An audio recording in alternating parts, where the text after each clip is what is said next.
Buenos días, ¿cómo están? Los siguientes lenguajes están disponibles para interpretación para aquellas personas que nos acompañan en persona, valga la redundancia, y también para aquellos que nos acompañan a través del sitio web del Concilio. Estos son los lenguajes: inglés, español, criollo haitiano, árabe, francés y bengalí. Los siguientes lenguajes también están disponibles para interpretación para las personas que están en persona: mandarín, pular y wolof. Muchas gracias. Salaamaaleykum ñu ngi leen di sant di leen gërëm seen teewaay fii nii képp ku fi nekk nag te bëgg ñu jox la interprète am na fi bu fekkee ne da nga dégg yenn ci làkk yi nii muy espagnol créole bi nga xam ne Haïti la jógee wala arabe wala français wala bengali wala sax boo déggee mandarin maanaam làkku Chine wala pulaar wala wolof mun nañu amal interprète léegi tamit boo amee seede booy def mun nga ko def ci li ñuy wax testimony@consul.newyorkcity.gov ñu ngi leen di sant di leen gërëm ci seen teewaay. 大家好，早安。现场观众跟议会网站上，我们有英文、西班牙语、海地语、阿拉伯语、法语、孟加拉语，这个 Pula 跟 Wolof 的翻译，大家可以去使用，如果需要。谢谢。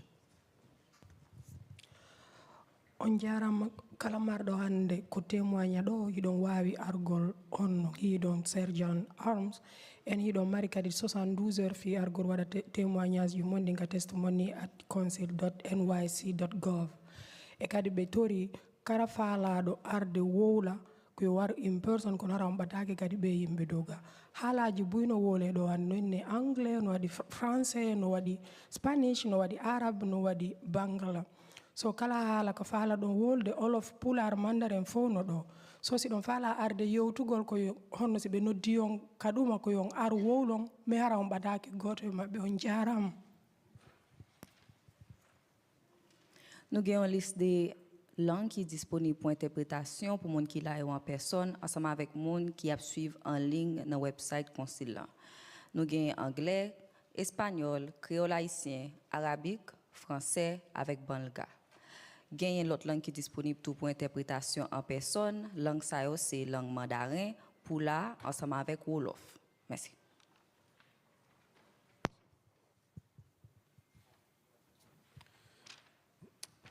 Bonjour, les langues suivantes seront disponibles pour les services d'interprétation pour les personnes qui sont ici et qui assistent en direct.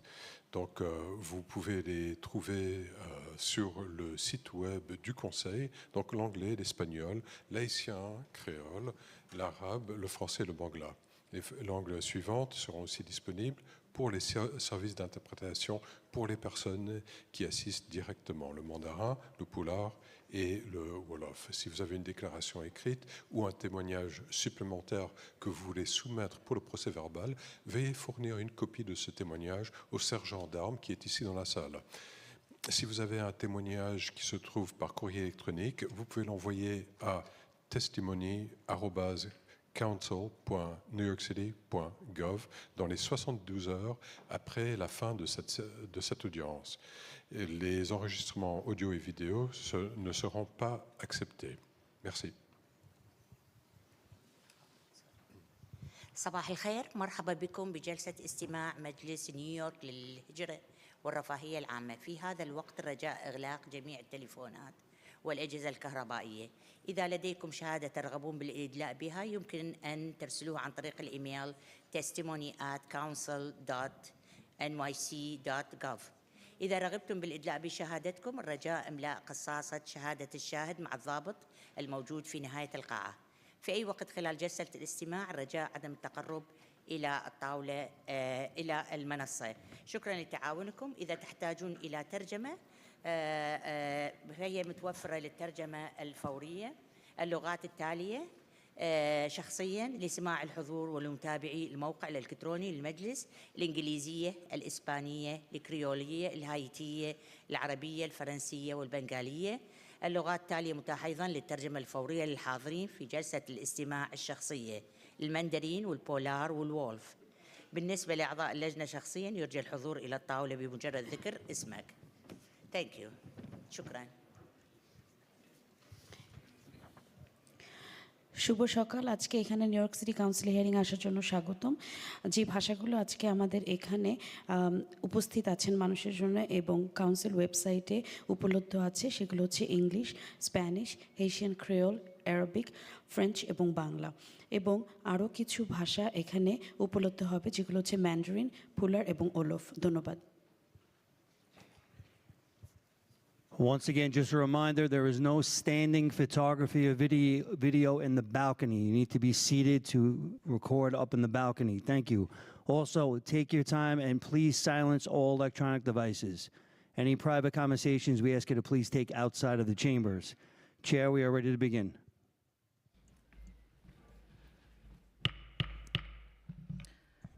This hearing is called to order. Good morning, everyone. I am Councilmember Alexa Aviles, Chair of the Committee on Immigration. Thank you for joining us today. And today we will be examining New York City's protections and resources for immigrant communities.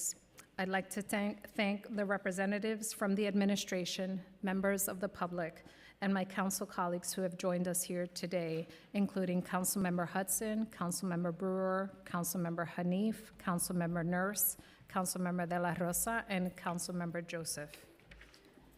The following languages are available for interpretation for the in-person hearing attendees and for those following along on the Council's website: Spanish, Haitian, Creole, Arabic, French, and Bangla. The following languages are also available for interpretation for the in-person hearing attendees in Mandarin, Pular, and Wolof. New York City always has been and always will be a city of immigrants. Now more than ever, we must come together to protect our immigrant neighbors. With Inauguration Day on Monday, we are on the precipice of a presidential term that has promised to sow chaos, instill fear, and enact a program of mass deportation and family separation in immigrant communities. We must be clear-eyed about the dangers ahead of us, and we must be clear in affirming our values and positive vision for a city that safeguards and empowers immigrants to thrive alongside New Yorkers. For centuries, this city has been a beacon for families across the globe who have sought freedom from persecution, a better future for their children, and the ability to earn a living with dignity. With today's oversight hearing, the Committee on Immigration will examine our city's protections and resources for immigrant communities. For those individuals who are directly impacted by federal immigration policies and wish to testify today but are uncomfortable with sharing their full name in this public hearing, please feel free to write your first name only on the witness slip. In the face of draconian immigration policies, New York City has risen to the occasion to protect our communities in the past. In 2017, under the leadership of former Speaker Melissa Mark Biberito, the council worked with the administration and Mayor Bill de Blasio to codify our sanctuary protections, to expand the role of the Mayor's Office of Immigrant Affairs, also known as MOIA, to protect immigrant students and consumers, and to safeguard the privacy of all New Yorkers, regardless of citizenship or immigration status. Because of these legal fortifications, the city cannot collude with ICE in enacting Donald Trump's promised family separation schemes. MOIA should be proud of its history of working alongside the council to fortify sanctuary protections and safeguard our immigrant communities. New Yorkers need their city government to exhibit that same leadership now. This council remains ready to work with MOIA to stand up against the oppressive immigration policies, to work alongside our immigrant neighbors, and to protect our community's future. We have a responsibility as leaders to champion and publicly combat misconceptions about our protective laws. These laws, also known as sanctuary laws, have promoted public safety, have saved the city money, has enhanced trust in local government, and has kept families together and safe for years, including during the last Trump administration. We look forward to hearing what Moya is doing in its convening role to help other agencies and offices uphold our local laws, to provide resources to community members, organize alongside our sanctuary jurisdictions, and advocate for favorable immigration policies. We also look forward to hearing how the Office of Asylum Seeker Operations is applying the city's local laws pertaining to data and privacy and access to private areas of city property in specific contexts, like the quasi-shelter system for immigrant newcomers and the Asylum Application Help Center.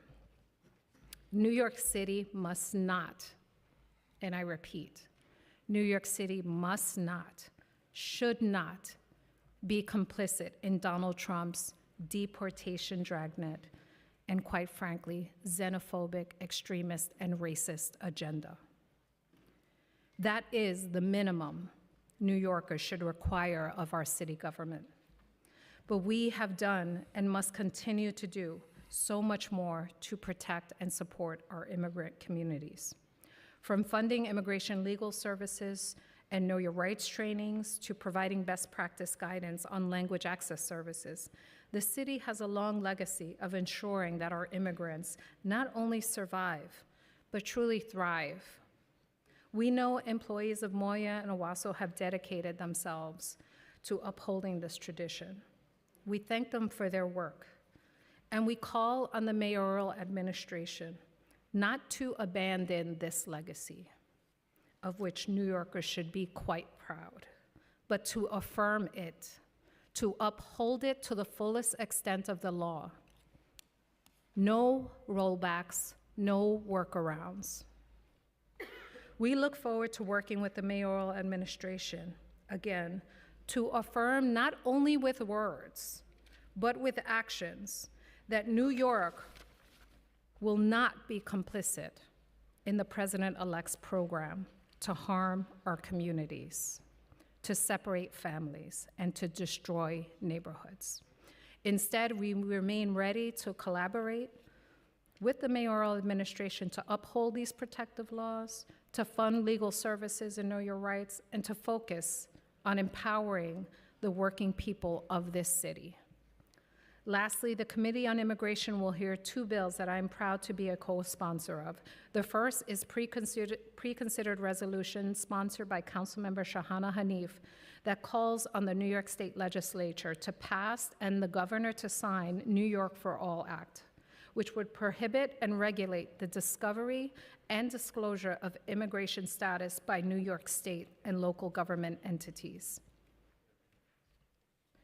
The second is pre-considered resolution sponsored by Councilmember Crystal Hudson that calls on the New York State Legislature to pass and the governor to sign the Access to Representation Act, which establishes a right to counsel in immigration court proceedings and provides for the administration thereof.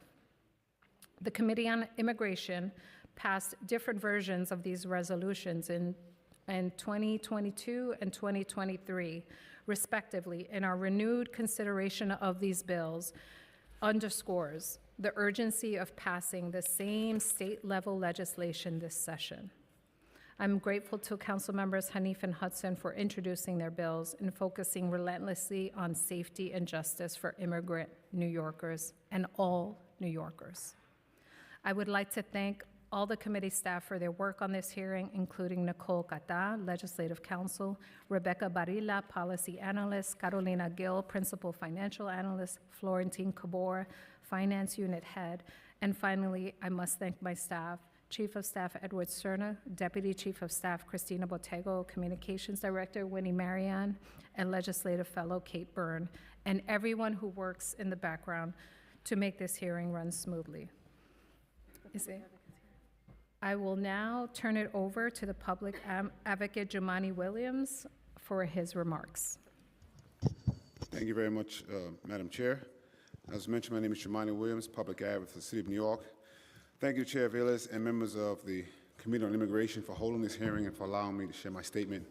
Many immigrants have been anxious as a new federal administration is around the corner and talks of deportation, denaturalization, and dismantling of the existing immigration system become louder and louder when you throw in a mayor that has failed to condemn any of this rhetoric and is seemingly amenable to some of the changes. Immigrants have a right to feel this way. New York City has always been a city of immigrants as the country. More than 1/3 of New York City residents are immigrants. Over 1 million New Yorkers are part of a mixed status household, a quarter of whom are children. Fanning the flames of anti-immigrant rhetoric not only threatens immigrants, including naturalized citizens, but also their US-born loved ones. These policies impact all New Yorkers. I understand the news has amplified fears of immigrants committing crimes, yet research shows that there is no correlation between the immigrant share of the population and the total crime rate in any state. Some of this inflammatory sentiment within New York City is in response to the hundreds of thousands of migrants who arrived in our city over the past 3 years. While over 250,000 migrants have interfaced with city agencies, including the shelter system, approximately 55,000 remain in the city's care. With the migrant census steadily declining as individuals become self-sufficient or seek opportunities beyond the city, while some have taken this opportunity to latch on to to heighten xenophobia, racism, and fear-mongering, I continue to see an opportunity for our newest New Yorkers to become integrated into the fabric of our city. New York City is a sanctuary city, meaning there are some safeguards to protect the millions of immigrants who call it home by limiting interaction and cooperation with federal immigration enforcement, which of course, sanctuary city just talks about coordination. It does not mean that ICE cannot be in the city.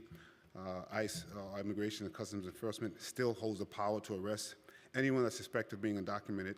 This tremendous power means that we, as a city, must fully be prepared to keep federal agents from pursuing Donald Trump's dangerous agenda in New York City. Donald Trump and Project 2025 have threatened to repeal policies that prevent ICE from making arrests at schools, hospitals, and churches. Our schools must continue to serve as a fortress for every student. City agencies must be specifically trained on how to interact with ICE, ensuring that ICE agents cannot work outside of the boundaries set by our local laws. And to be clear, regardless of what the mayor says, we do actually coordinate with ICE in about 150 crimes where people have been convicted, and that coordination is allowed. That includes violent crimes. Unfortunately, our mayor either doesn't understand that or is purposely misinforming the public. We need to do more as a city to provide newly arrived individuals and families with more resources that enable them to defend their rights. The Mayor's Office of Immigrant Affairs must update and widely disseminate information about the programs it so boldly touts on its website. Our number one priority should always be to protect the rights of all New Yorkers, regardless of their race, primary language, gender, age, or immigration status. I also wish to emphasize and recognizing the humanity of our immigrant New Yorkers. To leave your home country to seek better opportunities, safety, and stability is no small feat. Yet millions of New Yorkers have done exactly this for centuries, including my family, my parents. What has resulted in a vibrant city whose commitment, cultures, and traditions make it what it is today. Our city will always be seen as a diverse microcosm to the world and a beacon of hope, mobility, and belonging. Because of its long history of welcoming immigrants, protecting such a large populace is imperative, and even in the face of an uphill battle, we must persist and we must not let them down. I do want to just add, I want to make sure I lift up the plight of Black immigrant New Yorkers who receive, as usual, unfortunately, the brunt of a lot of this, including deportations and not having access to the city. Lastly, I just want to say the mayor continues to point at $6 billion that was spent on migrants. As a long-term New Yorker myself, I just want to tell long-term New Yorkers, I understand why you would be angry. I just want you to be angry at the right people. So the next time you hear that, you should ask the leaders why didn't they, because that money has always been here. Those of us who are here in this council have always said we have the money we need if we believe that our long-term New Yorkers were in crisis a long time before the migrants got here, and do not allow people to divisive rhetoric that just is not true. They are not the ones that made those decisions. Leaders made those decisions. We always have that money, and we still have that money if we view certain issues as crisis. Thank you. Thank you, Public Advocate Williams. I will now turn it over to Councilmember Hanif for her opening statement about her bill. Thank you, Chair Aviles. Good morning, everyone. I'm Councilmember Shahana Hanif. I'm the proud daughter of Bangladeshi immigrants who made Brooklyn their home. I'm here today to speak on my pre-considered resolution, T252970, which urges the state legislature to pass and the governor to sign the New York for All Act. If passed, the New York for All Act would prohibit state and local resources from being used for federal immigration enforcement purposes. Thank you to Chair Aviles for being a co-sponsor of this resolution, adding to today's agenda and leading this important hearing. Our communities in New York City have been made safer by policies that curtail city agency collaboration with Immigration and Customs Enforcement, ICE. These protections have enabled immigrant New Yorkers to perform critical functions without the fear of deportation. This could look like a survivor of domestic violence accessing life-saving support services. It could be a worker or tenant reporting unsafe conditions at their job site or residence. Or it could be a community member notifying a first responder about a neighbor who is in danger. The state would strongly benefit from adopting similar policies, especially given the incoming presidential administration's mass deportation agenda. On the city level, we have also more to do to ensure our sanctuary policies serve their intended purpose. While city agencies are legally limited from coordinating with ICE, the lack of enforcement mechanisms for these policies undermine their impact. Previous hearings of the committee have shined a light on prohibited communications between ICE and city agencies like the New York Police Department, Department of Corrections, and ACS. Currently, victims of illegal information sharing have no path for remedy or recourse. Additionally, the administration has no incentive to comply with our local laws, which is deeply concerning given Mayor Adams' stated intent to roll back due process protections for immigrants and his recent remarks that he and incoming border czar Tom Honan share the same goals. My bill, Intro 214, would address these issues by creating a private right of action for our sanctuary laws. This is one of the most important steps our city could take to defend our neighborhoods from President-elect Trump's deportation machine that seeks to tear our communities apart. While the bill is not on today's agenda, it's relevant to today's oversight topic, and I want to take this opportunity to encourage my colleagues to join the 25 council members who have sponsored this legislation. Thank you.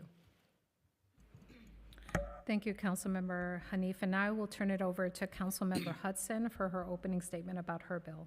Thank you so much. In 2023, I passed a local law to expand the right to counsel to all people over the age of 65, regardless of income. And also in 2023, I passed Resolution 556, urging the state legislature to pass and the governor to sign the Access to Representation Act, or A170A and S999A. It is my sincere belief that we should do all in our power to give the most marginalized and vulnerable New Yorkers access to free legal services.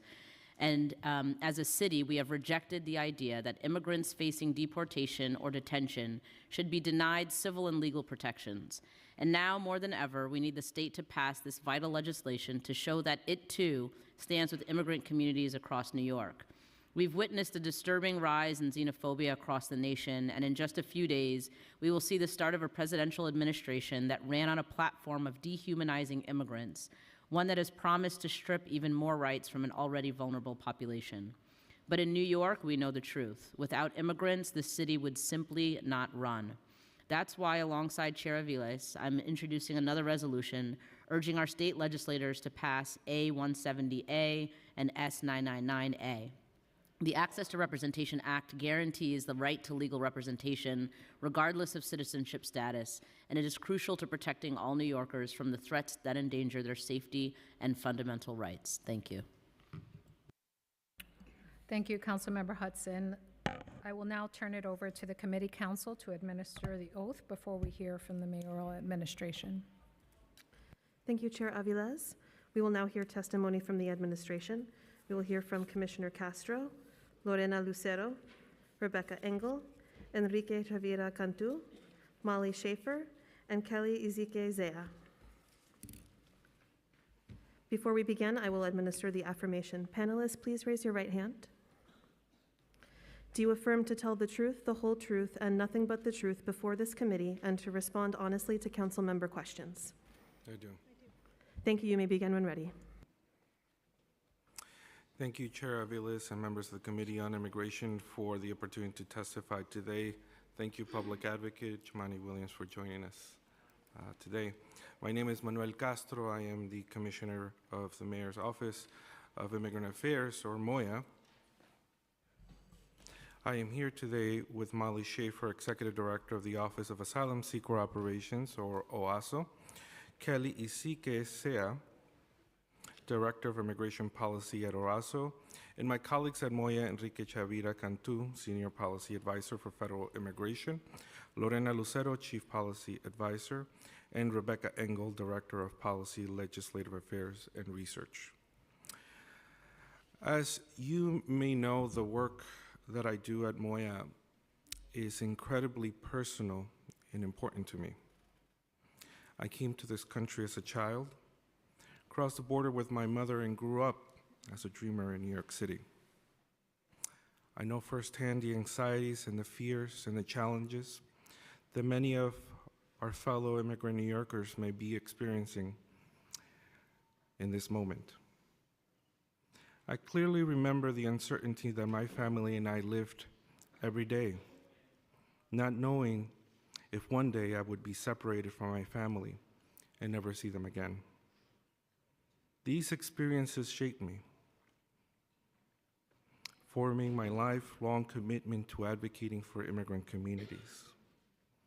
And while in my role as commissioner, it is different from the days as a community organizer, my dedication to advocating for and empower immigrants have never been stronger, and it remains the core of who I am. So to the community organizers and to the directly impacted individuals who are here today, I want to say thank you. Our team and myself will be listening to your testimony and to your feedback today, and we'll stand ready to work with you to respond to whatever might come next. So to speak a little bit about the work that we have been engaged in city government, and to summarize for the purposes of time, since the summer of last year, we have engaged along with our colleagues across city government in transition planning in response to the potential changes in the federal administration. During this time, in particular the last 2 months, we have accomplished, I think, significant and important work in preparing for what may come next, including sending written guidance to all of our agencies about the importance of following our sanctuary laws. Guided by our charter mandate, MOIA continues to lead efforts in support of immigrant communities through community-rooted and innovative programs, as well as to promote our commitment to immigrant New Yorkers, regardless of immigration status, and the importance that they may access city services without fear. Internally, MOIA has been working in partnership with the city's law department to ensure that staff are thoroughly trained and fully understand the scope and meaning of New York City's local laws, including our sanctuary laws and executive orders. City agencies and offices, including contractors and vendors, are generally prohibited from assisting immigration enforcement or utilizing city resources for such purposes. Furthermore, agencies are required to document any inquiries from federal immigration authorities related to immigration enforcement. It is crucial to note that city services are available to all New Yorkers, regardless of immigration status. City government simply does not discriminate based on a person's immigration status. In addition, we are increasing and sustaining important lines of communication and collaborations across our internal city agencies and offices. The Interagency Immigrant Task Force, mandated by the city charter to meet quarterly, and led by Moya, is meeting more often to coordinate and ensure ongoing communication across our city as we address issues impacting immigrant New Yorkers. Externally, Moya is working closely with nonprofits and faith-based organizations to inform immigrant communities of their rights and about the availability of important city services. We are launching the Moya Immigrant Rights Collaborative, which builds upon and expands our Immigrant Rights Workshops program and will deliver immigrant rights presentations to immigrant New Yorkers in shelters, faith-based organizations, houses of worship, schools, and other community spaces used by immigrant communities. The presentations will include important information about our sanctuary city laws, the rights and protections for immigrant New Yorkers under the New York City Human Rights Law, and how individuals can report violations of such laws and their rights. The presentations will serve as additional entry points for community organizations and their clients to connect to free and quality immigration legal services. Most importantly, the collaborative will work together to update presentations and materials as new updates emerge and work together to best serve and inform immigrant communities. With these trainings, collaboration, and information sharing, both within and outside of city government, Moya will play a critical role in coordinating outreach to our immigrant communities. While we cannot control or improperly impede the actions of federal government, we can and will continue to do everything we can to educate and inform our residents about their rights under local and federal law and about the services available to them. At the same time, Moya is launching a communications campaign so our communities are well informed of their legal rights. This is intended to counteract misinformation while empowering immigrant communities with accurate information about their rights and protections. This campaign will uplift our updated public materials available in multiple languages that address the most pressing concerns of immigrant New Yorkers. We created materials and responded to the community's most asked questions, including Know Your Rights and Immigration Enforcement, sanctuary city laws, and what to do if a friend or family member is detained. The materials are available in print and on our website in the top 10 languages and more languages to come. We're also working closely with our colleagues at 311 and other city agencies to ensure they have these updated materials so that they can use in their own outreach work.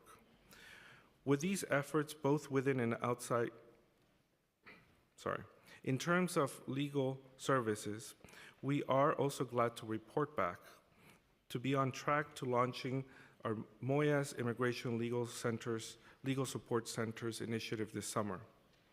This is a more than $18 million investment over 3 years to set up 25 community centers at organizations providing culturally and linguistically responsive immigration legal services. This initiative will provide community members with a variety of legal and non-legal navigation and support services, and maintain close outreach and referral partnerships with local institutions, as well as to provide referrals to city government resources and programs.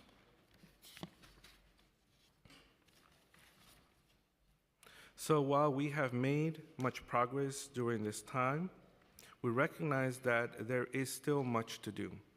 Moya stands ready to partner with City Council, advocates, community organizations, and others to deepen collaborations and amplify our collective impact. And as I shared at the outset, this work is incredibly important and personal to me. I know what it feels like to live in fear and uncertainty, and I know the strength it takes not to let fear win. That experience is shared by so many of my fellow New Yorkers and colleagues. Many of us have family members who still live in fear and friends and colleagues that have to navigate the uncertainties of our broken immigration system. These realities give us the strength to continue to do everything we can to support our immigrant communities, no matter the challenges ahead. Thank you, and I look forward to answering your questions. Thank you, Commissioner. So I'm going to start with just a few questions, and then I want to ask my colleagues to jump in, and then we'll resume. Obviously, we are short on time, and I ask that you, thank you for summarizing your testimony, by the way, acknowledged and appreciated. Keep our answers tight and answer the question to the best of your ability. So does Moya have a dedicated staff who advise on the city's sanctuary and detainer laws? To advise the administration or the general public? Both. Maybe I should go back to if you want to talk about Moya's role in advising the mayor and city agencies, which you mentioned briefly, if there's anything beyond that. Yes, I and Moya staff play an important advisory role to our deputy mayors and the mayor. In recent months, I have provided extensive information and advice on our, not just our sanctuary laws, but other important subjects significant to the immigrant community. I am very proud to say that our office does play an important role. I'm here with Lorena Lucero, our Chief Policy Advisor, who takes a lead on policy matters. But I do want to say that I am thankful for the mayor and the deputy mayors to take many of my advice, to listen to my experience as an immigrant, as an advocate, and for them to take up some of the proposals that I have put forward, including circulating written guidance to all of our city agencies and offices with respect to our sanctuary policies and the importance of adhering to them, and also to mandate training to our city staff, and most importantly, our community-facing colleagues, and to be ready for whatever might come next, as well as allow me to bring together cities from across the country in other sectors to make sure that we have the infrastructure in place to best support our immigrant communities. So yes, we do play an important role. I'll let Lorena say more about this. If we could just, I'm going to pause you for a quick second so we could move through. So does Moya have dedicated staff who advise specifically on sanctuary and detainer laws? Yes, and she's about to speak. Rebecca Engel. Oh, okay. Is our point person at Moya. Hi, how are you? So yes, my name is Rebecca Engel. I am the Director of Policy and Legislative Affairs at Moya, and that is my primary job, is actually to advise both the city and particular agencies about all of our sanctuary laws. This advisement takes place in a number of different manners. The Commissioner mentioned that we send out memos to remind all of the heads of agencies of our sanctuary laws. We have sponsored a number of trainings, especially in recent months, of general counsel and other important staff about our sanctuary city policies.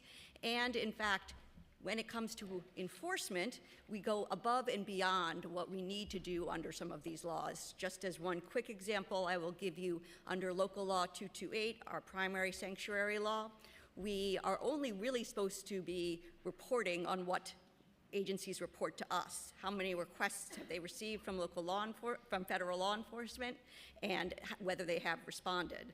And we do more than that. We actually we reach out to agencies, we talk to them about the incidents that have occurred, and we have helped many agencies write their own policies on Local Law 228. So that is what we do on sanctuary city laws. So, Ms. Engel, are you the only person that engages in this work? No, I'm not the only person, I'm the primary person. Primary person. Yes. So how many Yes. staff do you have dedicated to doing this work? So the entire policy team at Moya is dedicated to doing this work, and I think that's, what, 5 people, Mallory, now? Yeah, something like that, 5 people. So 5 staff, thank you. So can you tell us, does Moya have regular meetings with the NYPD, the Department of Corrections, and the Department of Probation on detainer requests? So we have had meetings with all 3 of those agencies, and we have advised them on their policies on specifically on local law 228. We helped write the NYPD's policy. We also gave advisement to DOC several years ago before I was at Moya, but I think it was of a similar variety. And then DOP is among the agencies that we have sent emails to reminding them of their obligations under local law 228. So how many times in the last year has Moya had hard touches with each of those 3 agencies? I would say it has been the most probably with the NYPD because we significantly changed their policy under their request. But then I would say, so several times with NYPD, and then in terms of DOC, mostly in the form of phone calls and trainings, and with DOP, not as much because DOP receives very few requests from federal immigration enforcement. And we don't have an exact number, but we can come back. Okay, in terms of the policies that you're helping to develop at each of these agencies, how much element within that policy deals with accountability for following those particular policies? So we do make clear that, and this is what we sent out a memo to all of the agencies making clear their obligations under our sanctuary city laws. But when we help write the policies for agencies such as NYPD, yes, we do ask them to include within there that you must report to us. You must be honest in your reporting, and you must report to us on a quarterly basis every interaction that you have had with federal immigration enforcement. And do you have periodic touches throughout the year around that report? So that report is, we actually, it's on a fiscal quarterly basis that every agency in the entire city has to report to us any requests from assistance from federal immigration enforcement. And how does the agency ascertain whether that report is accurate? So we actually do get calls from agencies saying, do you think this counts as a request for assistance from federal immigration enforcement? I talk it through with them, and then, consulting with the other individuals on the staff, we decide whether it does count or not, and then we put it in the report. Okay, I think we'll circle back certainly to this line of questioning. Does Moya have a point of contact for immigration attorneys and public defenders seeking to prevent the transfer of their clients into federal immigration custody?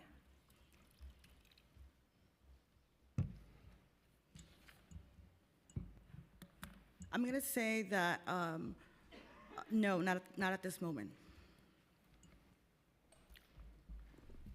Does Moya think that this would be a good practice? Oh, yeah, absolutely. Okay. Well, I do want to clarify, we often receive requests through our constituency services hotline. Commissioner, can I ask you to speak louder and into the mic? Sorry. Thank you. We do often get requests from attorneys in the community as a whole, and members of our legal services team do field many requests for assistance, whether it's letters of support and so forth. So in practice, we do have a robust constituent services team who engages on a day-to-day with these requests. So, so let's walk through the robust, whether it is in fact robust. Tell us what currently happens when people call either 311 or are asking for legal assistance.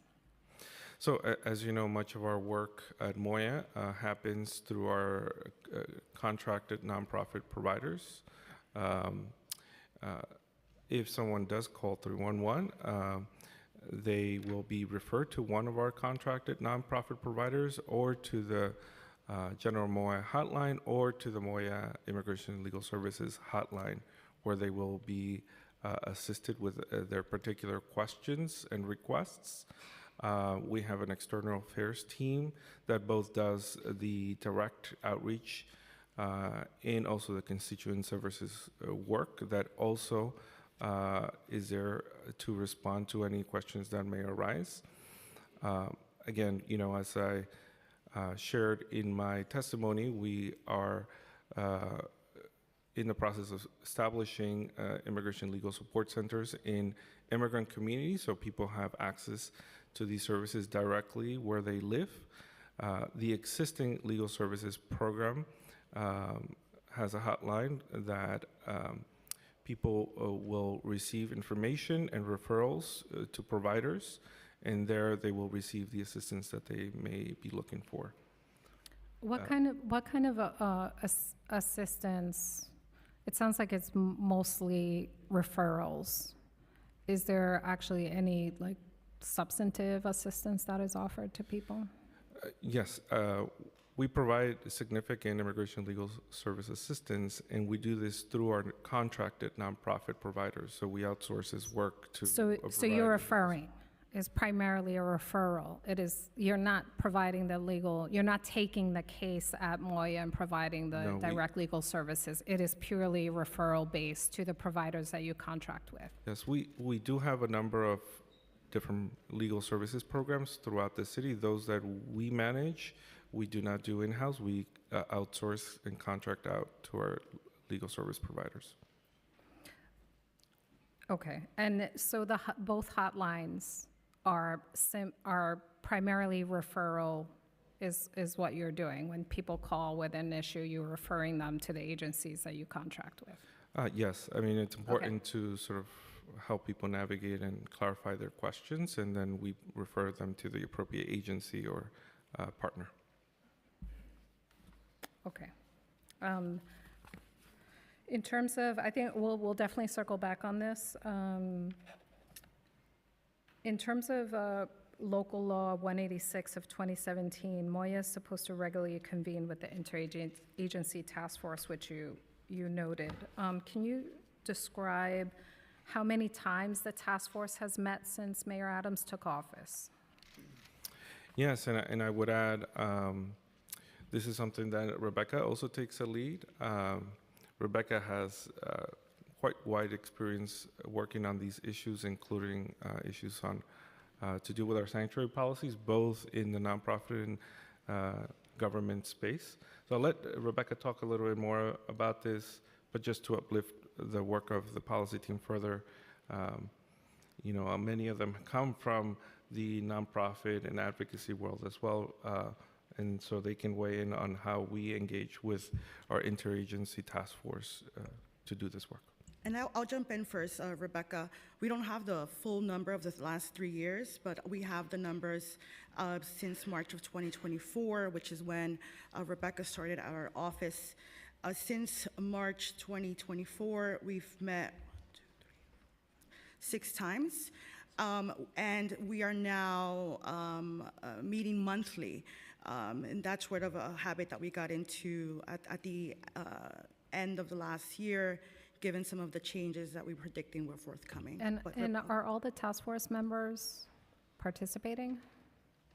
So they attend and there is a list of agencies that are required to attend, and they join our meetings. And they're attending? Yes. And by mandate, we are supposed to meet quarterly, and there is a list of mandated agencies. However, we've opened it up to all agencies to appoint a liaison to attend these meetings. And in between these interagency-wide task force meetings, there is constant collaboration and discussions.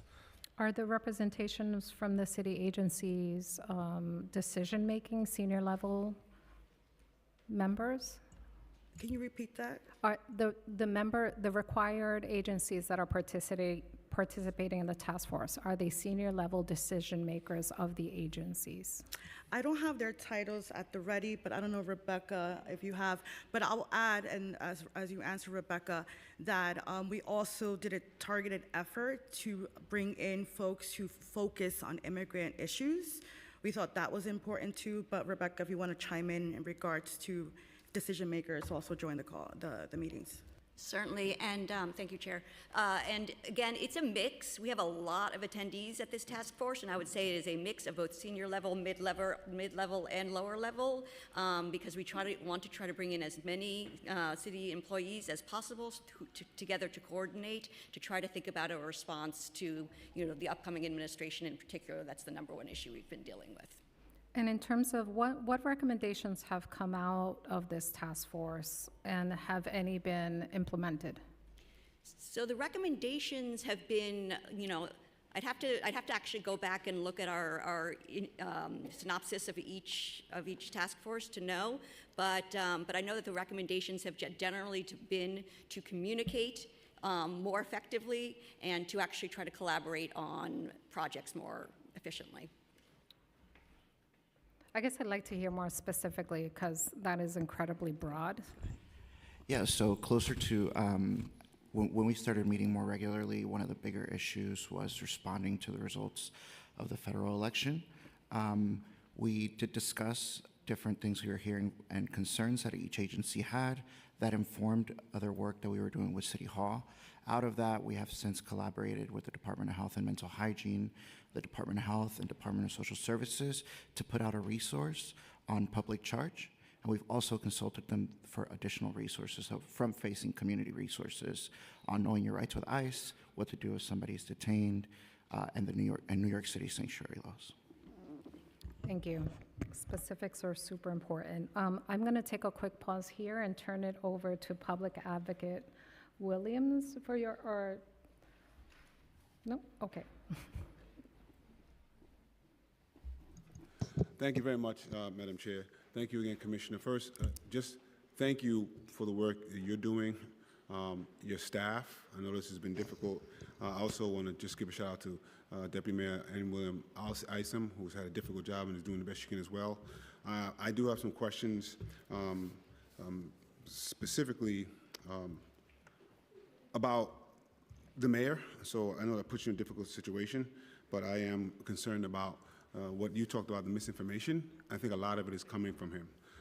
But before I ask about that, I did want to ask, I know Moya is partnered with organizations to provide and organize immigrant rights workshops.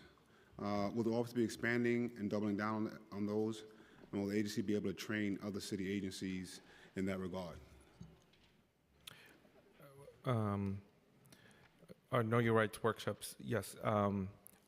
I don't know if I skipped this over in my testimony, because I shortened my remarks, but we are expanding the work that we do with our Know Your Rights workshops program, I think in significant ways, and we're exploring other ways to amplify and grow that work. But yes, I think this is some of the most critical work that we are engaged in,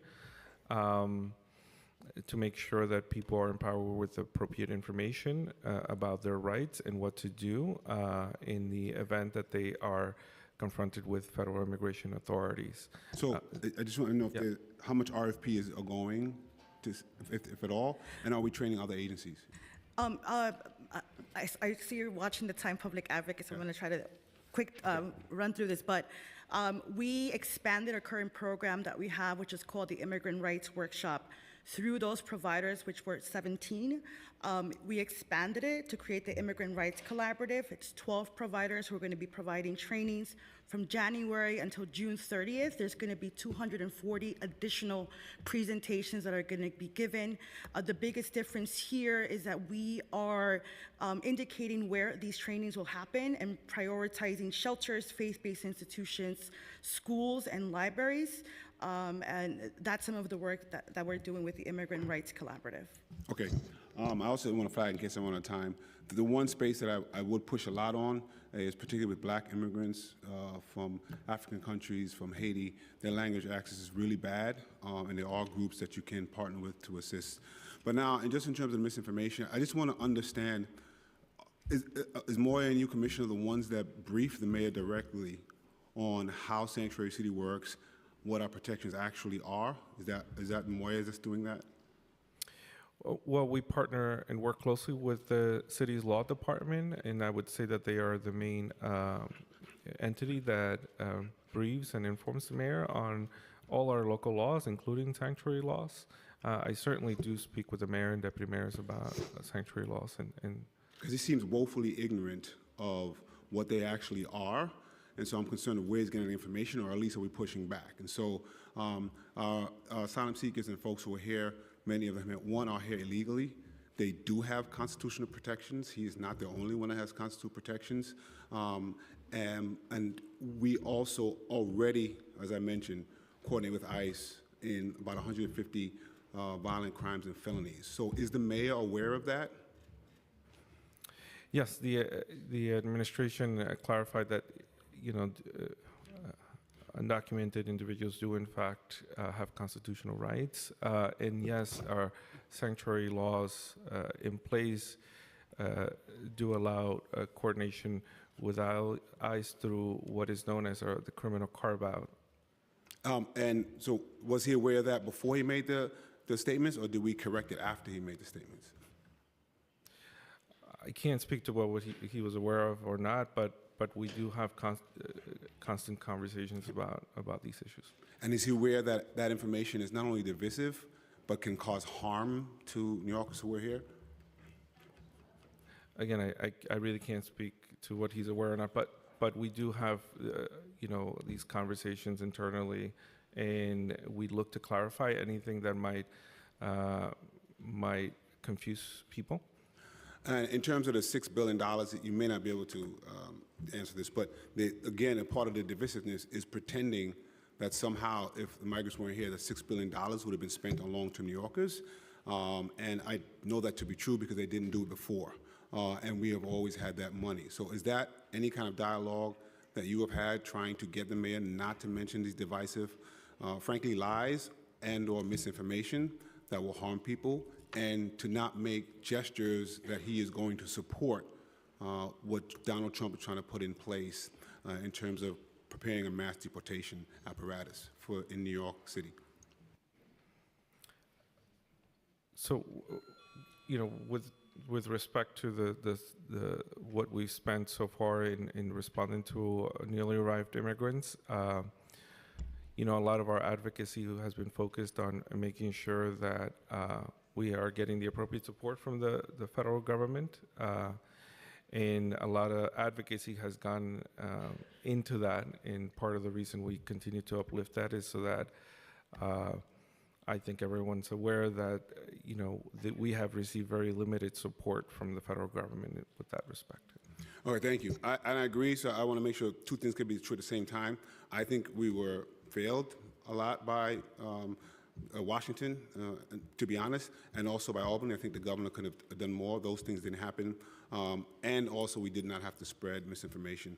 There were things that we could have done here as well, like connect them with, make sure they have their legal applications in a more timely manner. So there's a lot of things that could have gone better.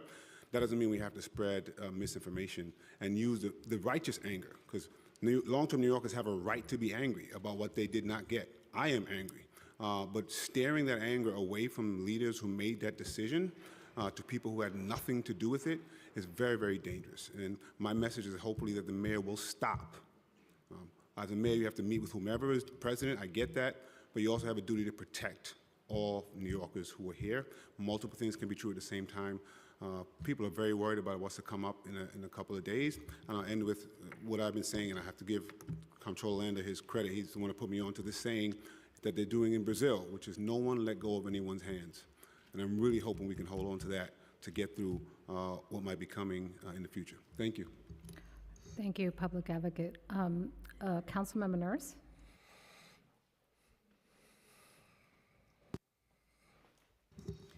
Thank you, Chair Velez, and good morning still. Just a couple questions. During the Trump administration, the mayor's office and the city council made sure to remove the ICE office from Rikers jails and ensure that the NYPD not honor ICE detainers, with the exception of 177 serious crimes. Since then, the NYPD handbook was changed that if there is cooperation with ICE, it would require an approval from a senior officer. Is your advice, or is it your understanding that the administration and the NYPD will uphold these sanctuary protections during the incoming administration? As you know, we've stated, our sanctuary laws that are in place can only be modified by City Council, and the directive by the mayor and the administration is that we must follow the laws in place, including our sanctuary laws. With respect to NYPD's handbook, I'll let Rebecca talk a little bit more about her work with NYPD and advising in that matter. And I'll just add, and please, Rebecca, expand on the work that we did to update the handbook, but we really can't sort of get into specifics in regards to the NYPD, sort of like processes that they do, but I want to let Rebecca expand on what we did do to sort of improve or try to help improve the handbook.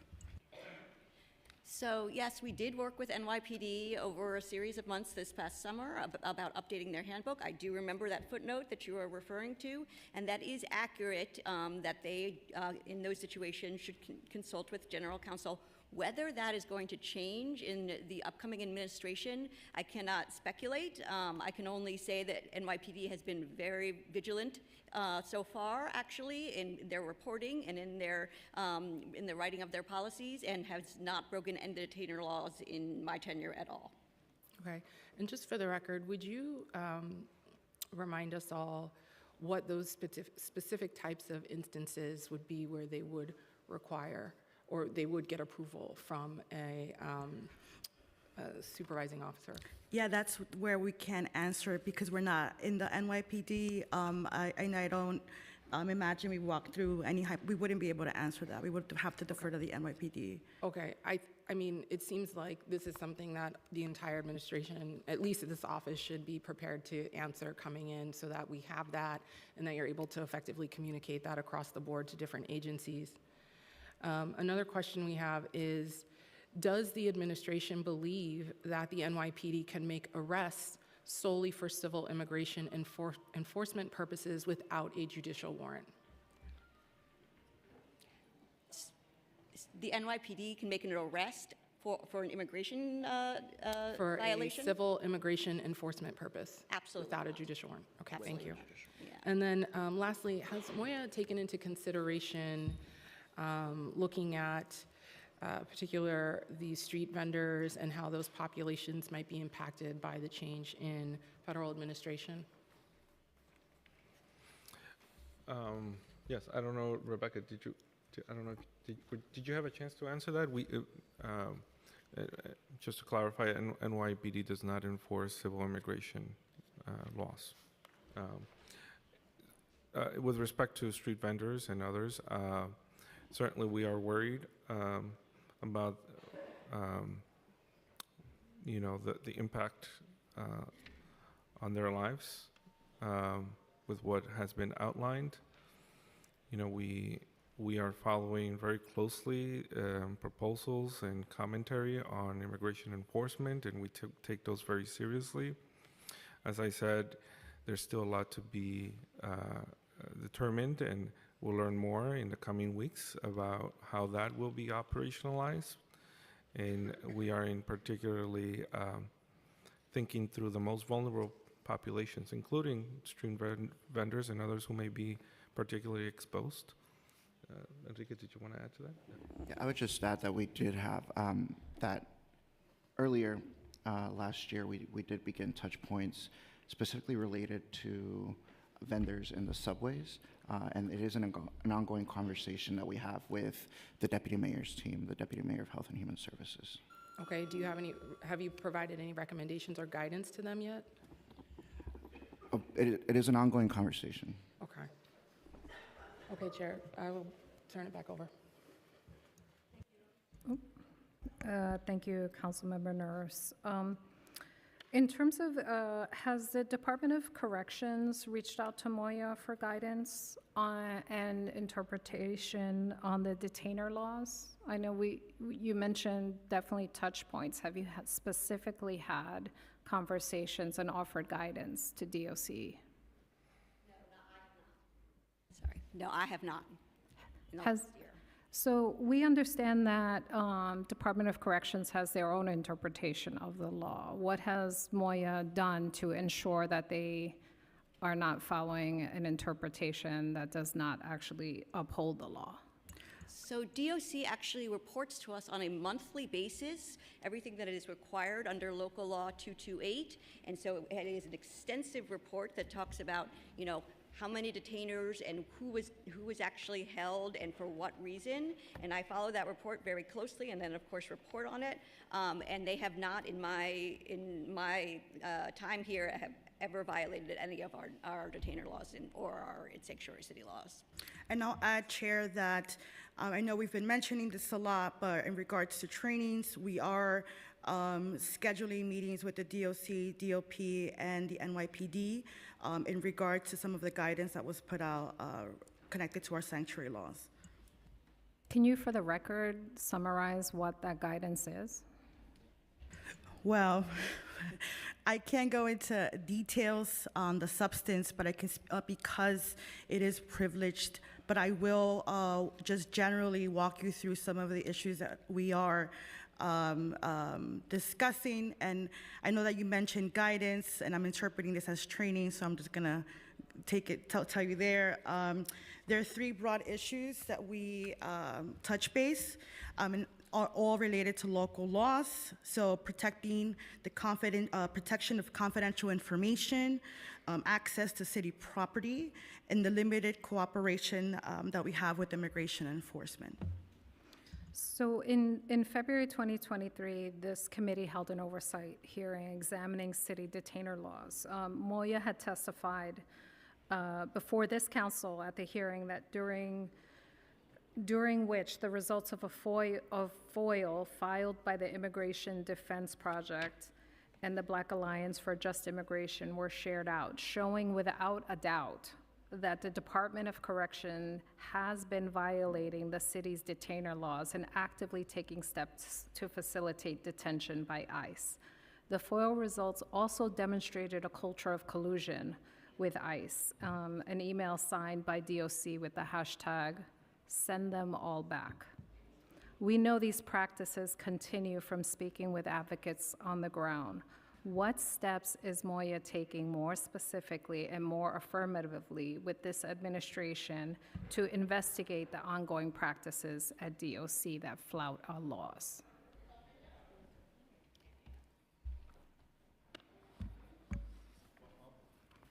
Well, I'll start.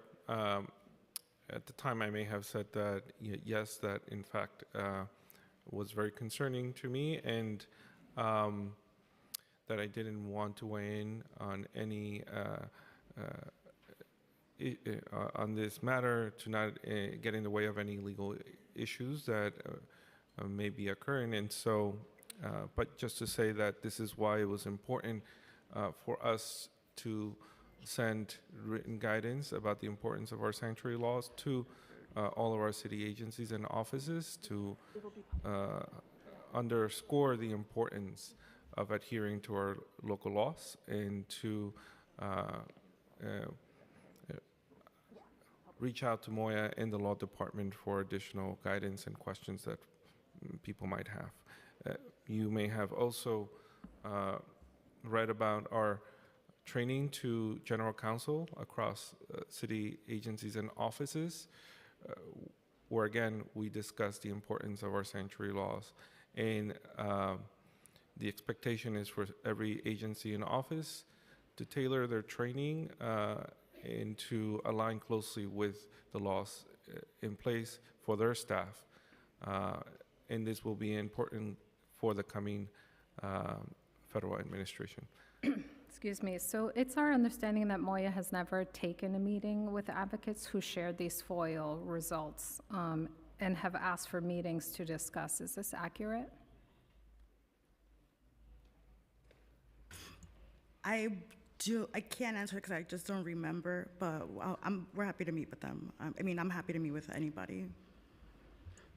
So if you tell me after the hearing, I'm happy to do the outreach myself. This should be alarming enough to both remember and prioritize, because it is not the only stories that we've heard of collusion. And here you have direct proof of a culture of collusion with no accountability. So I would absolutely 100% urge an immediate meeting with those particular advocates, and also commit to a more intensive engagement around a culture of collusion that has figured out how to evade the laws. In particular, how will Moya put forward accountability for flouting these laws? And what has been the direct message to, in particular, the Department of Corrections and NYPD? And we'll put in the Department of Probation around following these laws.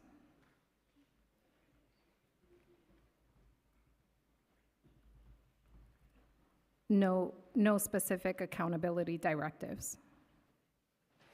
I would just say that our charter mandates are very specific and very limited. We often go above and beyond what is mandated of us. But of course, again, our ability to do this work is, again, limited to those charters. To advisory, have you advised the mayor and the first deputy mayors that there needs to be strong accountability measures for any city agency breaking the law?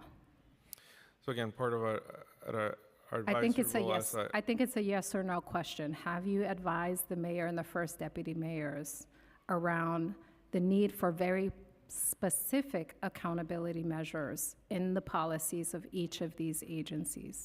Yes, as I described, part of the work that we are doing now is making sure that our staff, our colleagues understand the importance of following our local laws. I don't think you answered the question, Commissioner, but I'm going to pause for a second and hand it over to Councilmember Hanif. Thank you and good morning. Is it Moya's position that local law 228 does not require all city agencies to have written policies and protocols about implementing the law?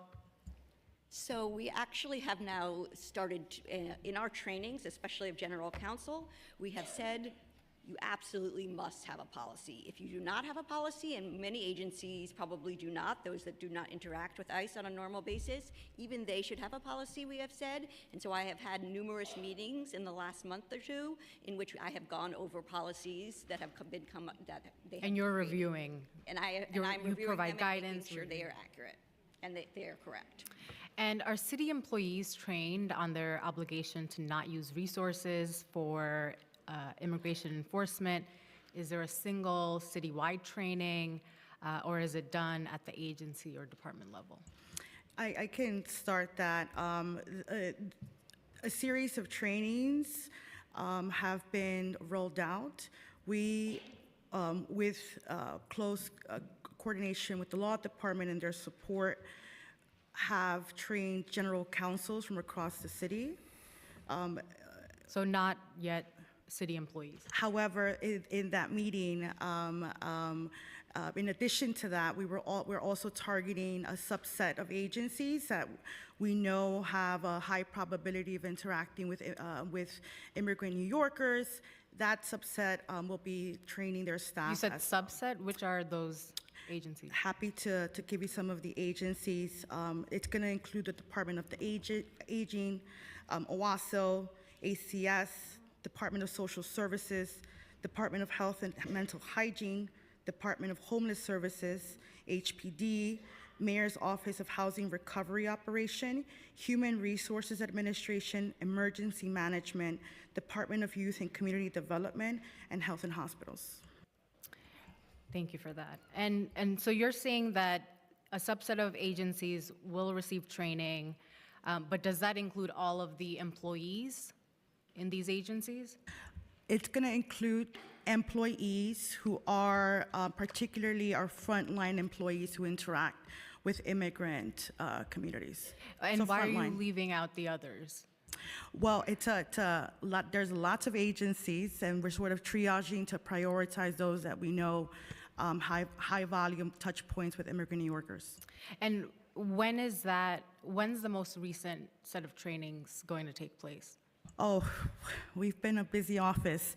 When was the last one when's was the on most Monday, recent? Tuesday? I don't even know what day I meant. Yeah, Tuesday. Tuesday. Yeah, it's Thursday. Okay, so and you said that they're happening at a frequency that is like pretty regular. Yeah, we're building that out, but we're hoping to sort of do some of the, again, just to go back a bit, council member, we did target general counsels primarily. So the general counsel have already been trained. Okay, so then what happened on Tuesday? So on Tuesday, we targeted a subset. Those are the 12 that I outlined to you. This is sort of an additional training that was being provided to these specific agencies that I outlined for you as well. And we're working with agencies to sort of build out next steps as they sort of train their own staff as well. Understood. Can I just add and emphasize that all of our city staff have an expectation to understand and follow local laws, including sanctuary laws, with respect to interacting with our immigrant communities, and understand issues such as data collection and privacy matters and so forth. So the training should be a refresher. You know, we mentioned that we train general counsel. General counsel are responsible for ensuring that their internal policies and procedures aligned with local laws. So that's why it's important for us to have taken that step. We've also trained the members of the interagency task force, which again, they're liaisons from all city agencies and offices. They are the subject matter experts on immigration and how that relates to their agencies. Now, the general counsel and others within those agencies are supposed to tailor training to others within the agencies. Again, we're talking about tens of thousands of people. And this is all to say that this work has been important for us to start with, but our work is ongoing. And we are partnering with the city's law department to make sure that not only are we providing training, but also ongoing assistance to whoever needs additional answers. I'll be quick, Chair. And so then when was the most recent agency departmental guidance issued? So the law department recently sent out several documents to these specialized agencies, the ones that Lorena mentioned before, and these documents included a one-pager that said is going to go to frontward-facing staff that says, here's what to do when confronted with an ICE officer. It included specialized legal guidance for the general counsel, and it also included the PowerPoint that we used to train them so they could use it to then train their own employees. And if I may, council member, to the top of the question that you asked, guidance was issued to all City Hall leadership at the end of last year. I don't remember the exact date, but it was at the end of December 30th. There was a memo that went out citywide to City Hall, city leadership, and where the guidance was also included as well. So as the council's aware, in 2024, a staff person at ACS communicated with ICE in violation of Local Law 228, resulting in the detention of Jennifer, a mother who was very distraught. We understand that ACS later sent a bulletin to staff reminding them of the law. How will that be something that we should be worried about? So, do you want me to? So I've talked to ACS about that incident, and this was a mistake on ACS's part, that they have admitted that there was an error on their part, and then and I don't recall the specifics of them, but they then ensured that there were several mitigation measures that were put into place to make sure that this never happens again. And ACS calls me on a regular basis to ask about, should I report this? Is this something that counts as assistance with federal immigration enforcement? That's interesting because Moya filed, the reports that Moya filed on compliance for 2023 and 2024, this incident is specifically not included. Could you explain why? ACS did not inform us of this incident. It was excluded, which was part of the mistake that they then admitted later in paper, in which we have now worked out. So is this on the record somewhere, or you've just erased it from? We have responded to letters from the comptroller that have described this incident. Thank you. In terms of the trainings, is there do agencies provide feedback on the training? They did.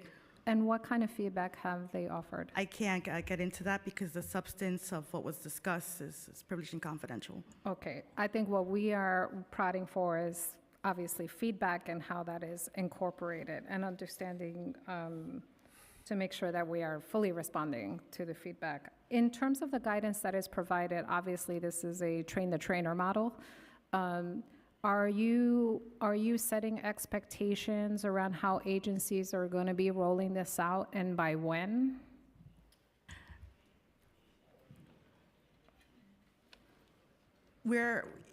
Yes, we're working through that right now. I can't share anything in regards to a set date or anything to that extent, but. No, I don't want to set date. Yeah. I want to understand that by a certain date, we are pushing full throttle, that all of our staffs have received some touch point around the law, because what we are seeing currently is they have no idea. Chair, 100%. We have been laser focused on training agencies. This is like a top priority for us. But so the answer is yes. If we could have done it yesterday, I can't even remember what day I'm in right now, but we're trying to move as quickly as we can. Okay, so in terms of, obviously the incoming administration has signaled their intention to obviously remove numerous protections for immigrant communities. And our communities are very fearful, and on a daily basis we hear people who are leaving New York City because of these threats and because of the rhetoric of rolling back or working with this administration. Can you tell me how the city is responding to the following scenarios, and what do the preparations kind of look like? So the possibility of ICE agents waiting to apprehend immigrants at or near hospitals, schools, religious institutions, especially if the Department of Homeland Security's protected areas list is changed or rescinded. Yes, again, as I described earlier, we take what we've heard so far from the incoming federal administration very seriously. We've been thinking through this, working across city agencies, and just to add to what we were discussing earlier, this is a directive coming from our City Hall leadership to provide training to our staff, in particular front-facing staff. We have shared that this is a priority in which commissioners and heads of agencies are expected to take very seriously. Again, it's hard to get into hypotheticals, but again, we are taking a close look at what may happen in the coming weeks and months, and we are preparing our city agencies to respond. So, for instance, I met with the school's chancellor and the commissioner of the Administration of Children's Services to discuss how are they preparing to support children that might be left unattended as a result of family separation. There are protocols in place if that were to take place, but this is the kind of preparation that is going into our preparation for what might come in the next couple of weeks and months. So does the administration have any guidance for this scenario, which is highly likely? So we have been in discussions with, for instance, houses of worship who, again, there's a lot of confusion. I've clarified that there is no existing law that protects these sensitive locations. And as you stated, the Department of Homeland Security may revoke the guidance provided to their immigration enforcement agencies.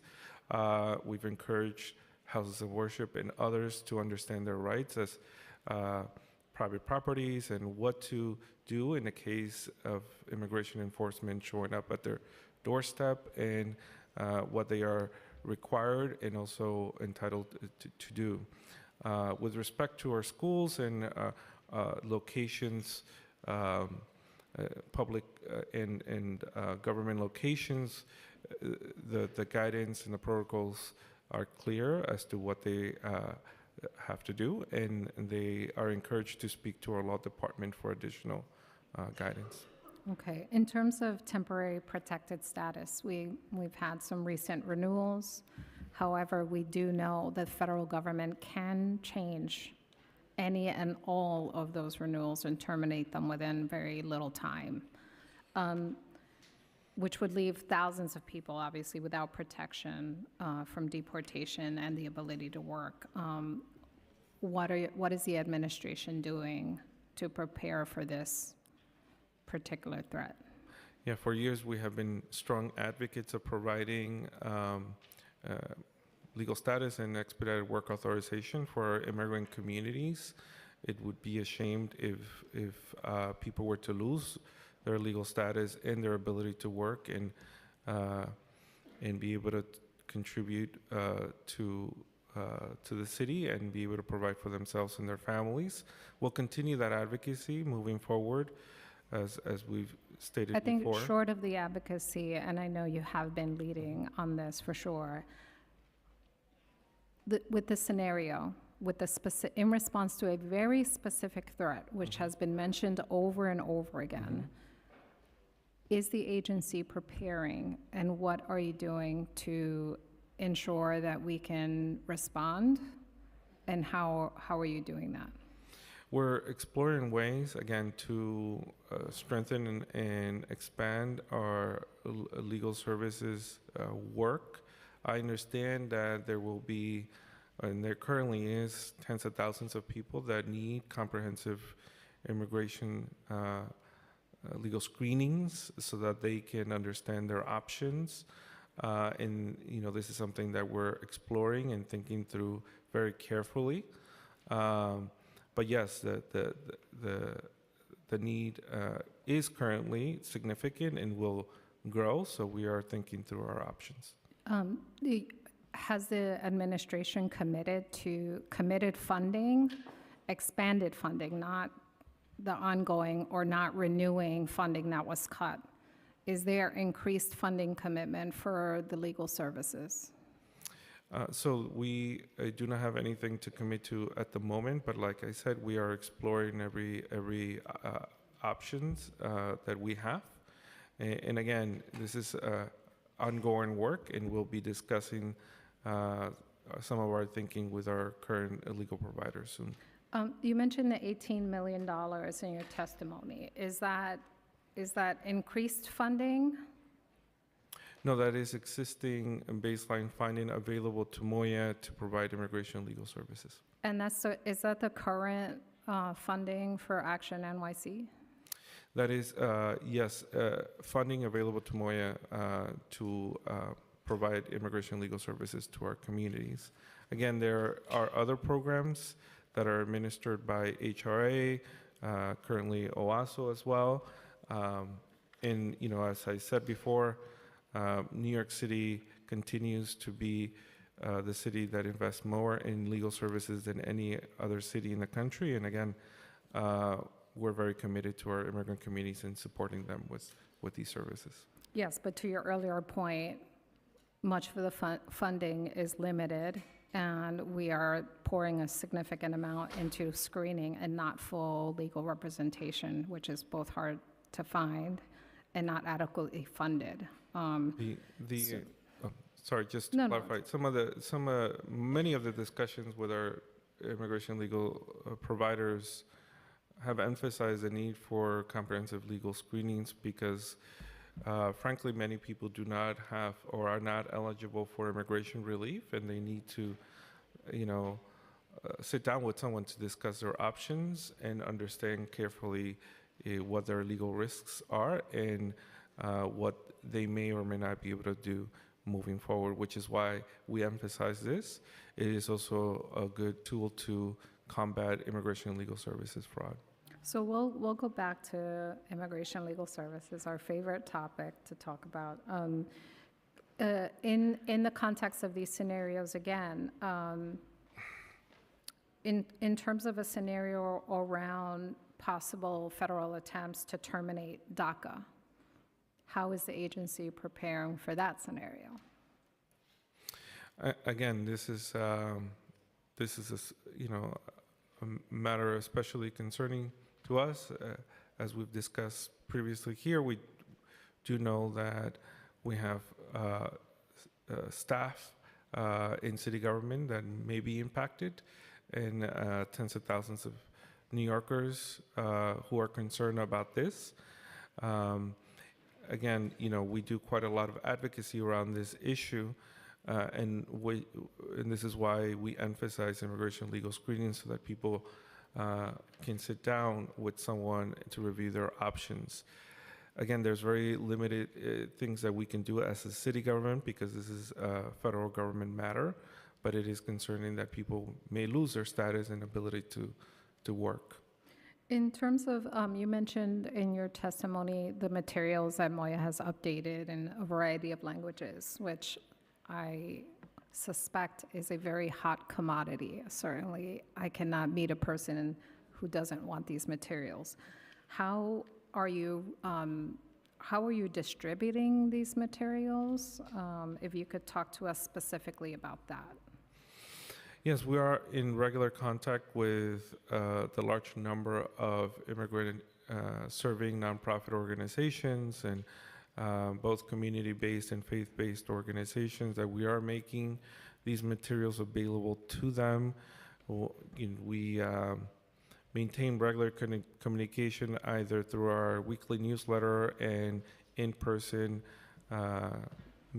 meetings with them, either as collaboratives or individual meetings with. Are you with sending groups. actually the booklets, Yeah, printed absolutely. materials? Our booklets are and will be available in print and digitally. But yes, absolutely. Have you sent them to city agencies and council offices? Because I haven't received any. They were recently published and updated on our website, and will be, again, as I mentioned, we'll be launching a communications campaign. If people would like to obtain these in print, they can reach out to us, and we'll be happy to send those. I would encourage a more affirmative position of sending these materials out rather than asking people to submit forms. We need them. Your partners need them. Our council offices need them. Send them out. No forms, no barriers. Thank you. In terms of additional outreach, you mentioned a communications campaign. Just give us a little color about what that is, particularly what are you anticipating? Absolutely. I think it's important to have clear messaging out to the immigrant community. One thing that we are particularly concerned of is the heightened fear and anxiety that people may be feeling, and when panic sets, this can have unintended consequences, like people not calling 911 if they are experiencing an emergency. People stop sending their children to schools or visiting their local hospitals. And as you mentioned earlier, people deciding to self-deport and possibly separate their families.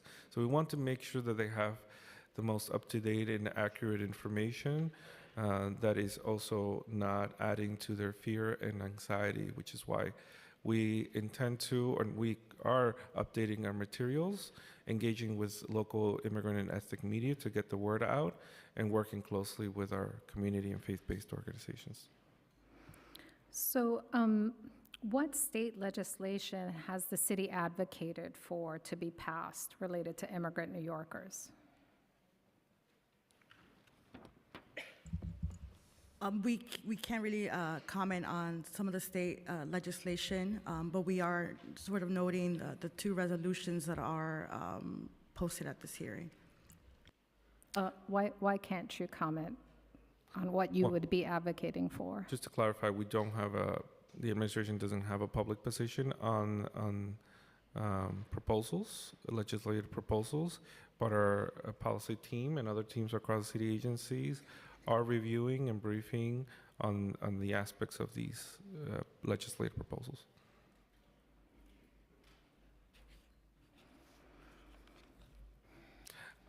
And we are advocating for funding. And while you don't have a position, the mayor is in fact and has been in Albany advocating for policies, advocating for funding. Do we know if our immigrant protections of any of these policy proposals of any are included in that advocacy or in those asks? I'll have to defer to our legislative affairs team to answer that. But I do know that this is, in particular, making sure that the city has the funding to be able to support our immigrant communities, and just New Yorkers is a top priority of ours. Of ours, Moya, the agency, or the administration? The administration. So, but at the same time, you don't know if that has actually been a legislative priority ask at the state? No, I have not been part of those conversations or meetings. So I'll have to defer to our legislative affairs team who's engaged in I that. quite frankly wish I didn't have to ask this question, that it would be clear. It's the policies of involuntary confinement seem to be the du jour only policy that this administration seems to care about. It is unfortunate that I have to ask you that. I wish we could say, of course, we are at the state fully advocating for full-throated protections. So I think with that, I'm going to turn it over to Councilmember Nurse. Thank you, Chair. I just had a follow-up question. Can you talk about, in your communications plan, what your budget items are for radio or print billboards, signage outside of just booklets that would go to offices of people who request it? Most immediately, we're using existing funding. Again, this is a part of our rapid response plan, something we've developed in the last 2 months as a result, but our work is ongoing, and we'll be working closely with our budget office and others to look at the needs that we might have. Will you be requesting money for other media outlets such as radio? So billboards? We'll be working closely with my colleagues in city government to determine that. Okay, I think it would be really, really important to saturate as many media platforms as possible, and just walking around in the neighborhoods with, on the links, on all of the things that you have available, bus stops. And it's not just about know your rights. I think there should be a lot of messaging to New Yorkers who are not immigrants about the rights that immigrants have, to help dispel misinformation that is coming from, quite frankly, our mayor, your boss. And I agree. I think I would say that I would bet my life that there is not actually a legislative priority happening at the state level. So it would be really great to get that in the follow-up if that has been included. And I don't know if this was asked, and so sorry if I'm repeating a question. What exactly are the consequences to a public servant who violates our city laws and calls ICE on someone? Because we know this has happened before. Yes, thank you for bringing that up again. It's something that I want to clarify. I don't mean to perhaps be too general in my responses. It's that each agency and office is expected to have protocols in place to address staff who may not be following local laws and directives from their leadership. If that is something that arises, each agency and office will address that through their human resources offices and other mechanisms to remediate those situations. Again, each agency has to tailor those responses accordingly. in particular public safety agencies. Where Moya and the law department is ready to advise in that respect, but each agency take these matters very seriously. And again, like we discussed, ACS took steps to address these issues when they identified something like what you mentioned. For the ACS example, was the determination that there was an individual who was interested in doing this because of their personal position, or there was a determination that there was a lack of information about protocol? Yeah, I'm afraid I don't know. I just don't know. Okay. Again, it's sometimes, I mean, it is hard for us to weigh in on any staff, on HR matters, especially if they are ongoing or open. But again, this is to emphasize that there are protocols in place for those individuals who may accidentally or purposefully not follow directives in our local laws. Is there any tracking mechanism set up, or are you thinking about setting up any tracking to keep note of if anything like this starts to happen, so that you can start to see if you have a serious pattern happening? We don't have anything of that sort now. I think it's certainly something we could take under consideration. If this starts to become a trend, I think that's a worthwhile idea. Yeah. I mean, especially if you don't have a tracking mechanism now, you might not be able to understand if it's a trend. So it might be good to start thinking through what that would look like now. Thank you, Chair. Yeah, and also, I mean, if whether or not you're asking for copies or keeping copies of judicial warrants or supporting documentation from liaisons. I mean, we have already had some clear articulation, as noted in the FOIL requests, that there is collusion happening, there is breaking of the law happening in those particular agencies. So I guess we would encourage a more proactive both validation of following the law. We see that in that instance, it wasn't even reported. It never got corrected, although obviously you had individual engagement with them. But we have a much longer documented element of breaking the law, and would like to see, again, a more proactive engagement with these agencies.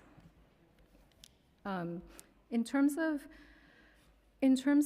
engaging actually with industries in New York City and advocacy groups, has Moya connected with the hospitality or construction industries? In particular, we know, or we're facing a growing number of worksite ICE raids. How is Moya engaged with the Department of Consumer and Worker Protection and the Department of Small Business Services to ensure these agencies are fully informed? So in terms of engaging with agencies, yes, they are active participants of the work that we do through our immigration interagency task force and other entities that we work on these issues together, where we work on these issues together. With respect to the various industries that may be impacted, we work closely with their advocacy organizations. One of the advocacy organizations that participated in our convening of cities, was specifically there to speak to the issues that impact these industries. In particular, as you mentioned, those industries that contract heavily from the immigrant community. So you're providing specific guidance on ways these industries can protect their employees and. Yes, this particular advocacy group is hosting trainings for industries and also governments to be able to support employers who may see challenges arise as a result of immigration enforcement activity. So what stopgap measures or guardrails does the administration have in place to ensure that NYPD's participation in various joint force task forces with federal authorities does not cross the line and turn into cooperation on immigration enforcement in violation of our local laws? long question. I'll let Rebecca talk about her work with NYPD. And I'll add that, again, like the commissioner has sort of repeated this, but nothing has changed in regards to what the local laws are, and those continue to be upheld. I can't go into specifics. I don't know if you can either, Rebecca, but please do if you have more in regards to what the NYPD has been doing, but we have, they're following the law as it is enumerated now. I think you can understand that while the commissioner continues to repeat that phrase in particular, what continues to be disturbing is we have proof of this problem. And so what I need to understand, and you can provide this to the council, is what are the guardrails that we are additionally putting into place since we know we have had this ongoing problem? None that I can speak to now. Again, there are, and even with the questions that you laid out regarding scenarios and planning, there's a lot of work that's happening that we're not at the liberty to discuss. Did you want to say something? No, I think she answered the question. Thank you. So again, we take this work seriously, and as I said before, we are limited to what we are mandated to do per charter. And however, after the elections in November, I met with a number of different commissioners, including the interim police commissioner, to discuss these very issues and to uplift the importance of our sanctuary laws. My strong message to my colleagues is that we cannot do anything to erode the trust that immigrant communities need to have in our city government so that we are able to best serve them. I'm going to turn it over to Councilmember Hudson for questions. Thank you so much, Chair. Hi, good afternoon. Just a couple of questions, and apologies if anything is redundant. I had to step out for a few, so just let me know if you've already answered it. But how has Moya asked immigration advocates for their feedback on how Moya could be helpful? And do you keep track of immigration legal clinics or similar engagements that are being run by immigration advocates? And can Moya curate that calendar of events and make it available publicly?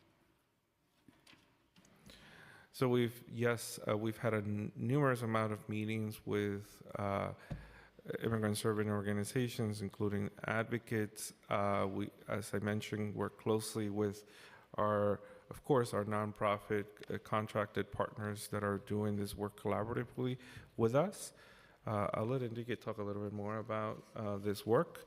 But as I said at the outset, our work is ongoing, including listening to today's testimonies and feedback, and we're ready to work with our colleagues in other sectors to prepare for what may come next. And thank you, Councilmember. When we started doing a lot of our work for scenario planning, we began hosting listening sessions to get an idea of how our plans and inform the work that we were doing to ensure that it was responsive to what organizations were doing on the ground.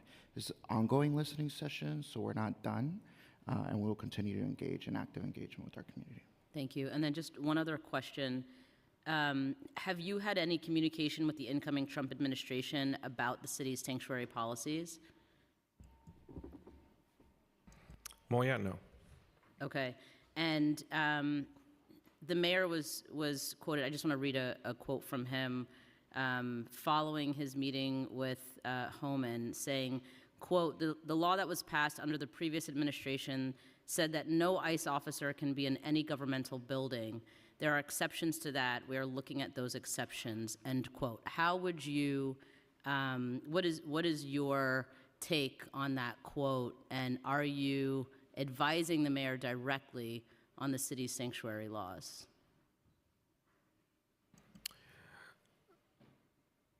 So it's important to say that the mayor has outlined his perspective on addressing his public safety concerns. However, he's also directed us to follow our sanctuary laws that are in place, and the directive is to ensure that all city agencies are adhering to these laws, which is why we not only did we send written guidance, but are also conducting training to these agencies so they understand that that message should be clear. So you don't think that he's trying to create or looking for ways to create exceptions, whether through charter revision or any other means? That is not an analysis that we're at Moya engaged in, so I can't really weigh Are on you that. prepared to push back on any attempts to create exceptions to our sanctuary laws?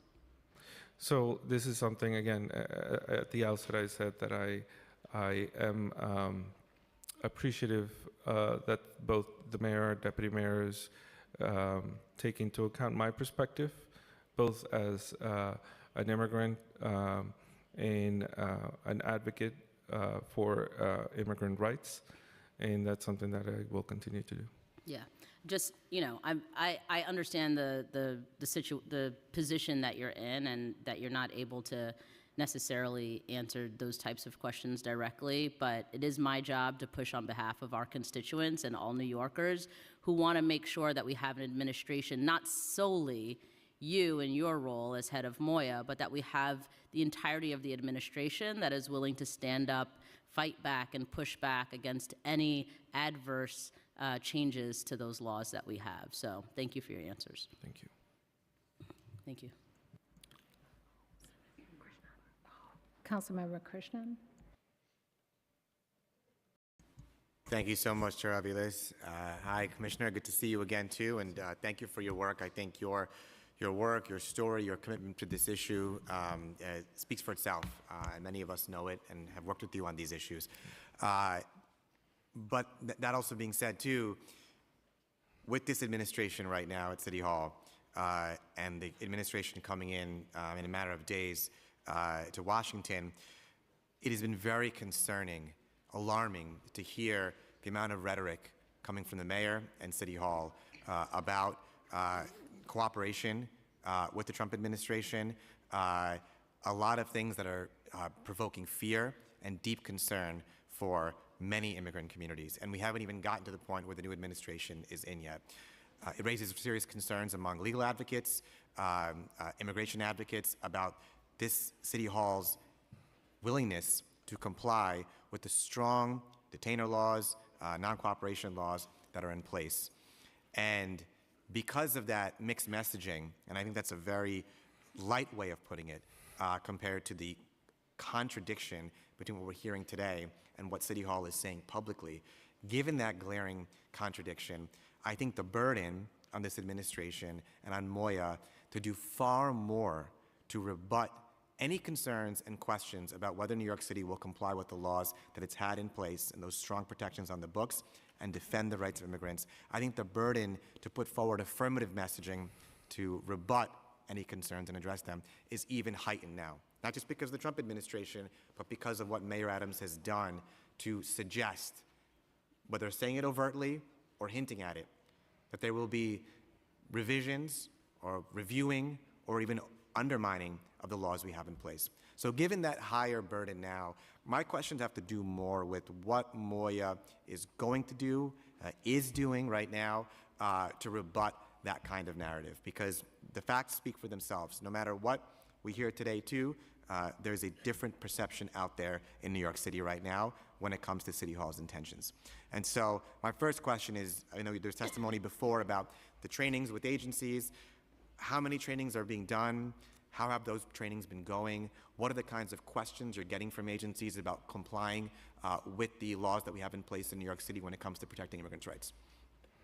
Thank you, Councilmember. And before I let Lorena talk about the trainings, as I shared earlier, I think we've taken significant, important steps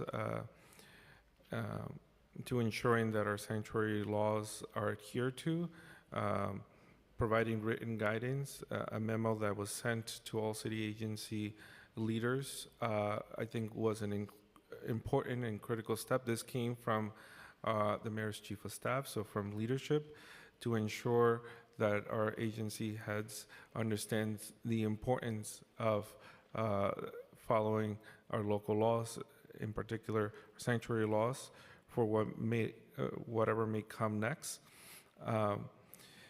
As far as I'm concerned, we are the only city to have done that, and that was done previously 8 years ago, and we're ahead of schedule in that regard. And we are also providing these trainings, which I think are very critical. I said earlier, our staff, our city staff, is expected to be familiar with these local laws when interacting with our immigrant community. So these are meant to be refreshers. But it is significant that we are partnering with our city's law department to make sure that we're available to answer any questions agencies may have. And our work is ongoing, so we'll continue to do this work. And I also mentioned, that we are engaged in a communications campaign. We want to be clear that our goal is for us to provide a city government that is available to all New Yorkers, regardless of their immigration status, that not only protects our residents, but that empowers them and provide them with the information and the resources, the support that they need. And so we want to be clear about that messaging.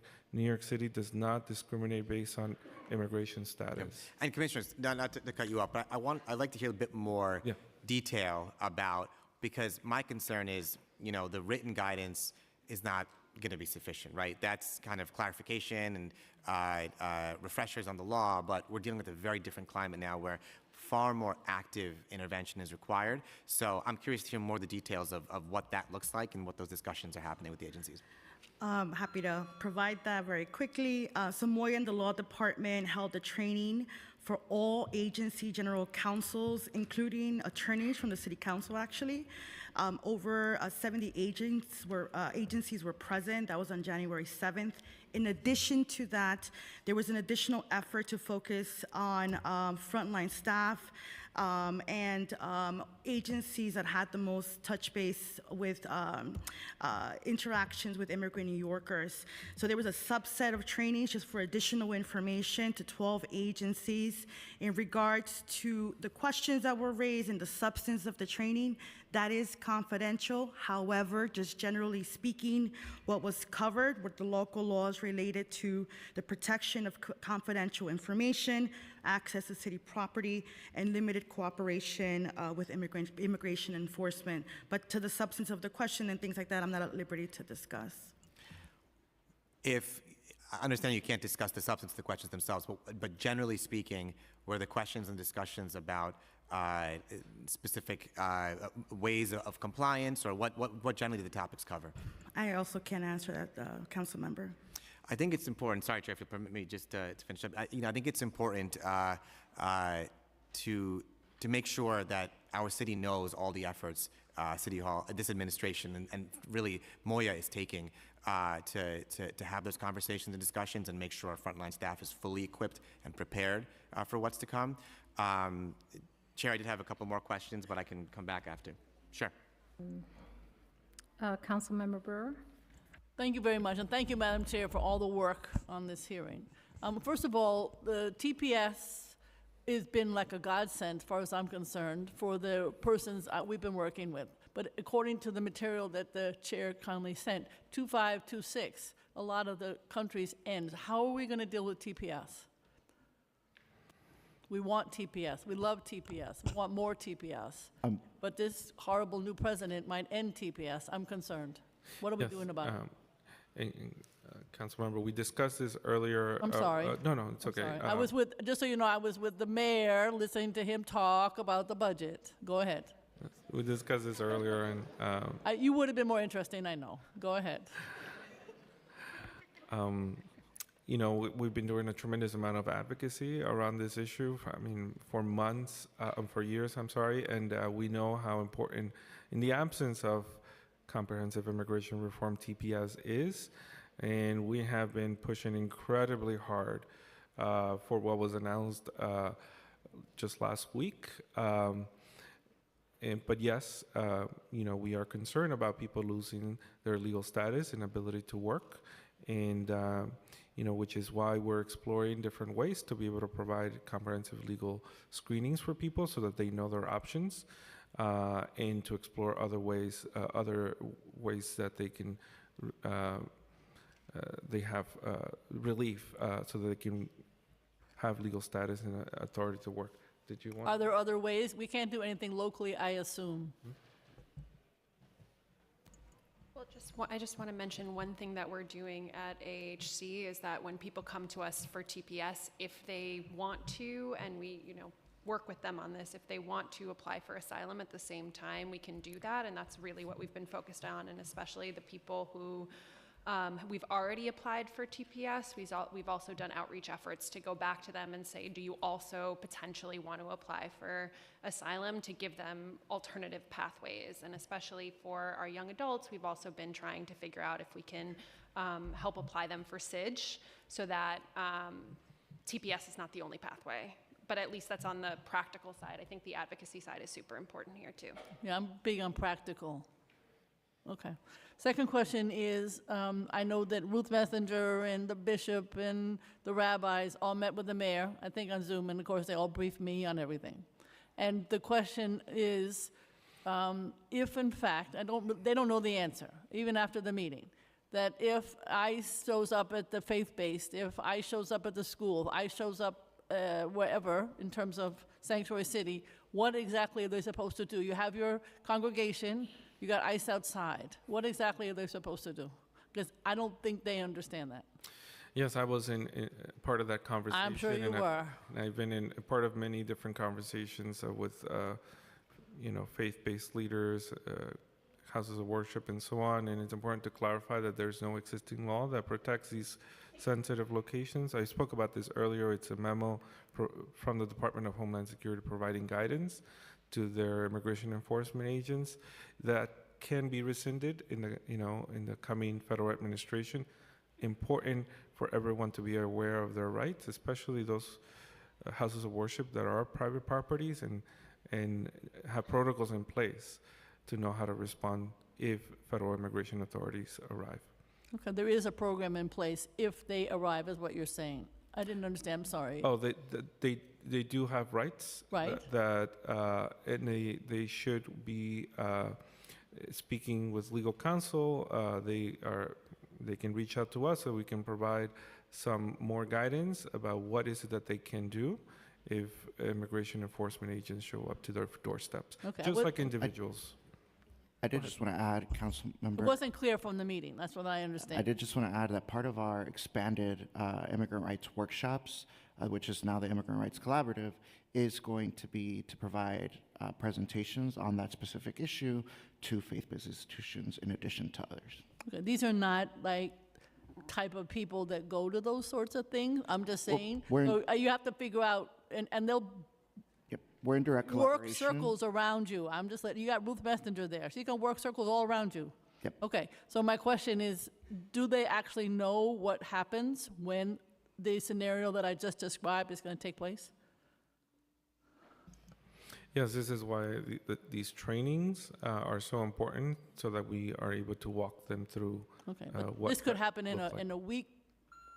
Okay. No, absolutely, which is why we have been meeting with the different coalitions of groups that do this work, and we want to get this information out as soon as possible. One last question. I'm going to ask IBO to do this, but to me, we put all this money into these amazing migrants, whom I have great respect for. I mean, if you were in a worker training program and you got, X dollars were paid to have you get through the OSHA program, you wouldn't say goodbye, go to Minnesota, go to Texas, we don't want you anymore. Craziness that we're spending millions of dollars, families and individuals, and saying goodbye. So do we know exactly how much? I know this, whatever the mayor said on the phone today, I don't know, 4 billion, 6 billion, whatever his number is. I have no idea what that means. So my question is, per family, per individual, what is the general amount that the city of New York has invested? Because if you look at this as a cost benefit, it's insane to tell them goodbye, in my opinion. For recently arrived immigrants, Molly can talk about it. Well, so we have to defer to OMB on the per diem. That's not a good idea. Go ahead. That is what we have to do in terms of the actual dollar amount, so we can get back to you on that. Okay, because I do believe if you look at this from standing back, looking at all the money we've invested, why in the world are we saying to people, we have jobs, etc.? So what is the city's plan to try to keep these families here? Literally, not send them away. So we've been working, as you know, across city agencies to give people as much supports as we can, including, I think, the last numbers I saw is SBS has verified that through the Workforce One centers, we have been able to get hired more than 1,000 migrants who we've also helped get their work permits. So we continue to try to do everything we can to support people in their journey. That doesn't necessarily mean staying in our shelter system. That means everything that they need to integrate into society and figure out what makes the most sense in terms of getting apartments, in terms of figuring out where is best for them and their family. Okay, I know it's a slow process, I got it. 1,000 is good, many more need. And I would suggest trying to keep some of this shelter and keeping this process going. Look at the money we put into these people, and they're wonderful. Thank you very much before I get more frustrated. I share the frustration. Wanted to know, did the mayor commit to any additional resources that we need to address this issue? No. Surprising. In terms of, I just want a clarification for the record. Commissioner, can you clarify Moya's perspective about what the exceptions are to the sanctuary laws?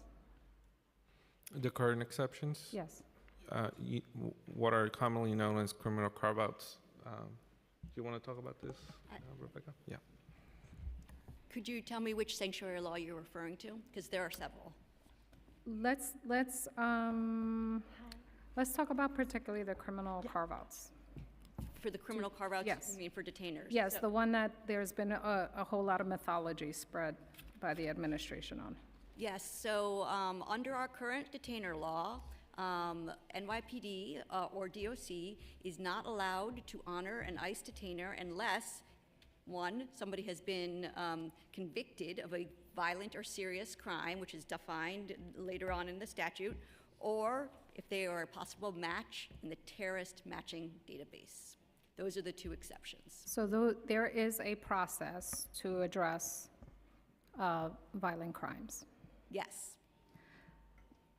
And is Moya of the opinion that people should be not offered due process prior to conviction and sent to ICE? I mean, certainly we are of that opinion, but I don't know exactly if you're asking about our opinion on the law. We follow the law. And Okay, we encourage others I'm to glad to hear you follow the law. But I think we share the opinion that everyone deserves due process. Is that correct? I shouldn't even be asking this question, quite frankly, but I just want to be sure since there have been such a strange contradictory messages. Okay, I think I'm going to ask Owasso a couple of questions. You've been patiently awaiting the spotlight, and then I will turn it over to Councilmember Krishnan. So in terms of reporting suggests that the incoming administration, we just talked about the TPS. Can you, in that guise, can you talk to us about how the Asylum Application Help Center is preparing to pivot the applications from TPS to others? I think you just started actually talking about that. Yeah, I think we're obviously in consultation with advocates and lawyers about what makes the most sense. I think at this point we are still going to focus on the redesignations. So we obviously just got the redesignations, but we're really, really focused in the coming months on asylum and SIDGE, and really because we know that that is less precarious at this current moment, but we're still going to help people who need TPS or work authorization. We're just going to prioritize those two more. And if there's other immigration reliefs that come out that make it that are sort of low impact, we'll also focus on those as they come up. And how is the Help Center, I guess, preparing to engage in this communication with individuals about their options? Like, are you proactively, or do you have a plan to proactively reach out, and how you will be triaging that? We have been proactively using the data that we collect on a central level. And central level, I mean just in my office. Right. No one else really has access to it. We've been using that to help the Shelters identify who may be eligible for one of these appointments, who hasn't affirmatively told us either way if they've applied through case management or through their initial interviews when they come into our system. And then using that outreach to get them an appointment so that we can really talk about their options and figure out what makes the most sense for that individual and that family. So we have been doing more proactive outreach, including calling through. We've done series of calling through lists that we then burn, but calling through lists to see if we can get more appointments. If, in the case that restrictions start to certainly arise, is the Help Center preparing to engage with local service providers? And what does that look like both in funding and communication? So we actually, for the next year, we're really pushing for the state to reinvest in the AHC, and it will look different. The goal is for it to look different. The goal is to get to a place where we're funding more legal representation and more nonprofits that do that, and less our high impact model, pro se model. And so that is the goal, and that's what we're working with the state on, to make that shift, because we know that the cases that are going to come up are more complicated, and we've done what we needed to do as part of the emergency response of this. So we want to sort of lower the amount of availability at our AHC and sort of make more money available to nonprofits if we get that money again from the state. Got it. So can you, I think this is part of your state advocacy. Can you tell us, is OWASO engaged in any federal advocacy? So yes, we continue to be engaged in both state and federal advocacy. You know, we're very tied into TPS advocacy. I think the mayor's been very clear. We want people to be able to work whatever gets people the ability to work quicker and faster and better. That continues to be our main focus of our federal advocacy. And on the state side, it's really on funding. But I'll hand it over to Kelly if there's anything else you want to add. Hi, Chair. My name is Kelly Sikase. I'm the Director of Migration Policy at OWASO. And yeah, so we had created a advocacy strategy for the lame duck session, which, like Molly mentioned, Director Schaefer mentioned, it is going to be focusing a lot on TPS, a focus on TPS, on work authorization, and also on, you know, pushing the administration to finalize rules that would expedite work permits, and also protection for DACA and Dreamers. And as we're going into incoming administration, we're also kind of analyzing what that is going to look like in the makeup, and then create a advocacy strategy for that as well. Thank you. In terms of the city restricts non-local government personnel who enforce civil or criminal laws from accessing non-public areas. We've touched on this earlier today, like city property, shelters, limiting collection and release of personally identifying information. Can you tell us how OWASO is ensuring compliance with these laws, which apply to all New Yorkers regardless of citizenship or immigration status, in the specific context of this quasi-shelter system for immigrant newcomers?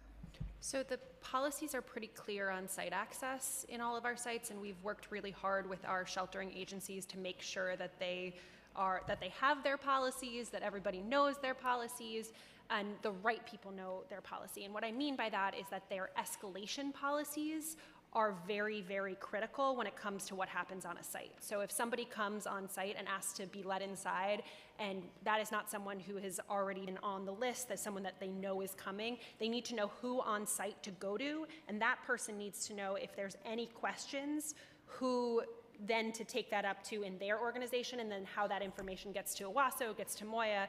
And so we've been really working hard with those agencies to make sure those policies are tight.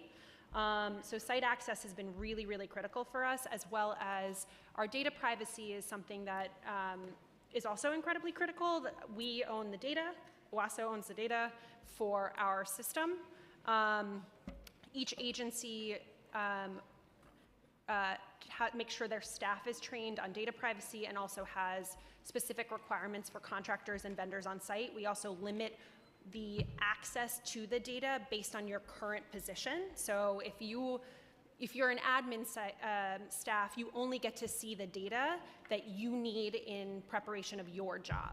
And and there's very clear guidelines on how you transmit that data if you ever need to. And so we just continue to work with our agencies on all of those pieces. So who's responsible for training shelter staff?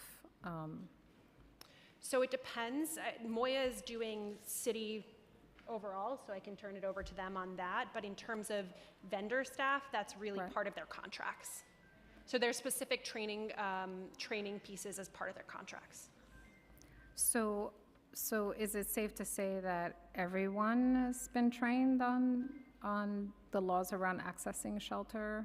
On-site access, yes. On-site access. On-site access, or at least who to go to.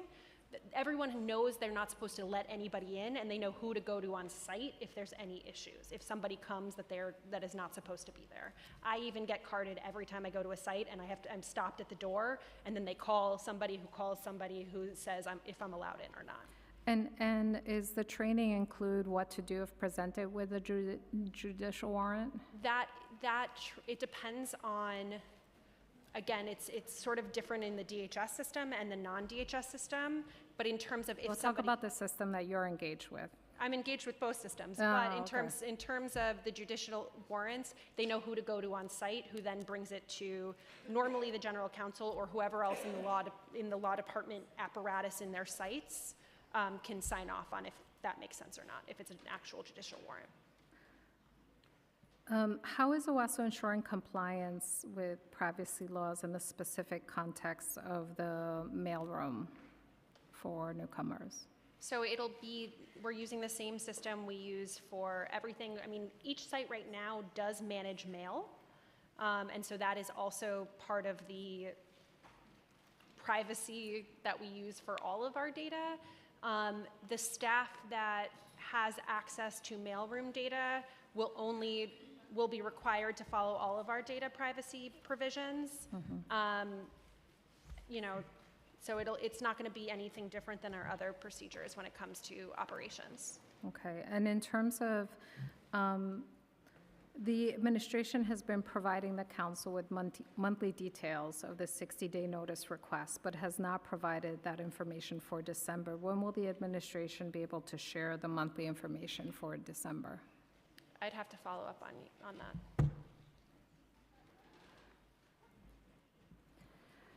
The administration has announced impending closure of several migrant shelters. Could OWASO please confirm whether space will be made available for individuals and families in the traditional shelter system run by DHS? So we're working with DHS and our non-DHS systems to ensure that every single person has a shelter bed.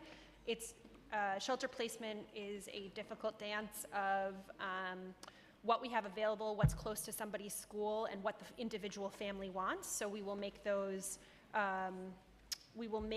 determinations as those sites close. Not everybody will go to a DHS site. We still have other sites open, but I will say by June we will have closed over 80% of our non-DHS system that we've ever had open. Yeah, I'm currently engaged with a good number of folks in non-DHS systems that are receiving very alarming messages from shelter staff that people interpret they have to leave right now, and it's causing an enormous amount of chaos, particularly in the guise of this administration coming. So how are you communicating with provider staff around how they are communicating with people? Because one-off is something, but we're getting incoming from all over that there's really problematic messaging and people understanding they're getting pushed out into the street in the middle of winter. So if you have any specific examples. There are many. Yes, and I would love to look into those. We give notice in every language, and we have case managers as well as front door staff talk to guests as we have to make moves, as we have to move people to other shelters. So if there's specific examples, we're happy to follow up on them. We'll certainly follow up with you. In terms of, I guess I can pass it over to Councilmember Krishnan. Thank you, Chair. I just wanted to follow up my questions I was asking before. And I think, Councilmember Brewer and I, we're saying the same thing, which is more is required here in this situation. And it's very concerning. I understand the written guidance and the communication with agencies, but I'd like to hear more about what efforts this administration and Moya is taking. And I understand the mayor has not given you all the budget that you need. You won't say it, but I will say that.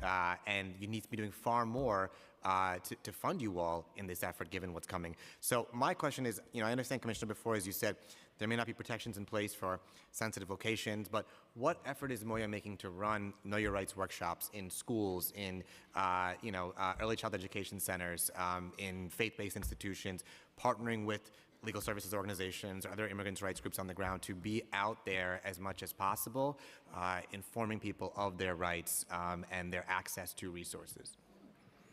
Thank you, Councilmember. As I said previously, our work is ongoing.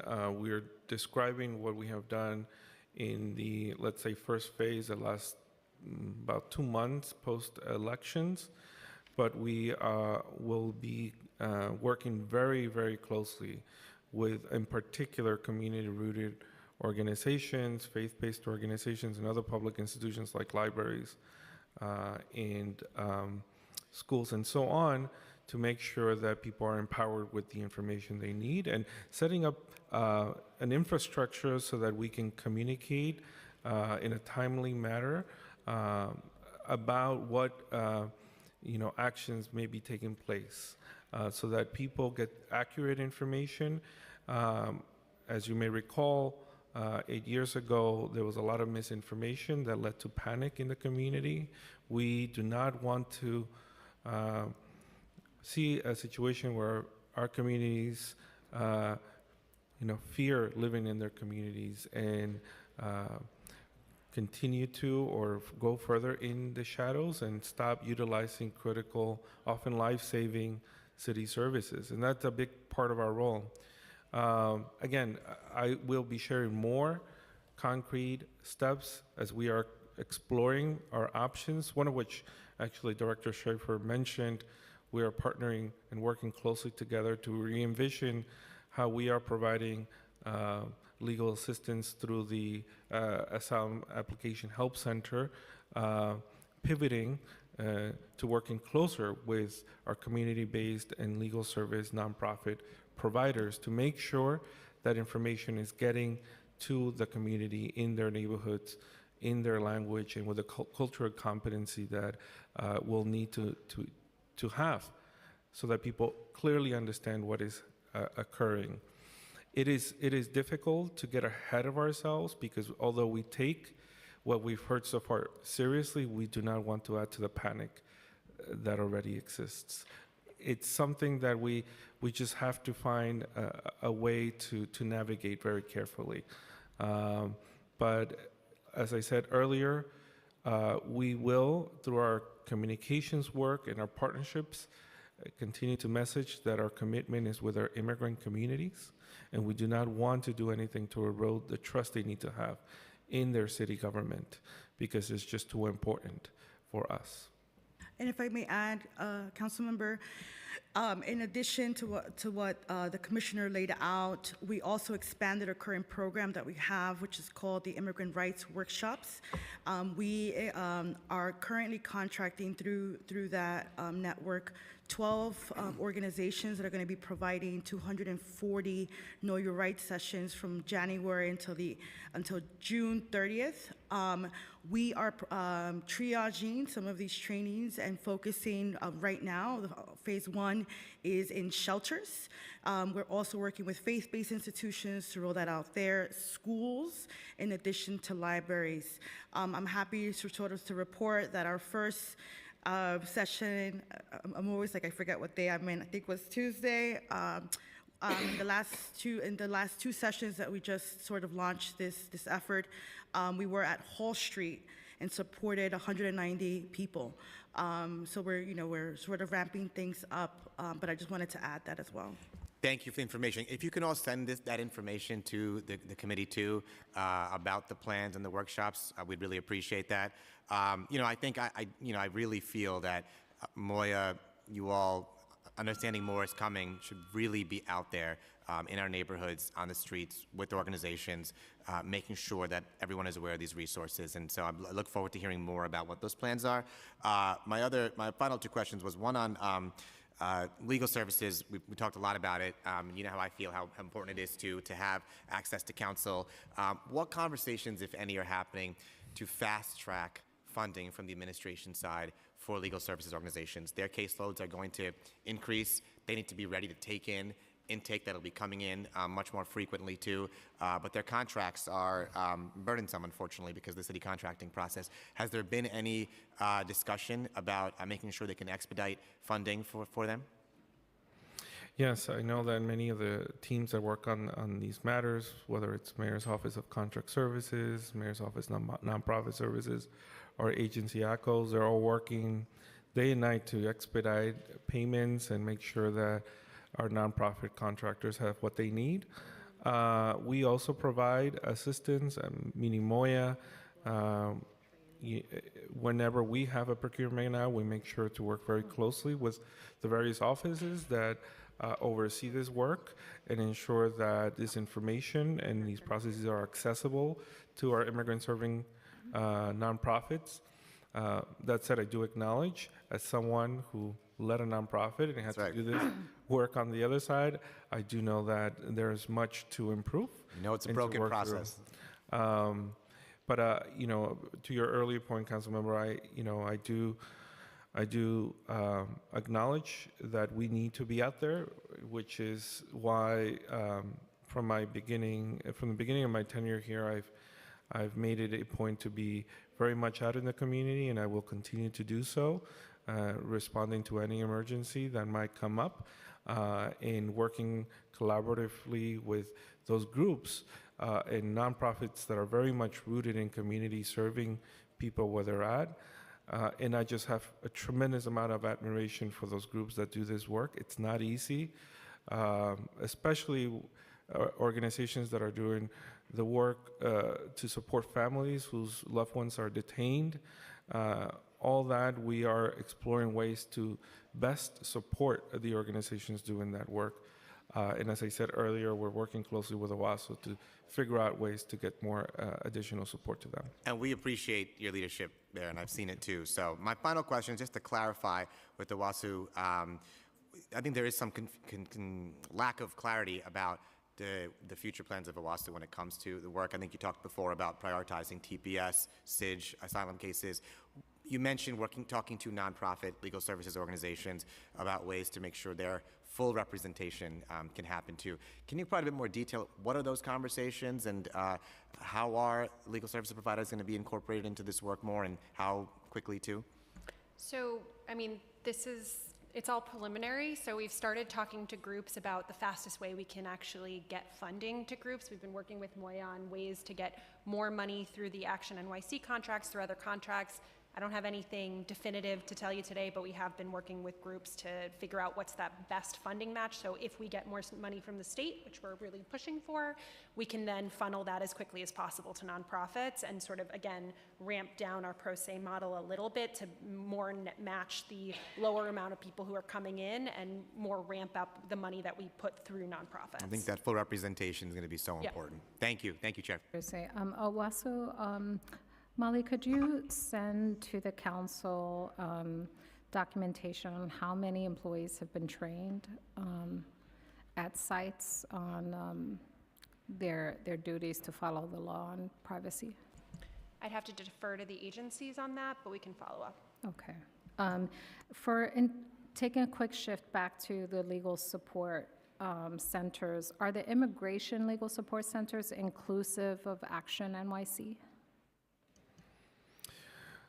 Or is it just the rebranding of Action NYC? This might get a little confusing because we're talking about different programs, and we no longer use the term Action NYC. We received a lot of feedback about. Yet some of your materials still say Action NYC. Exactly. So we're trying to move away from that because we receive feedback that is just, it's difficult. It's difficult to understand from the perspective of immigrant communities what Action NYC means. But that's besides the point. That there's a number of different programs that we fund and do this work through nonprofit contracted partners that we're looking at. Director Schaefer mentioned a number of things that we're exploring. I don't want to get too ahead of myself so as not to confuse the providers. They're confused already. However, the ongoing process to selecting the nonprofit providers that will be part of the Moya Immigration Legal Support Centers is ongoing. It is a process that is currently open, so I cannot say too much about that.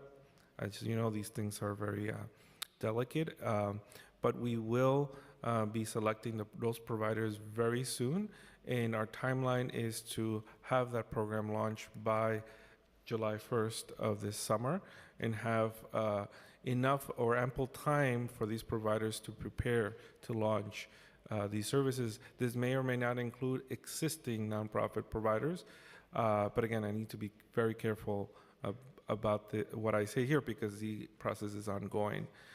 However, as Director Schaefer mentioned, we're exploring ways that we can continue to support existing nonprofit providers and legal service providers who will see additional work as a result of whatever may come next.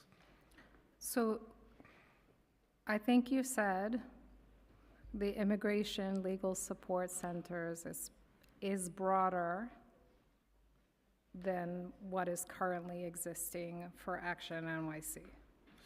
That program, Potentially. That program, you know, we laid out the specifics in our RFX. Consist of contracting with nonprofit providers to establish legal support centers in immigrant communities. So the goal is to establish 25 of these centers throughout New York City so that immigrant communities can access these services in the communities that they live and in the languages that they speak. And those are principles really important to us. We understand that there's often fear and concern for immigrant communities to leave their neighborhoods to access these services. So that is the ongoing process. We will be selecting those providers very soon. They will be informed if they did receive the contract, and we will be working with them to establish these centers, these programs, and hope to launch by July 1st. Aside from that, there are a number of different programs with existing nonprofit providers. We're going to be in conversation with them about ways we can continue to support their work. I understand the confusion. How will the 18 million be distributed across the 3-year plan? Again, a lot of this information is laid out in a very comprehensive and detailed RFX. There should not be a confusion about this. Well, you can answer the question right now. So since you already have it in the RFS, how's the 18 million going to be distributed across the 3-year plan? So we laid out a plan for each of the providers to receive approximately $750,000 each. What's the cut each year, not to each individual provider? So what's the allocation per year? Generally, and this is in partnership, just to make sure it's clear, with the Department of Social Services. So the team there that oversees contracts will provide additional information about the way that these contracts, once we select the organizations, will be executed. Generally speaking, and I think we outlined this in our RFX, $250,000 per year over 3 years that the organizations will receive to establish these programs. So per year, the total that is expected to be dispersed is what? Like I said, it's approximately $750,000 per $750,000 per center for 3 years. And again, to emphasize, this is the only program of its kind in the country.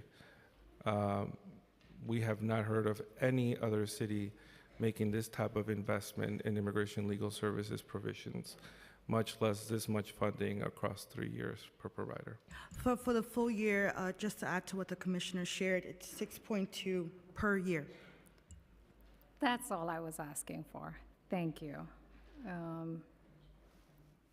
In terms of, would you be able to share the list of the 25 providers, or is that? Once the selection is completed, yes, we will And publish the list. the selection is going to be in July or? No, it's ongoing right now. Ongoing. Okay, we'd love to see a list of the providers as soon as determined. What are the specific immigration services that will be provided under the legal service? As outlined in the RFX, there's a menu of services, including comprehensive legal screening, full representation. It really depends on what the providers have proposed, and those who have been selected will provide. Again, this is to acknowledge that different immigrant communities will have different needs. They need to be tailored based on those needs.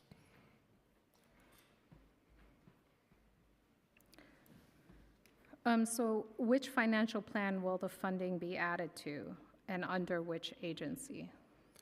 As I mentioned, this is a partnership with the Department of Social Services and HRA. Is it, that's the current Action NYC contract? So again, to clarify, we no longer use the term Action NYC. It is the existing contractors. I know that there's a tremendous amount of advocacy to continue with the existing contractors, but we've informed them that their contracts have been extended through the end of June, and we'll be working with them to finalize their work in transition. Yeah, in terms of the extension to June, did the administration provide funding for all this work that we're expecting providers to do with an incoming administration and everything we talked about today?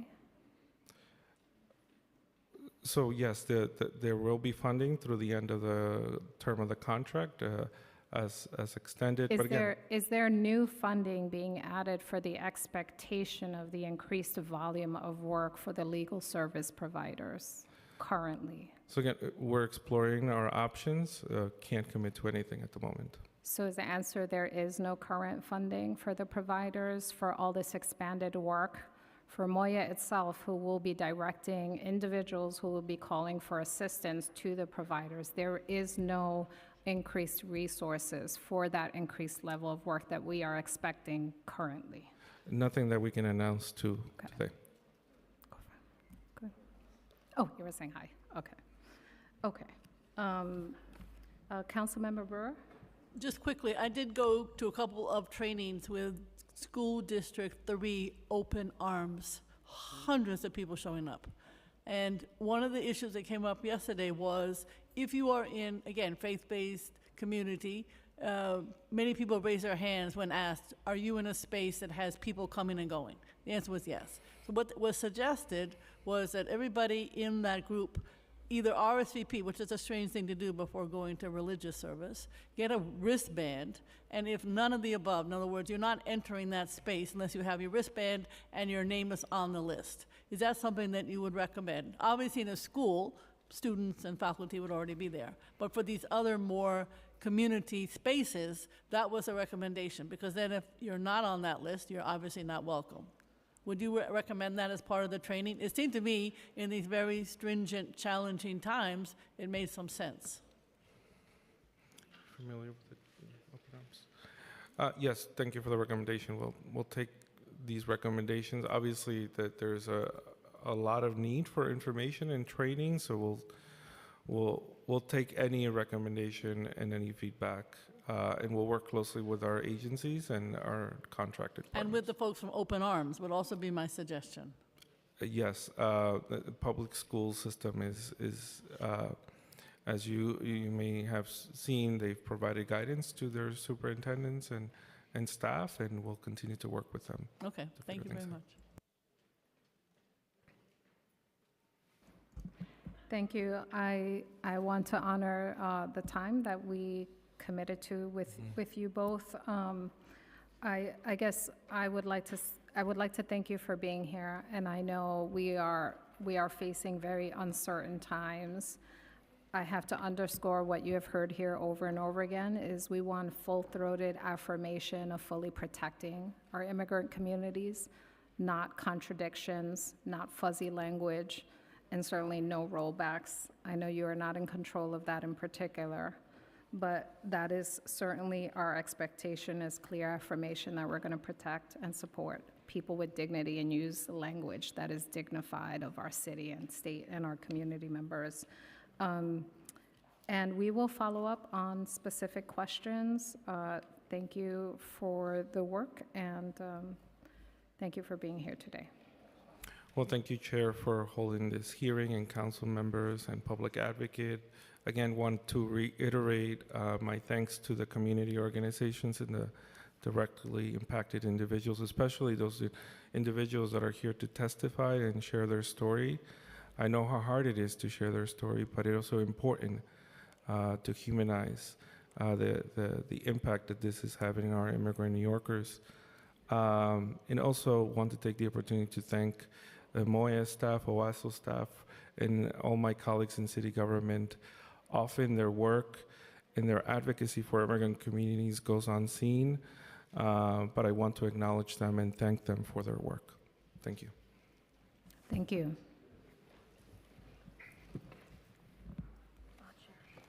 The first panel was a little different, so I think you can just read this and that's fine, and then I'll give you the public testimony statement. Is that okay? So I should. You should just read that, yeah. Okay. And then, oh, wait a second. Sorry. But it's still the information here, right? Okay, good.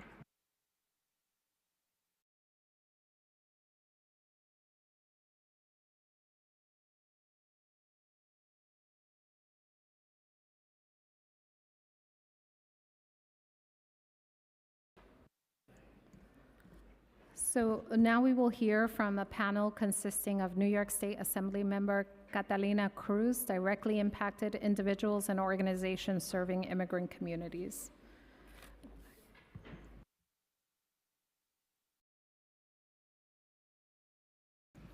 Assembly member Catalina Cruz, Claudia Valdivia, and Dadian Albing from Make the Road, New York.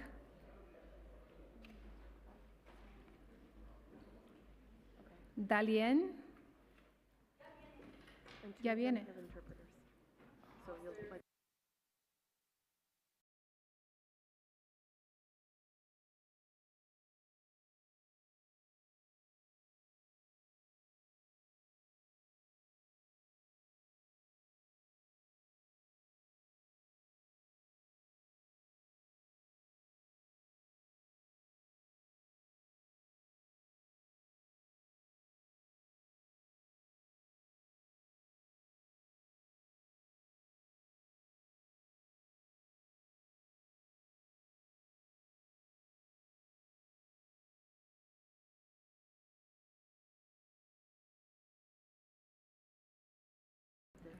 for this because it has the new language that added this one. Okay, Assembly member Catalina Cruz, thank you for joining us. Press this one. All right. It's interesting being on the other end of this. Thank you, and good to see you again, Councilmember Aviles. I am Assemblymember Catalina Cruz, and I represent the 39th Assembly District in Queens, a community that embodies the rich diversity and resiliency of our immigrants. As the sponsor of the Access to Representation Act and the first former Dreamer elected in the state of New York, I bring both legislative experience and personal insight on the challenges faced by our immigrant communities. I want to thank you as well as the Gail Brewer for all of your work in advocating for our immigrant communities. It is really important to have partners all across the state and across all levels of government in getting this work done, especially when we have so many people who claim to be our partners and are leaving us behind. I want to first talk about the Access to Representation Act and the importance of this piece of legislation and the investment for our immigrant communities. The ARA would guarantee legal representation for low-income New Yorkers facing removal proceedings. This means residents, asylum seekers, undocumented people, anyone facing a deportation.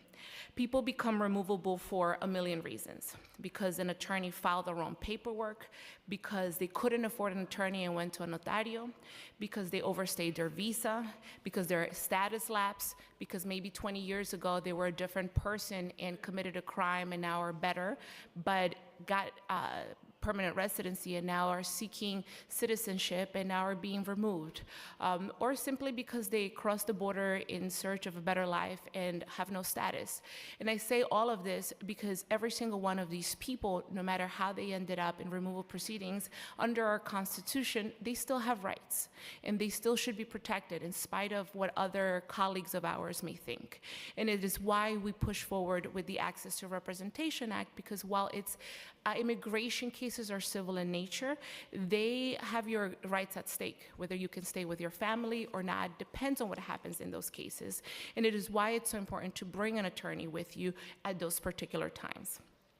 4 out of 5 immigrants that enter removal proceedings don't have an attorney. And when you have an attorney, what ends up happening is that you are 10 times more likely to actually succeed in that particular case. This isn't just about those particular numbers, it's about the humanity of the families that are facing a removal proceeding and that are going to thrive once they are successful.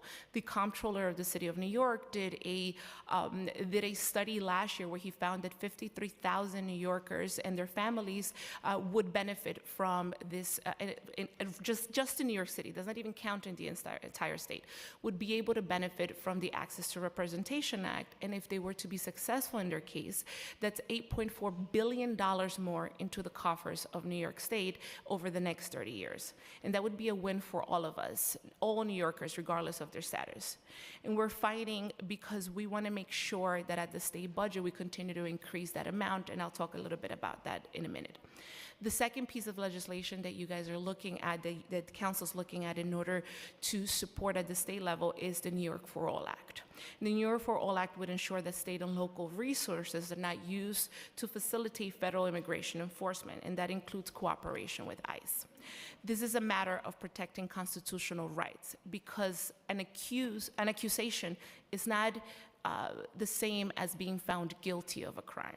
And what was happening in practice 10, 20 years ago, before the detainer law, was that someone who was simply being accused of a crime, whether they were guilty or not, if they were picked up by ICE within those first 24 hours in holding, they didn't have an opportunity to fight their case. They didn't have an opportunity to demonstrate that they were completely innocent. And that could mean someone who had asylum, that could mean someone who was undocumented, that could even mean someone who had a permanent residency, and that could also mean someone who was completely undocumented.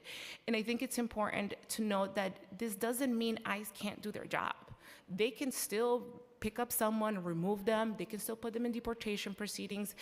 All this means is that we as a state are not going to facilitate their job, that we're not going to spend the money that we need in order to meet the needs of every other New Yorker doing the job of ICE. This would instill confidence in institutions like schools, hospitals, law enforcement, and ensure immigrants feel safe when accessing these critical services. I remember when I used to practice, I had one client who was a domestic violence survivor who told me that the first time that she called the police on her husband, they asked her for her papers. We cannot go back to that time. This might have been 15 years ago, but it could feel like it could be tomorrow with the way things are going. We want to make sure that anyone who needs the help, and frankly, anyone who's accused, can actually have their day in court and protect their rights. Fear of deportation prevented many immigrants from seeking these necessary medical care, sending their children to school. We all remember what it was like before the green light bill came in and provided people with driver's licenses. And we here in the city of New York are somewhat privileged in that people can take the train and not feel as scared. But in upstate New York, you have farm workers who, if they don't have a driver's license, if they are scared, they're not taking their kids to school, they're not going to the doctor. And so we want to make sure that as a state, we have a uniform policy of saying, no, we will not do the job of ICE for them. you know, and we have always been the kind of state that leads on many of these issues, and we should continue to be, no matter who is at the leadership nationally. I've worked to make sure that that my constituents feel protected, and I want to thank you all for doing the same thing for all of the city of New York. I want to say two things before I finish, and that's the amount of money that we are investing in legal services. We started in 2020 with only $6.4 million, and this past year in the 2024 budget, we ended up with $74 million, and that is to support immigrant legal services, the Office for New Americans, and other services that are similar to that. And this year, we're coming in to the state budget negotiations seeking over $100 million to supplement the work that the city of New York is already doing and doing it statewide, in addition to making New York for All, as well as Access to Representation Act, an actual right and the actual law. And what we need, and why I want to thank you all, and I know Councilmember Hanif, as well as Councilmember De La Rosa, have done resolutions in support of these two pieces of legislation, is that you continue to be our partners and you continue to speak up for immigrants, especially those who are going to begin to be afraid to do so for themselves. And so I'll leave it at that, and I want to thank you all for the support, and I'm happy to answer questions. And if you would not mind, I just want to say two sentences in Spanish. Le quiero dar las gracias, and I know it's not customary to do this, pero veo aquí a mucha gente que en los próximos meses vamos a tener una vida muy difícil. Le quiero dar las gracias a todos y a todas por estar aquí y darle su testimonio al Consejo Municipal, y que entiendan que estas son nuestros amigos. Nos van a ayudar y nos van a asegurar que no estemos solos en esta lucha. Thank you. Thank you so much, Assembly Member. You have been an incredible champion for all New Yorkers, including, obviously, immigrant New Yorkers. This partnership between the city and state to reinforce and ensure that protections are statewide are so important for our communities. People don't stay in one place. And so this council is very supportive of both your legislation and Senator Gennardis's legislation in New York for All. It is critical that we have coherent, clear laws and not a patchwork, which puts everyone in jeopardy. And I will say it is incredibly true that we've invested an enormous amount for laws that keep us safe, quite frankly, and to do any rollback or not to be fully throated in the guise of a very which does not offer due process and offers indefinite detention for people.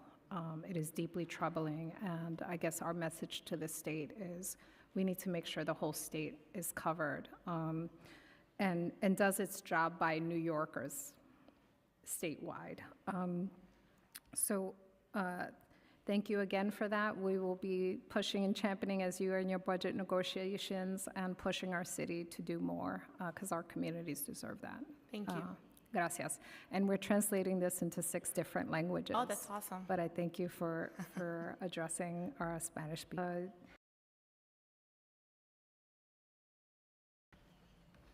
Hola, mi nombre es Claudia Valdivia. Soy activista de la comunidad.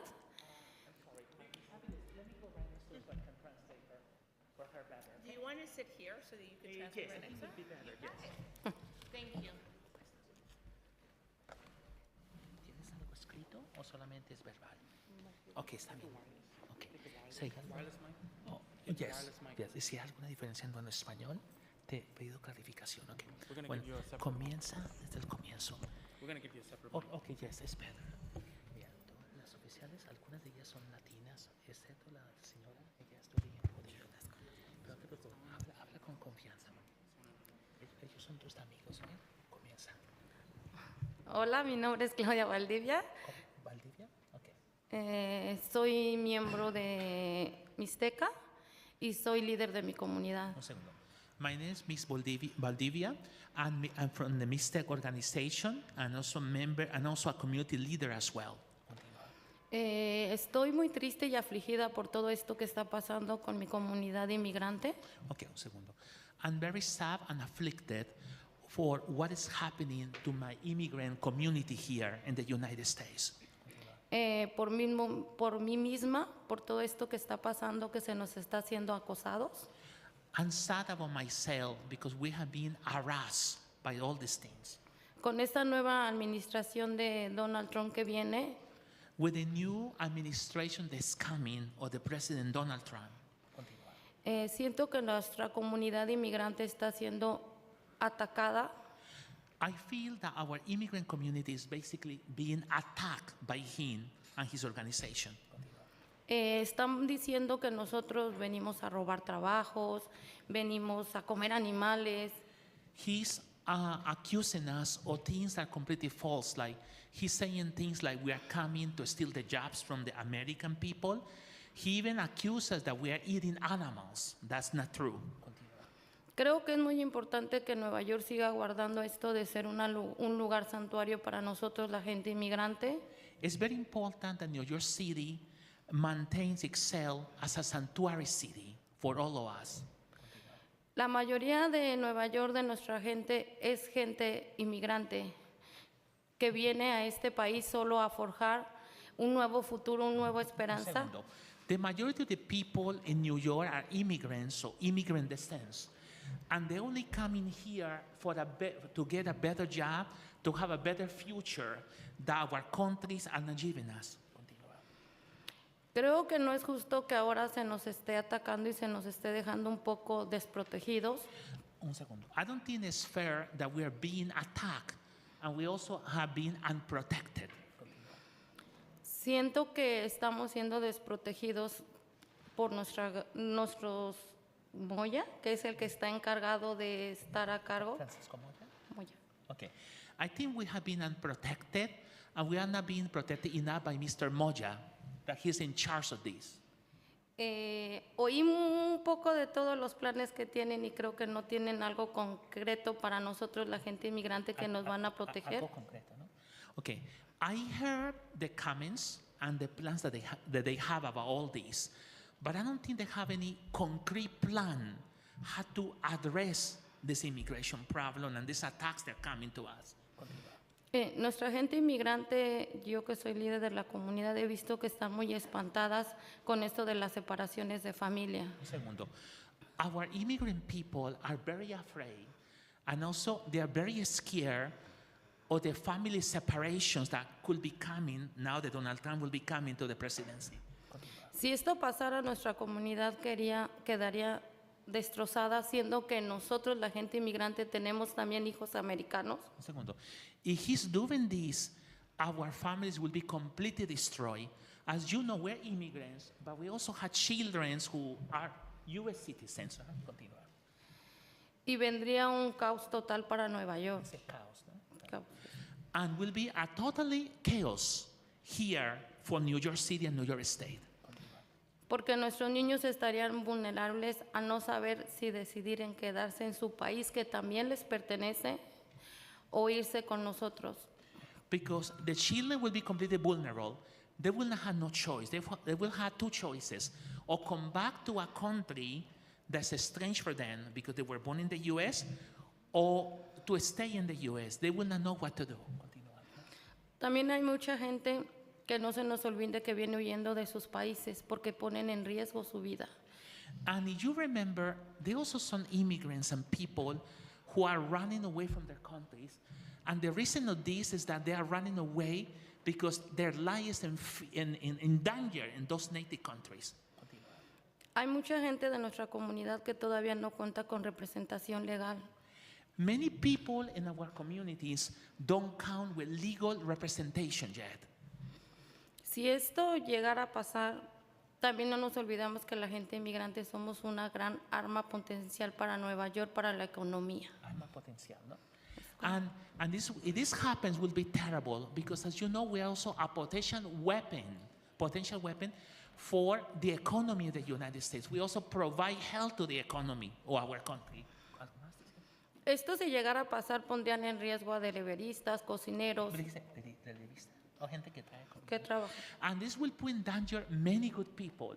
Like, for example, the people who deliver food, right? They will be victims of this. ¿Qué más? Y aún así mismo a las personas que viven aquí, porque no se olviden que nosotros limpiamos sus casas, cuidamos a sus hijos. Okay, okay, continúa, tranquilo, continúa. También si esto fuera, Okay, yo... un segundo.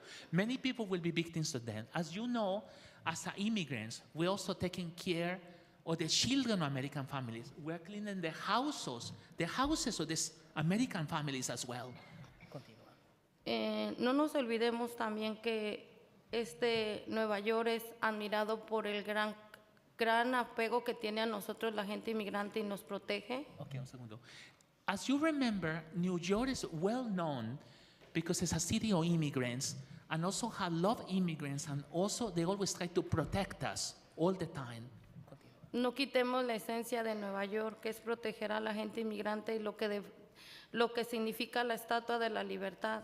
It's very essential to protect New York immigrants. As you know, the symbol of the Statue of Liberty that was given by France to us is the symbol of the immigration of the United States and the protection that they should provide us. También creo que es algo injusto que nuestros niños, en vez de estarse preocupando por ser un policía o ser algo en este país, esté preocupado por que sus padres van a ser reportados. Dice, ¿la policía qué? Perdón, ¿puedes repetir la parte de la policía? ¿Qué quiere decir con la policía? Que nuestros niños, en vez de estar pensando en ser algo, un policía o trabajar para este estado, están preocupados en que sus padres sean separados. And it's not fair that our children, instead of thinking to being a police officer, being something, they have to be thinking something else. They have to be worried that they're going to separate them from their parents. This is very sad. Lo único que quiero decirles es a las autoridades de Nueva York que no nos dejen desprotegidos porque nosotros dependemos de ustedes. Okay, the only thing I want to ask you, the authorities of New York, don't leave us unprotected. We are depending from all of you. Okay, continúa. Ya que yo sé que muchos están con nosotros en nuestra lucha. I know that many of you are with us in this big fight that we have. Continúa. Entonces creo que esto es importante. Gracias. So I believe this is very important for all of us. Gracias. Okay, thank you. Un momentico, quizá que es. Claudia, gracias por su testimonio. Tenemos más de 50 personas, pero muchísimas gracias por tener su voz aquí y su activismo, y estamos juntos en esta lucha. Gracias. Es puertorriqueño estadounidense. Darian? Oh, Miss Aviles, she speaks English very well, so she has her article in English, right? The other one's in Spanish, so she will read it in English. Terminamos de voy a ayudar a la señora. Thank you for having me here. My name is Alia Malvan, and I am youth leader of Make the Road, New York, in a senior and international high school. I missed school today, so I could come here to testify and urge the City Council, Mayor Adams, and Chancellor Aviles Ramos to take immediate actions to support and protect immigrant young people like me in our city. I came to this country about 2 years ago in search of more opportunities and a better education and safety. It was very scary to be alone in this new country with just my grandmother. With all these things and these changes going on, my teachers helped me orient me a new school and new language. The one thing I can adjust to is the amount of the school police always present. It makes me students feel like we did something wrong. Every afternoon, the school cops get loud and aggressive, urging us to immediately leave to school property. Signs arriving, I've seen Major Adams increase local and state police presence through the city. Racism is at the core of the United States. System of policing, incarceration, and immigration. All of these enforcement systems use discrimination and violent tactics to criminalize Black, Brown, Latin, and immigrant people. Just yesterday, Governor Hochul said in her state of the state that even more police will be added to train station. Seeing state troopers makes me feel like war is going to happen at any point. This summer, a state trooper at the train yelled at me because I was passing a coffee to my friend through the metal gate. It is terrifying to be surrounded by so many cops because I know any interaction is more likely for us to get pushed into the school to deportation pipeline. Donald Trump will take office in 4 days. He has been bringing about launching dozens of executive orders to target my community. Mass deportation and rollbacks ICE, sensitive locations policies on his first day in office. At this moment, the City Council must hold the line with our detainer laws, so immigrants are not afraid of interacting with city agencies or schools, so that I'm not afraid to go to school. While the Chancellor has sent guidance to school around ICE, she can take steps right now to make the protocols stronger. I should not be able to come into schools without a judicial warrant.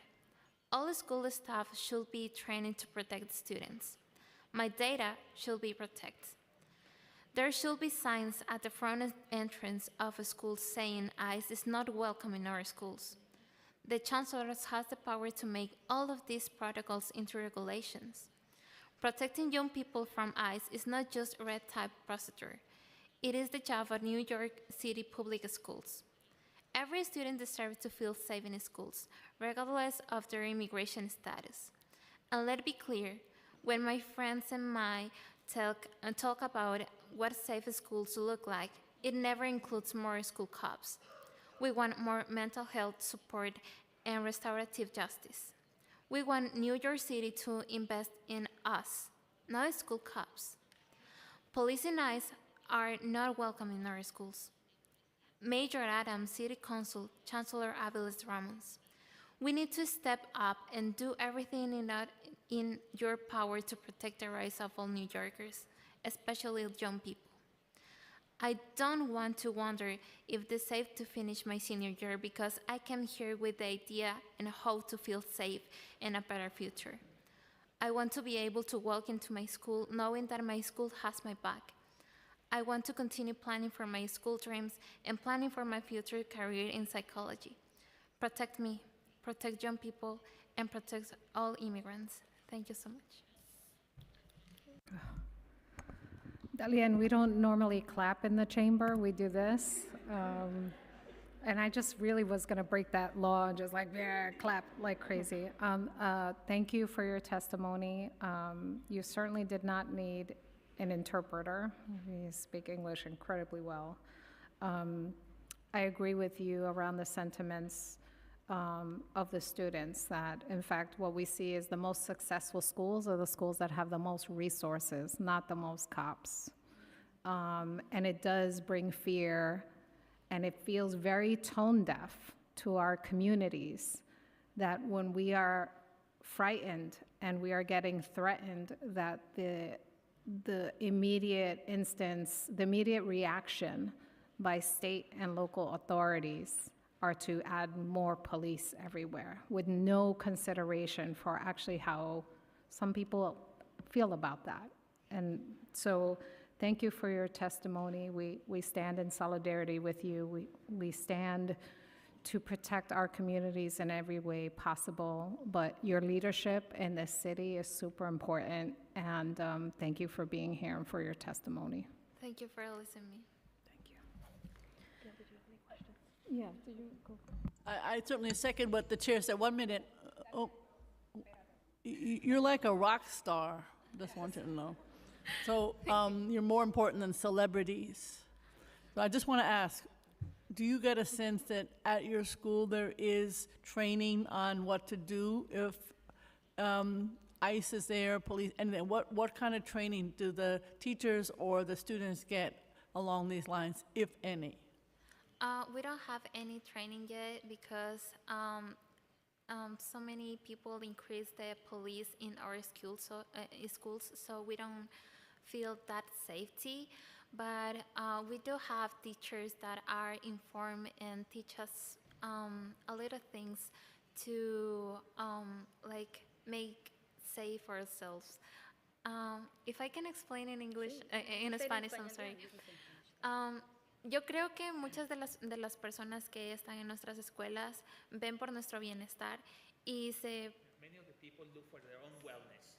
Yeah, the people who are inside the school. Okay, no te preocupes, está bien, tranquilo. y muchos profesores de nosotros están informando para enseñarnos justicia restaurativa. Perdón, la última palabra. And a lot of teachers are showing us restorative justice practices. Yes, it's true. It's correct. She's correct.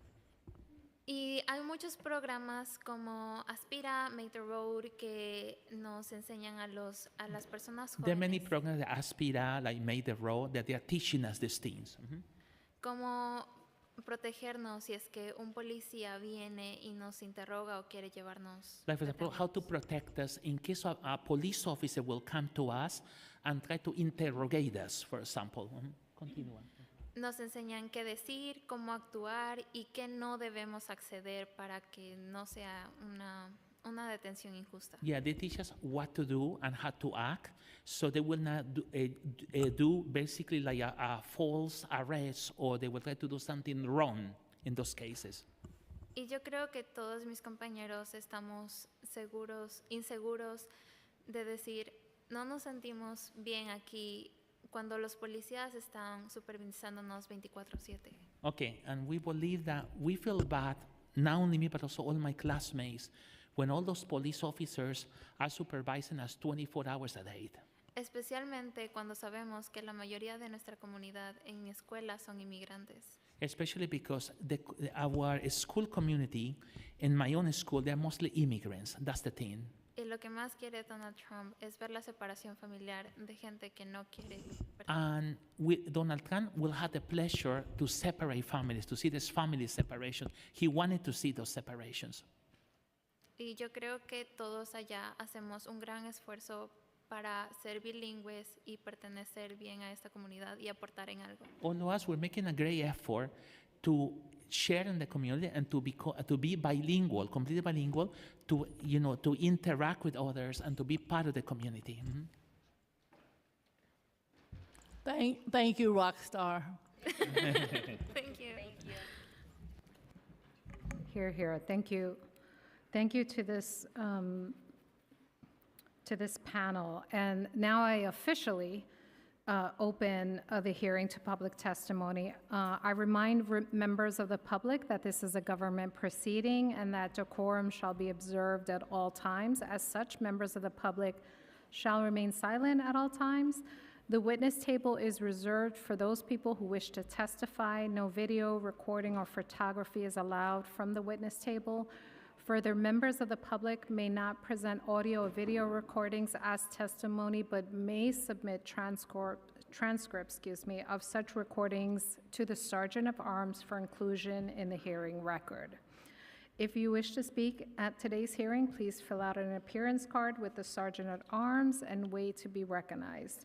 When recognized, you will have 2 minutes to speak on today's oversight hearing topic, protection for immigrant communities, or the pre-considered resolutions pertaining to New York for All Act and the Access to Representation Act. If you have a written statement or additional written testimony you wish to submit to the record, please provide a copy of that testimony to the Sergeant at Arms. You may also email written testimony to testimony@council.nyc.gov within 72 hours of the close of this hearing. Audio and video recordings will not be accepted. The following languages are available for interpretation for in-person hearing attendees and for those following along on the Council's website: Spanish, Haitian, Creole, Arabic, French, and Bangla. The following languages are also available for interpretation for in-person hearing attendees: Mandarin, Pular, and Wolof. For in-person panelists, please come to the table once your name has been called. And now I will call the first official public panel. Abu Sisse. Apologies, Abu, if I have mispronounced your name. Garfield Green, Kevin Servita Arocha, and Jimena Bustamente. Okay. All right, so Jimena.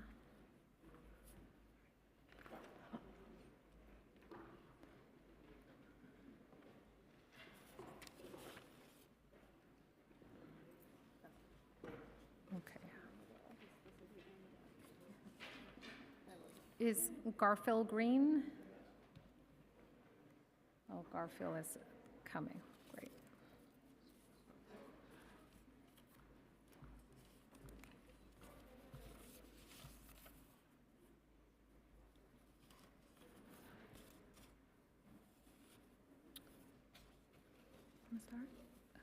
We'll start with you, Jimena. Hello, okay.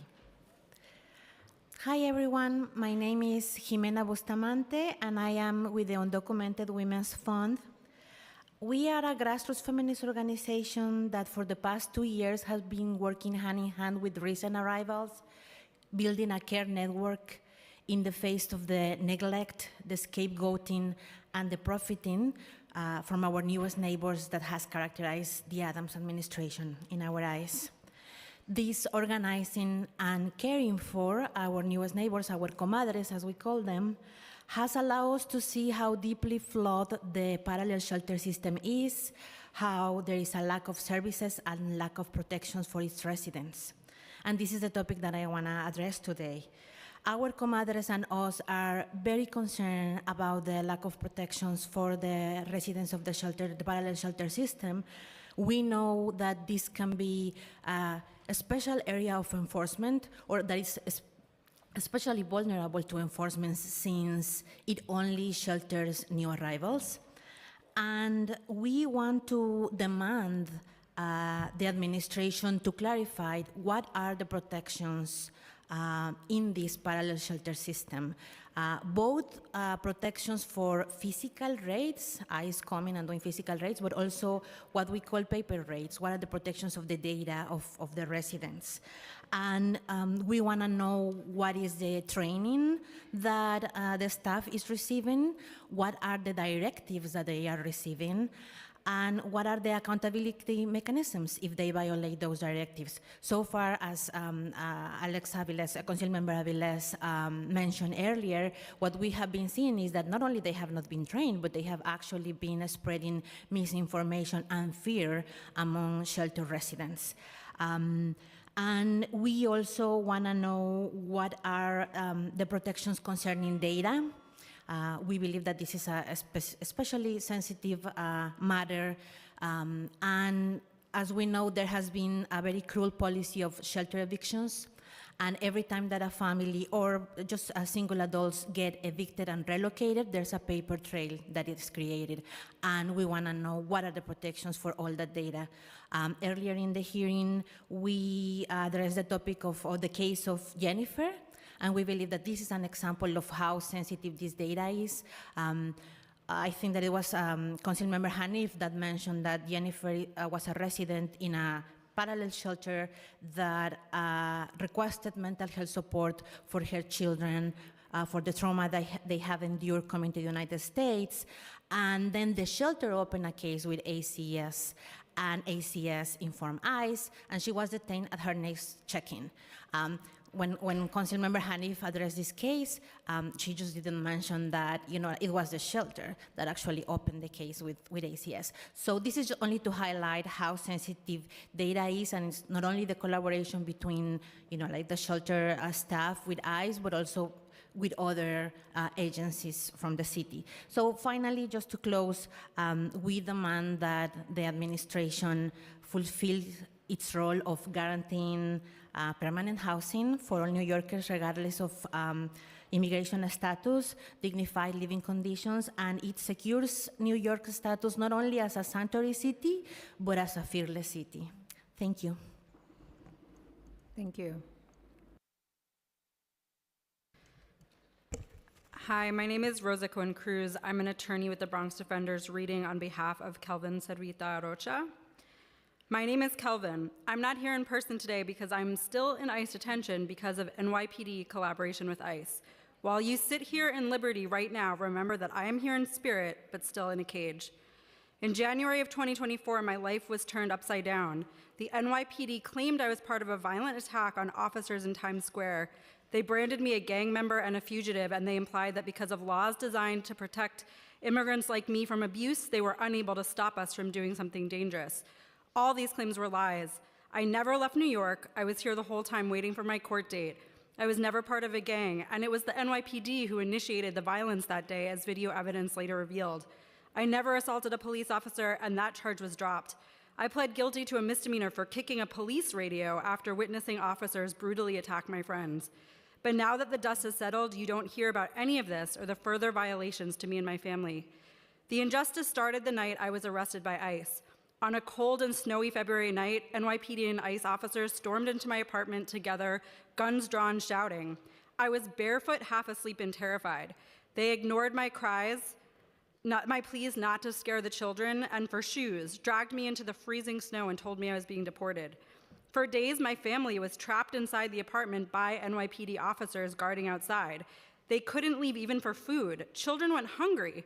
Why was ICE there? The NYPD says the law prevents them from working with ICE, but not that day, not when they wanted to make an example out of me. After my arrest, they threw me into an immigration jail in Orange County. It was like being buried alive. I couldn't shower, drink water, or even make a phone call. I never saw an immigration judge, never had a chance to ask for bond. Then they sent me to Rikers Island to wait for my criminal case. Even if I'd posted bail, I wouldn't have been released because I was there as a borrowed prisoner from ICE. It's terrifying to realize how vulnerable we are as recent arrived New Yorkers. The laws that are supposed to protect us are barely holding on. The NYPD violates them anyway without any consequences to them. This isn't about letting anyone get away with anything. I care about living in a safe city, but it cannot come at the expense of our rights and separating families based on lies and broken laws. Do you know the governor went on TV and said people like me should be locked up? She didn't care about the truth, only about looking tough. The NYPD didn't care about my rights, only protecting their pride. And when the facts came to light, none of them were forced by the media to answer for them, including why the NYPD and ICE work together in violation of the law. Immigrants shouldn't be afraid to interact with the government, and the government shouldn't make New Yorkers afraid of each other either. And when they do so based on lies or ignoring the law, there should be accountability. That's why I support Intro 214 that would give people like me the power to sue when the NYPD and other agencies break the law, and Resolution 2970 in support of the New York for All Act. If the police and other city agencies have nothing to hide, they shouldn't fear any scrutiny. We all deserve to be treated with dignity and respect, no matter how long we've been here. That's the New York I believe in, and I believe most New Yorkers want that too.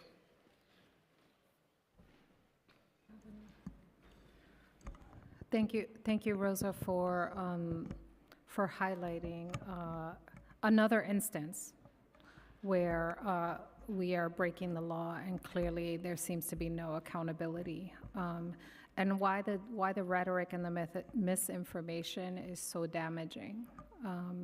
So I thank Kelvin, right, for sharing his story and his advocacy. I know you're with the Bronx Defenders. Just really quickly, could you tell us in your experience, certainly how you've been seeing this relationship, and if at all, in addition to 214, other recommendations that you could provide? Yes, thank you. I do have testimony that I was going to provide later, so I'm happy to save it if you prefer, but I can also answer the question now. Let's get back to your testimony. Okay, so thank you could you. have a full time moment. Thank you. Next we have Garfield.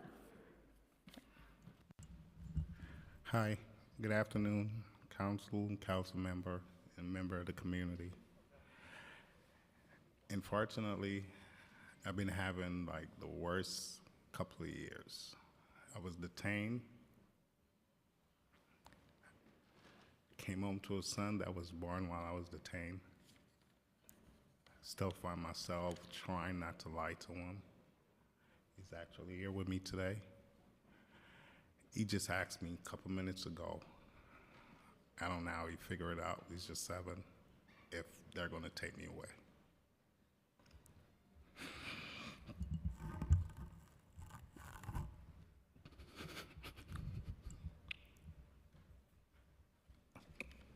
I consider myself a strong person. Ever since I came to this country, I come with a disability. I pride myself walking around the city showing my daughter project that I built, including the World Trade Center.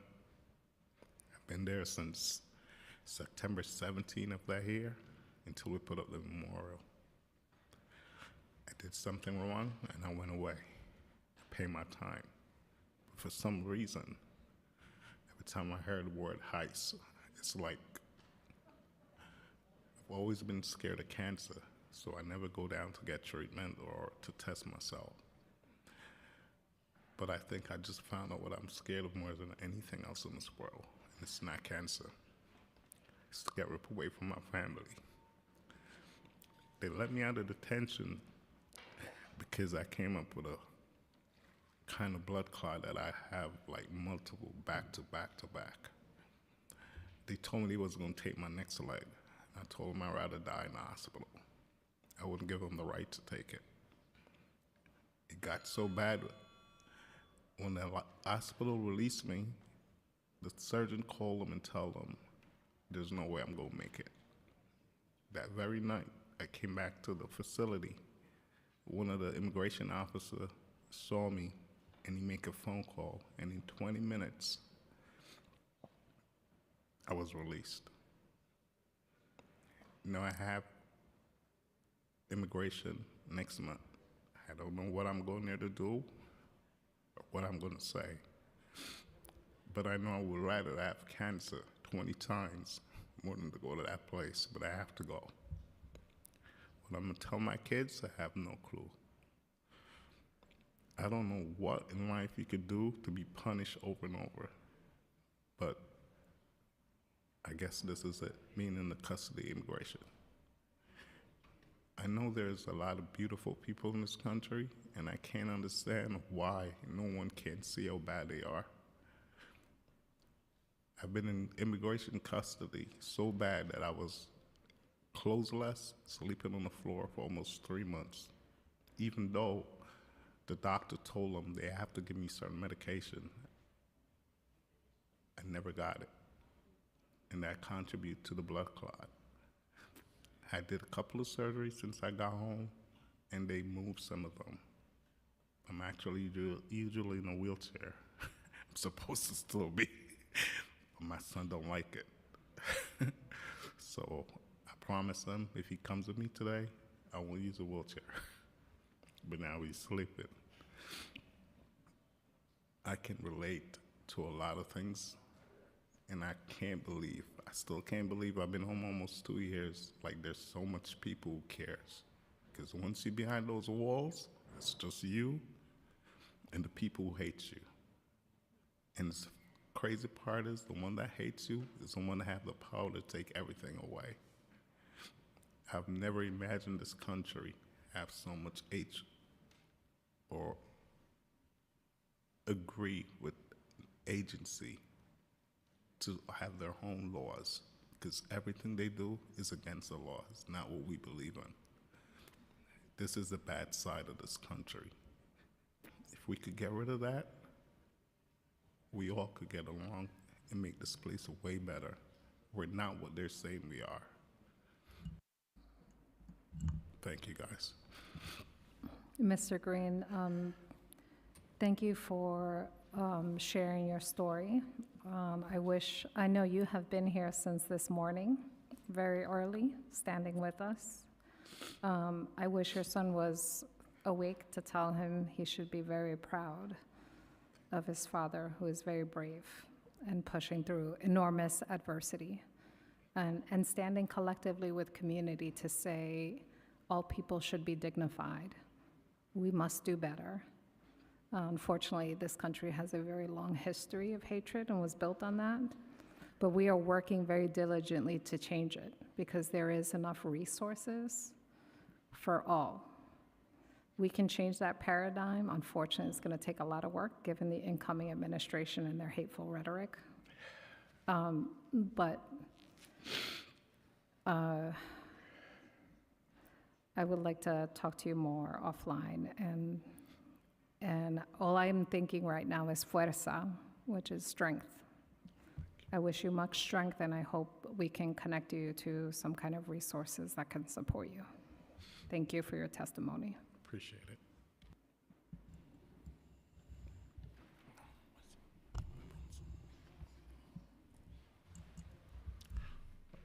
Bon après-midi, je m'appelle Abou Sissé, originaire de la Mauritanie en Afrique de l'Ouest, dans la zone de Sahel. Dans mon pays, il y a la discrimination, l'esclavagisme, la famine, le djihadisme et l'insécurité surtout. Je suis venu aux États-Unis en 2023 en quête d'une vie meilleure et reste en vie.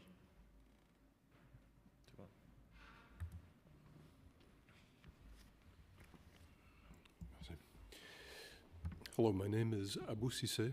I'm from Mauritania in West Africa. In my country, there is discrimination, famine, jihadism, and insecurity.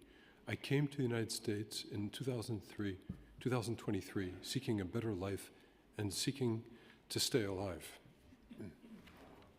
Avec l'élection du nouveau président, nous les immigrés, demandeurs d'asile, sommes très inquiétés. Nous recevons des informations que nos autorisations de travail seront annulées ou nos demandes d'asile ne seront pas acceptées et nous risquons d'être répartis dans nos pays d'origine que nous avons fui à cause de l'injustice et de la discrimination de notre groupe ethnique, religion ou orientation sexuelle.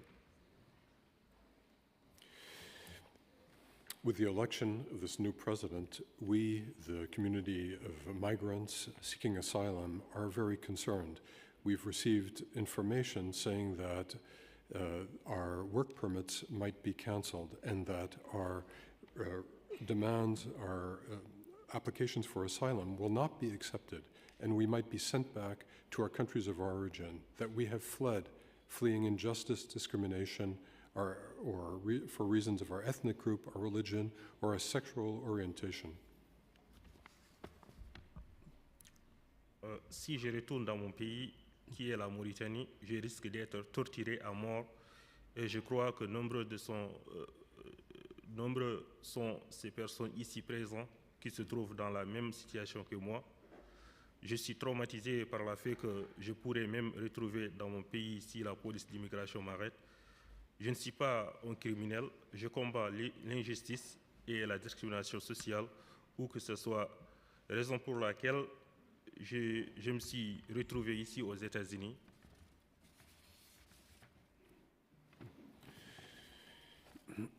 If I go back to my country of origin, which is Mauritania, I might be tortured, even tortured to death. And I think that many people who are here today are in the same situation that I am in. I'm very traumatized by the fact that I might have to return to my country if I'm stopped by the immigration police. I am not a criminal. I fight injustice and racial discrimination, and I do this wherever it might be.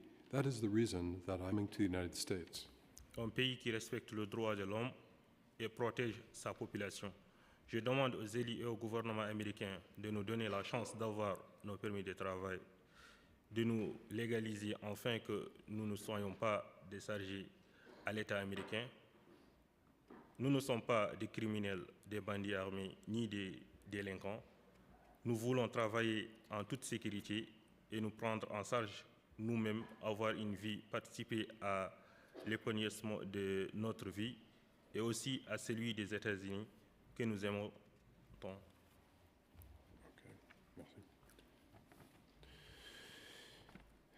The United States is a country that respects the human rights and it does protect its population. So I would like to ask elected officials and the government of the United States to give us the chance to keep our work permits, to get work permits, to become legal here, so that we don't become a burden to the government of the United States. We are not criminals. We are not members of gangs. We are not delinquents. We want to work here. We want to be safe, and we want to take charge of our lives. We want to take responsibility, have a life, participate in the flourishing of our lives, and also in the flourishing of the United States, the country that we love. Thank you. I turned it off. Thank you, Mr. Cisse. Thank you for your testimony, and I should add for the record, and I think we all know this in this room, that undocumented immigrants pay more of their income in state and local taxes than the top 1% of taxpayers. There's never been a drain. It has been an economic boost in every city where immigrants have come to, and that is certainly the case here. So thank you, and we will be fighting together for that opportunity. Thank you. Thank you.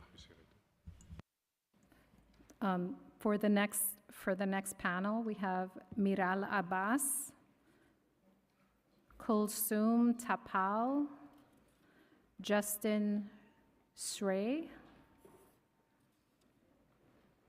Arianaku Omoragban, Aracelis Lucero, and Crescencia Morales.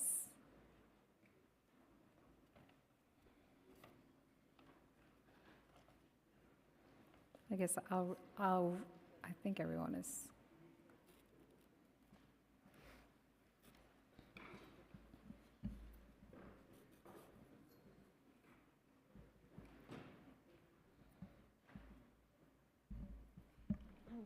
Amazing. Would you like to start? Yeah.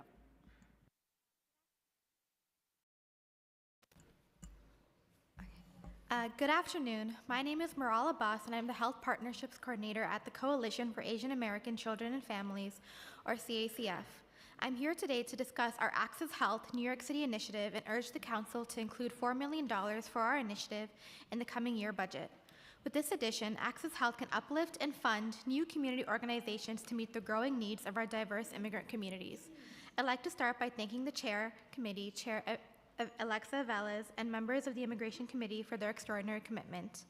Access Health NYC is a citywide initiative that supports 37 community-based organizations across all 5 boroughs of our city. Access Health is led by 4 key agencies, one of which is CACF, and CACF is the nation's only Pan-Asian children and families advocacy organization with a mission to advocate for equity and opportunity for marginalized AAPI children and families. For context, more than 3/4 of our Access Health organizations conduct benefits navigations, community health education, and referrals to social services such as SNAP or healthcare and health outreach to asylum seekers in our city. Recently, our organizations are critical to the city's response in the COVID-19 pandemic at a time when Access Health received no increases in funding. Almost all of our organizations report expending more resources than they have received. They are vastly underfunded for the important work that they do. Over the years, Access Health has built the capacity of its awardees to provide critical services through local, trusted community members and culturally responsive and accessible avenues. Some examples include distributing health information at halal food pantries during Islamic months, to communicating in languages and challenging misinformation about COVID-19 vaccines through ethnic social media outlets such as WhatsApp. Some more innovative methods include consulates, which are convenient locations to reach new migrants, local barbershops and nail and hair salons where our awardees send community health workers to visit immigrants and to educate salonists who have notable close relationships with the immigrants. And then, of course, our community health workers who we know conduct linguistically accessible and culturally responsive health outreach. Our awardees' built trust and community understanding allows them to easily translate and transmit pertinent information about health benefits and policies and health enrollment to immigrant populations who we know face cultural and linguistic barriers and legal fears due to their immigration status.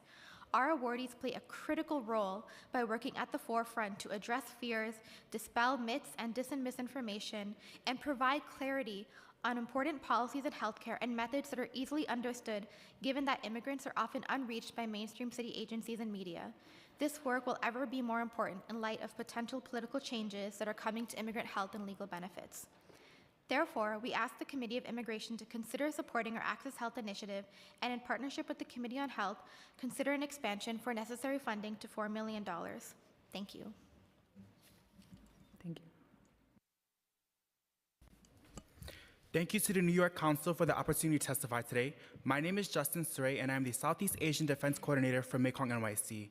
Mekong NYC is a social justice organization dedicated to uplifting the Southeast Asian community in the Bronx and across New York. Our community is made of Cambodian and Vietnamese refugees who first arrived here in the 1980s as part of the largest refugee resettlement program in this country's history. This migration was fueled by war, genocide, and mass carpet bombing in Southeast Asia due to what many of us know as the Vietnam War. Once in the US, the resettlement process here was far from easy. Our community faced ongoing struggles from survival in neglected areas like the Bronx and Brooklyn, where tens of thousands of our community members resettled. They dealt with systematic poverty, over-policing, lack of access to living wage jobs, over-reliance on government benefits, underfunded schools, and high rates of mental health issues. Contrary to what some believe, migration is an Asian American Pacific Islander issue. For the past 20 years, the Southeast Asian community has faced a deportation crisis. Across the US, including here in New York, almost 20,000 Southeast Asian refugees face the threat of deportation due to past criminal convictions, even though some already have served their time, rebuilt their lives, and have no connection to Southeast Asia. During the first Trump administration, deportations within the Cambodian community surged by 279% from 2017 to 2018. Given this history, we fear that Trump 2.0 will accelerate this trend, with Trump carrying out deportations even more aggressively, starting January 20th. In addition to separating families, deportation will also lead to many harmful effects. Many of our community members already live on the margins of society. The threat of deportation will push them further into the services, programs, and institutions they rely on. This includes schools, hospitals, housing courts, and Social Security's offices. Fear of interacting with the government will deepen a family's economic instability, threaten their housing status, harm the education and well-being of children, and trigger pre-existing trauma related to war, violence, and displacement of our community. This lack of trust and fear of government agencies creates an atmosphere of anxiety that undermines our community's ability to heal and thrive. We urge the City Council to take decisive action and do the following. 1, ensure that New York City remains a sanctuary state. Specifically, we urge you to pass Intro 214, which allows immigrant New Yorkers harmed by violations of detainer laws to seek justice. 2, invest in long-term safety and well-being of immigrant and refugee communities by supporting the 18% and Growing initiative, which advocates for increased funding to AAPI organizations. B, supporting the Access Health NYC initiative, which invests in community-based organizations such as Mekong NYC, and expanding language justice to reach communities like ours. In closing, I urge this committee to not only protect our community from deportation, but also ensure that our communities are supported with the resources and opportunities to thrive. Our work is far from done, and we need your leadership now more than ever. Thank you. Thank you. Good afternoon.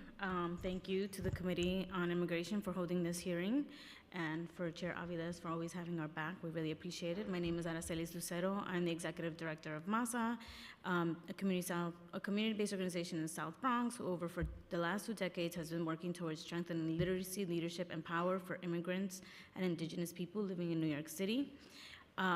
I think I'm preaching to the choir here, so I'm going to skip a couple of sentences here. For decades, we have fought for dignity, respect, and protection of our rights, so that just like many other generations of immigrants who have come to the United States for safety and better opportunities, our communities can integrate successfully and thrive joyously in what we now call our home. During the last Trump administration, we witnessed firsthand how his immigration policies and immigration enforcement tore families and our community apart. We witnessed how fear paralyzed adults and children alike. Their fear so great they didn't get to work, or children didn't want to go to school, fearing it would be the last time they'd see their parents at drop-off. We witnessed dozens of our families pack up and leave because the anxiousness was too much for their family to bear, and the thought of being detained in inhumane conditions was not a risk they were willing to take. We witnessed families going completely underground and unenrolled from public benefits even for their U.S. citizen children who were entitled to those benefits. And we witnessed an unwillingness to come forward to report crimes and to report when their rights were being violated. We are doing our part by offering Know Your Rights trainings, emergency planning workshops, and clinics, individual consultations, and immigration application assistance with the support of our PSPP project partners and Co-Counsel NYC, and printing hundreds of posters and KYR material to ensure our communities are prepared.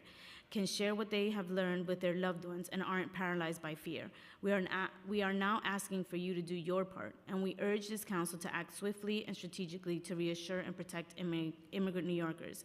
As such, we recommend this council to, 1, ensure current local laws to protect immigrants are being followed, and that all agencies and staff are properly trained, as well as to pass Intro 214 to continue to support New York for All. We particularly call on ensuring the safety of immigrant families in all special locations, but especially call on the New York City Department of Education to ensure the safety of children and their families by providing support services to immigrants and impacted families. We would like the city to provide adequate funding to legal service agencies and grassroots community-based organizations and groups to meet the demand of deportation defense, know your rights trainings, emergency planning, and social service for immigrants. We call on the restoration and expanded funding for the Rapid Response Legal Network and NIFUP, and we urge the City Council to continue to support innovative community solutions such as the Plose Press Project and the Language Access Funding to support the full implementation of the Language Bank and the language worker-owned cooperatives. And we certainly hope that our worker co-op members one day will get to translate here and interpret at the City Council. Thank you so much for your incredible work. Good afternoon. My name is Crescenciana Morales, and I'm a community advocate at Mixteca. Since the results of the recent presidential election, our community has been on high alert. Many of our community members have been asking questions about whether New York City will be complicit with federal authorities and whether it's safe to share their information for resources like New York City Care, Fair Fares, and ID New York City, all New York City benefits that benefit many low-income immigrant households. We have seen an increase in community members concerned about their families, jobs, and overall stability. Over the past weeks, we've surveyed over 200 community members and collected data on the community's top concerns. Some of the concerns were potential interactions with ICE, a lack of representation in immigration courts, and cooperation with ICE and state agencies. 70% of our community members surveyed expressed that they will face an immigration-related issue in the future due to the change in administration. Additionally, we've also seen an increase in community members asking about resources to help families prepare for deportation. In the month of November alone, we had several members inquire about custody issues and how to protect their children in the event of deportation.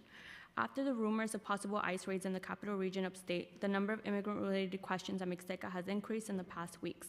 Every day we receive several calls asking questions like, what are my rights in New York City? What do I do if ICE agents show up at my workplace? And how do I prepare a letter to give guardianship of my children to another family member if I'm detained in a raid? It is unfair that our community has been targeted for years with xenophobic comments about how they don't belong here. There was a time when we were proud of the protection that New York City provided to its immigrant community. In recent weeks, however, we've become concerned that these protections will disappear and that our immigrant communities will be at greater risk. Children should not be afraid to go to school and not see their parents after. Our community should not be afraid to do daily activities for fear of being taken away by ICE agents. At Mixteca, we try to reassure community members of their rights and that hospitals, schools, and nonprofits organizations will not reveal their immigration status if asked by federal authorities. However, we cannot do this alone and have asked New York City to maintain that it will remain a sanctuary city. This is why we are also here to advocate for campaigns like New York for All and Access to Representation Act to provide coverage for immigrant families and to support funding for immigrant services for all immigrants.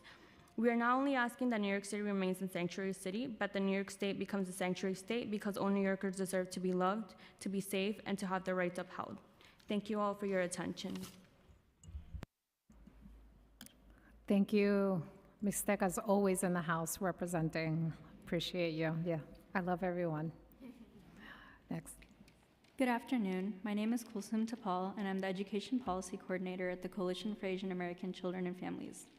Amid rising anti-immigrant sentiment, it's crucial for MOYA and other city agencies to strengthen protections and ensure immigrants can safely access services and seek justice. While local laws limiting city agencies' cooperation with federal immigration enforcement are vital, weak enforcement and accountability leaves immigrants, especially AAPI individuals, facing language barriers and limited legal access vulnerable to rights violations, unwarranted detainment, and even deportation. To prepare for these challenges, CACF urges the Council to 1, pass Intro 214 and ensure accountability for city agencies that collaborate with federal immigration enforcement and engage in rights violations that lead to unlawful detention and deportation. 2, require city agencies to publicly report any instances of cooperation with the federal immigration enforcement and detail steps taken to rectify violations. Empower MOIA to investigate and address violations of sanctuary city laws. 4, reinforce existing sanctuary city laws by explicitly prohibiting the use of city resources to facilitate federal immigration enforcement and expanding protections to cover the gaps in current legislation. 5, allocate additional resources to provide free or low-cost legal services, mental health support, and other essential services to our immigrant communities. 6, invest in public education campaigns to inform immigrant New Yorkers of their rights under sanctuary city legislation and how to report violations. And 7, develop a citywide emergency response plan to address potential escalations in the current landscape. Additionally, we also request that MOIA should lead efforts to address mischaracterizations of sanctuary city policies, and agencies at large should collaborate with trusted community-based organizations such as Coalition for Asian American Children and Families, CACF, to properly serve immigrant communities, amplify accurate information about sanctuary city protections, and combat harmful stereotypes. All of this must be done with language access in mind. Our organization has a community review of translations, and there's many other resources available that should be utilized to support this effort. Now more than ever, it's imperative that we dedicate our efforts together to protect immigrant communities. Thank you.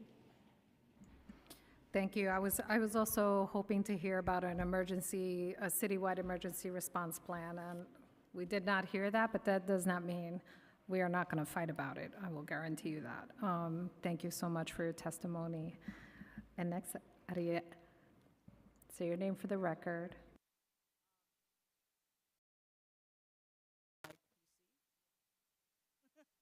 All right, so good afternoon, everyone, and thank you, Councilmember Aviles and the Committee on Immigration for holding today's hearing.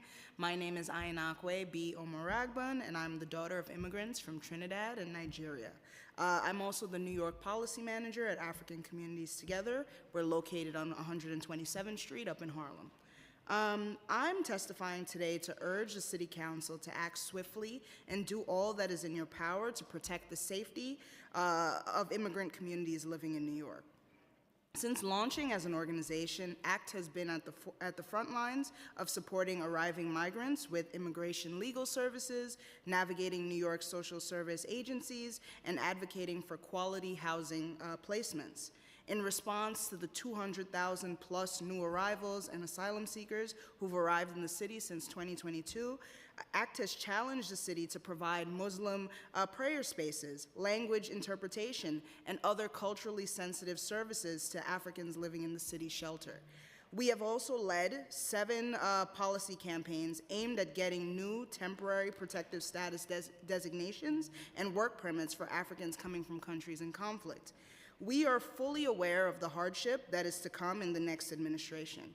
When you look at our membership, you'll see that we have 60 to 65% of our members are women, 2/3 of our members of our New York chapter are Muslim, and the majority of our members are low income and living below the federal poverty line.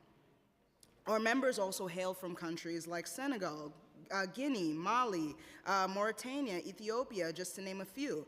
And a lot of our members were forced to leave their home countries because of extremist groups, ethnic tensions, sexual and gender-based violence against women and girls, and being subjected to arbitrary arrests and physical assault for being members of the LGBTQIA+ community.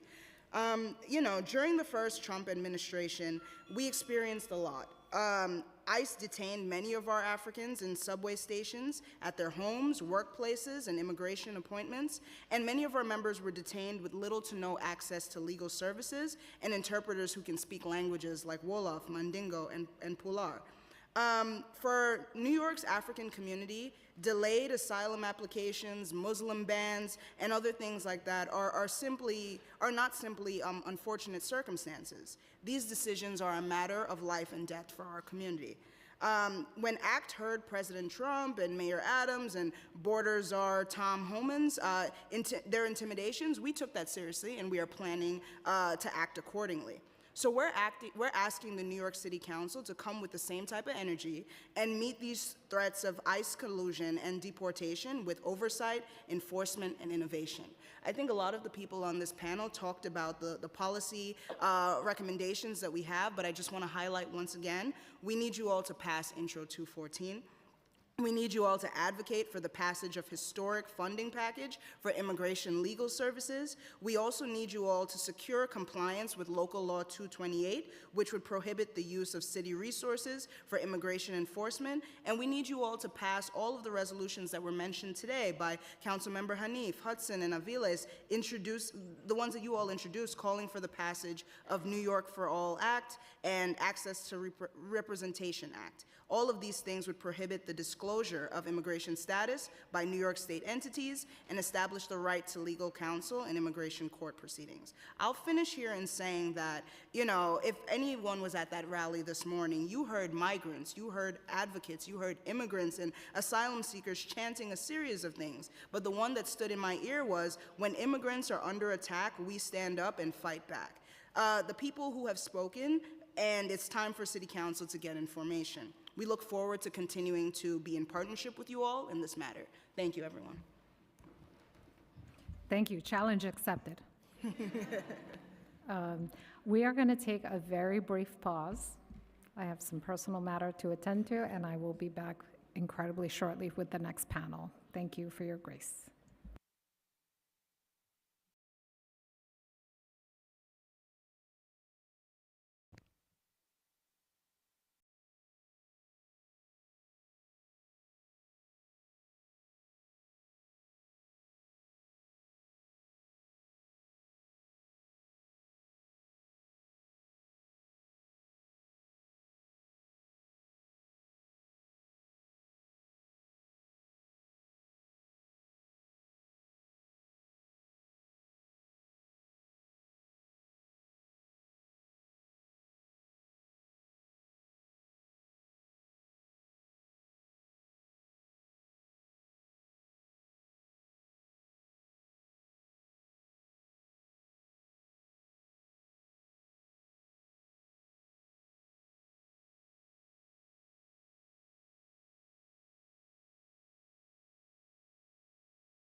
Please, folks, find your seats. We're going to go back in a minute. Be ready to resume.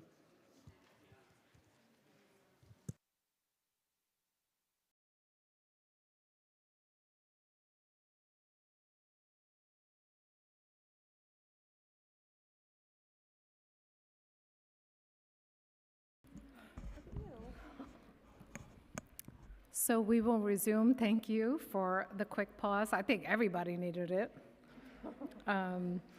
So I gotta do a quick reminder about the following languages are available for interpretation for in-person hearing attendees and for those following along on the council website: Spanish, Haitian, Creole, Arabic, French, and Bangla. And the following languages are also available for interpretation for the in-person hearing attendees in Mandarin, Pular, and Wolof. And for those who are interested in testifying, please be sure to see the Sergeant at Arms and fill out a testimony appearance card. Okay. So for our next panel, we'll have Jennifer, Carla Ostalaza, Ellen Baknanda, Deborah Lee, and Ladies de la Rosa.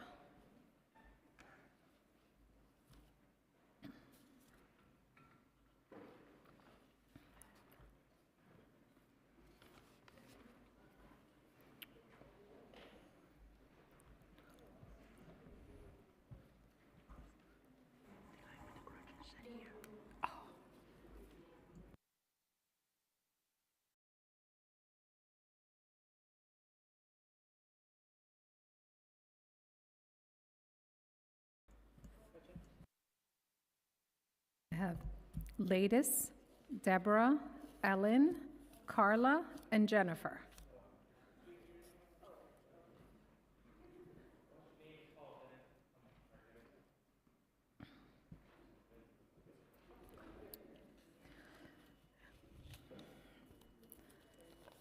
And I'll remind everyone providing testimony, it is not my custom to be strict about time because I feel like you have been patient enough to sit so many hours.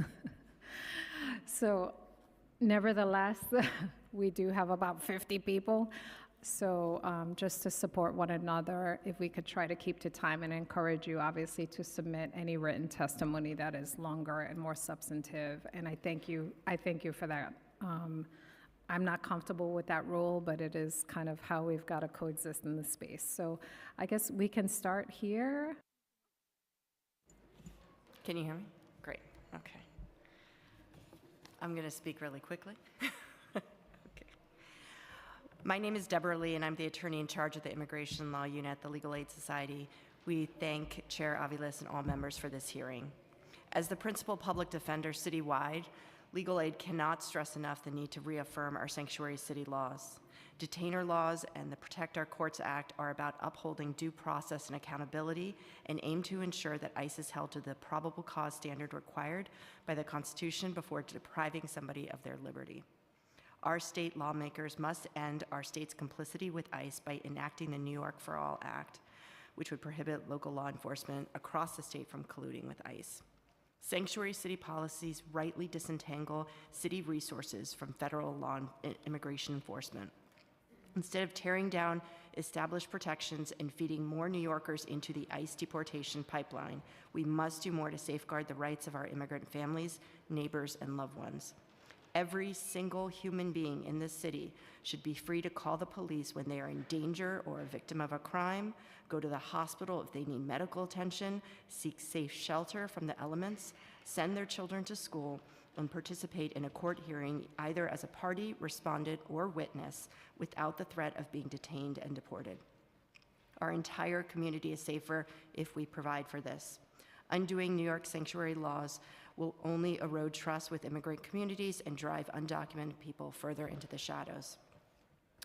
With the promise of mass deportations, it is critical for City Council to robustly fund immigration legal representation for non-citizen New Yorkers. The foremost priority for funding here should be representing non-citizen New Yorkers who are detained and at imminent imminent detention.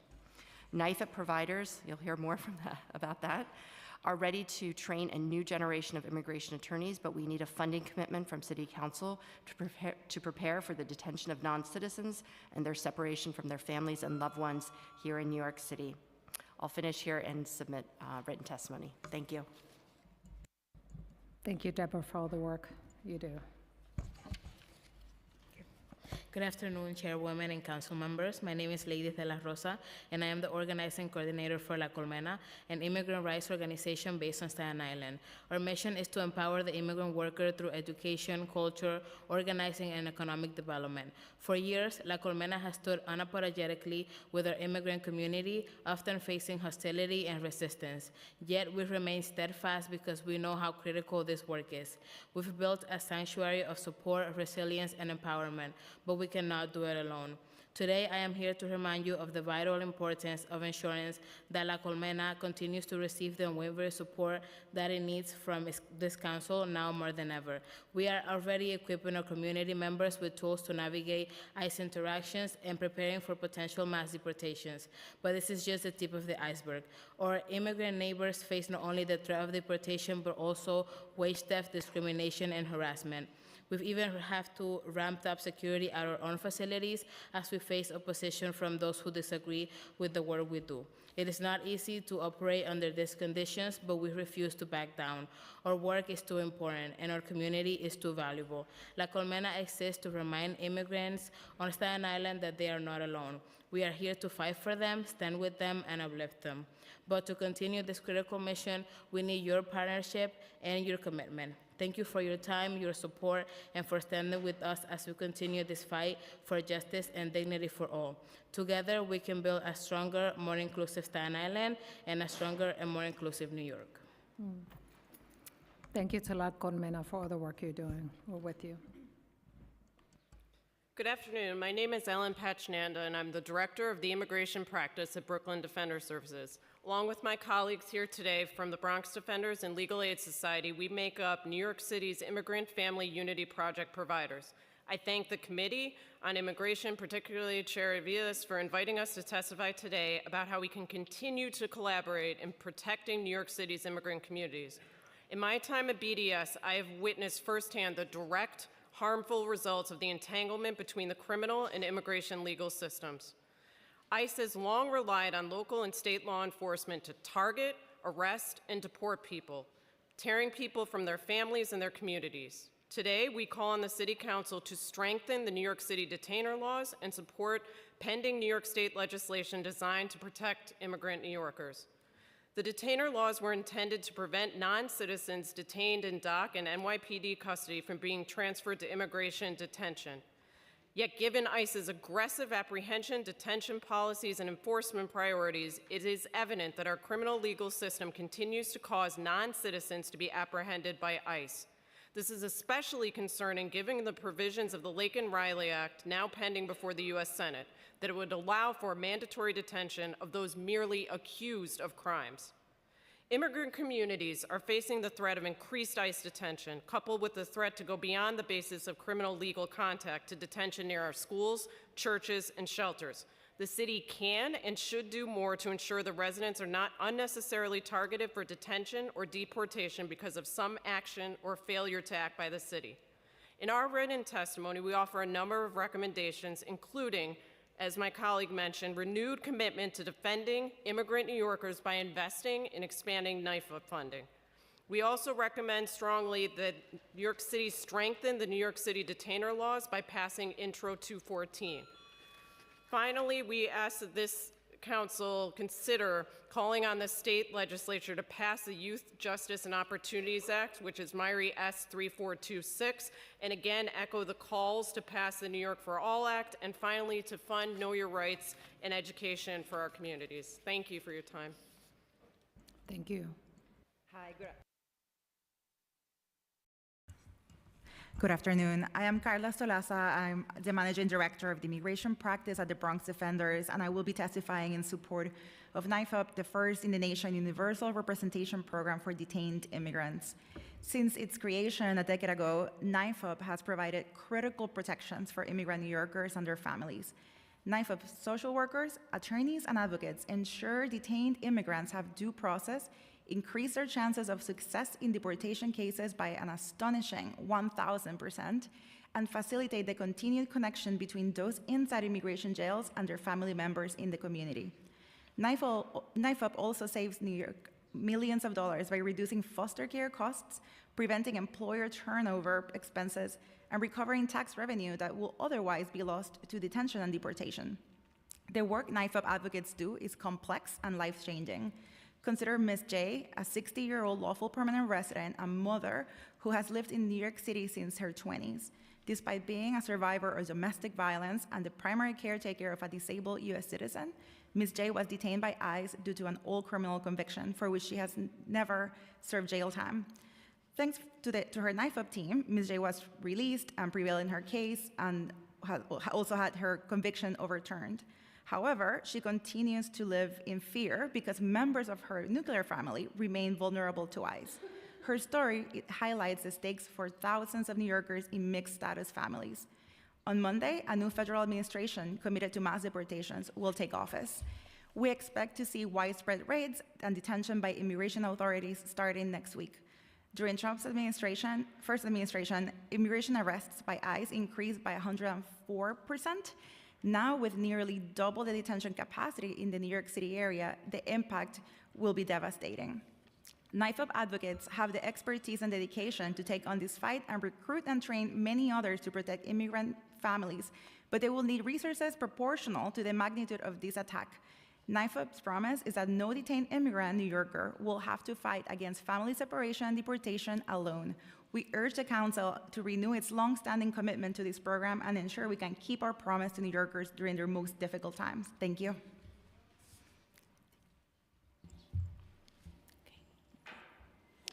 Hola, buenas tardes. Mi nombre es Jennifer Valero y soy una migrante de Venezuela. Llegué a Nueva York el año pasado. Cuando vine a Nueva York, vine con muchos sueños para darle una mejor vida a mis hijos. Aquí. ¿Quieres continuar?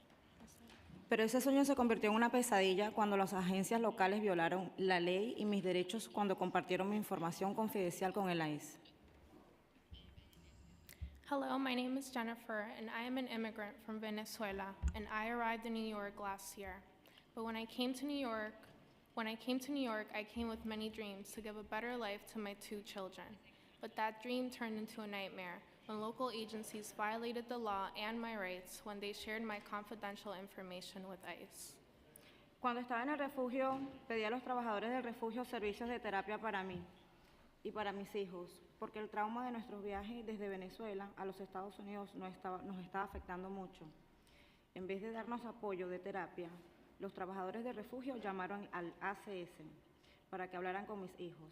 Cuando llegó el ACS, no sabía que me estaban investigando y estaba bajo la impresión de que era un apoyo de terapia. When I was at the shelter, I asked the shelter workers for therapy services for me and my children because of the trauma of our trip from Venezuela to the United States was affecting us greatly. Instead of giving us therapy support, the shelter workers called ACS to talk to my children. When ACS arrived, I didn't know they were investigating me, and I was under the impression that they were providing therapy support. Después que ACS habló con mis hijos, yo tenía una cita en el ICE. Cuando fue mi segunda cita con el ICE, me detuvieron. Y cuando pregunté al oficial del ICE cuándo me iban a liberar, él solo se burló de mí y me dijo que iba a ser deportada porque tenía un caso contra mí. Me quedé en shock porque nunca tuve un contacto con la policía en este país. Tuve un ataque de pánico y me desmayé. Corrí al hospital y mi abogada después descubrió que el ACS compartió mi información confidencial con el ICE y por eso me detuvieron. Pasé un mes sin poder ver ni hablar con mis hijos. Con el apoyo de mi abogada fue liberada, pero todavía estoy sufriendo el trauma de las acciones del ACS y estoy aquí para revelar las injusticias que también pasamos a muchas familias de Nueva York. After ACS spoke with my children, I had an appointment with ICE. When I went to my second appointment with ICE, they detained me. And when I asked the ICE officer when they were going to release me, he mocked me and said that they were going to deport me because he had a criminal case against me.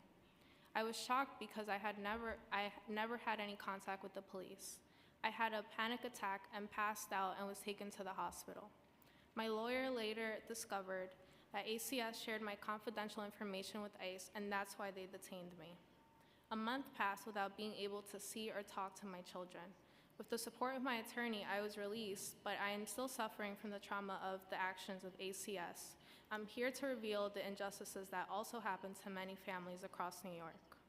Con la administración entrante de Trump, lo que nos pasó a mí y a mi familia sucederá mucho más a familias de Nueva York sin impunidad. With the incoming Trump administration, what happened to me and my family will likely happen to many more New York families without impunity. Estoy hoy aquí para insistir a los representantes de la ciudad que protejan a las madres y familias como la mía de la colusión de las agencias locales con el ICE.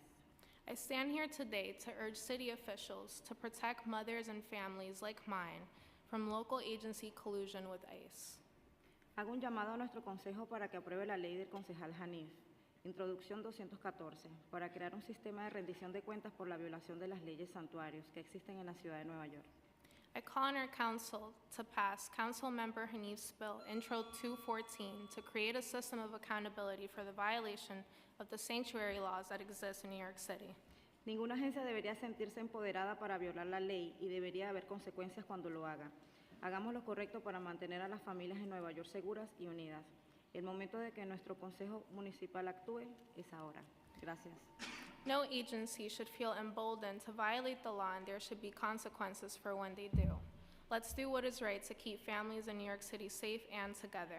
The time for our city council to act is now. Thank you. Gracias. Gracias por su testimonio. I'd like to ask the legal service providers, we have Jennifer's case, but I am sure you have seen more. How pervasive would you describe the collusion or use of city resources for ICE enforcement? It is really hard to know the numbers exactly. I think that's the main problem, is that we find these instances by pure chance, and they are really serious and really scary. So it leads us to believe that there is more collusion that we're not seeing in plain light. We also know that DOC, for example, has a very different interpretation of the detainer law than the one that is clear from the statute, and they do have more communication and collaboration that they're supposed to. And so that is a common theme in addition to the ACS issues. And we fear other agencies, shelters, et cetera. The only thing that I would add is that, despite our best efforts to provide as much services as we can to as many people that we meet, we only see the smallest fraction of who's out there. And so I would just, emphasize that. No, thank you. I think what we saw, I think one of the biggest challenges we have as a city with immigration is that we need every city agency to be present and testify, because Moya cannot testify on behalf of the city agencies. So it's a constant whack-a-mole situation that we have. So I thank you for your work, and legal service providers are critical, have always been on the front line of fighting for justice, and will be equally busy under this new administration, although I wish you were all on vacation and we didn't have to do that. Thank you, and let's continue to be in dialogue. I appreciate your work. For the next panel, we have Tanya Matos. This one? Yeah. Okay. You can. We'll keep Antonio Solis, Katie, Proyecto de Justicia Laboral, Katie from WJP, Ingrid Rojas, and Wendy Vintimilla.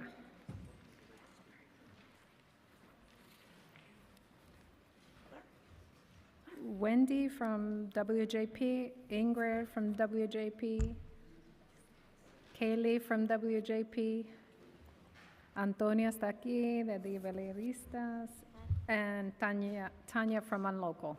Tanya, you're here. Great.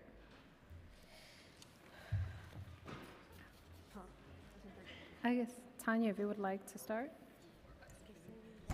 Okay, yeah. Greetings, Councilmember Aviles. My name is Tania Matos. I'm the Executive Director of Unlocal. We're an immigration legal nonprofit that provides community education, outreach, and legal representation to immigrants across New York City.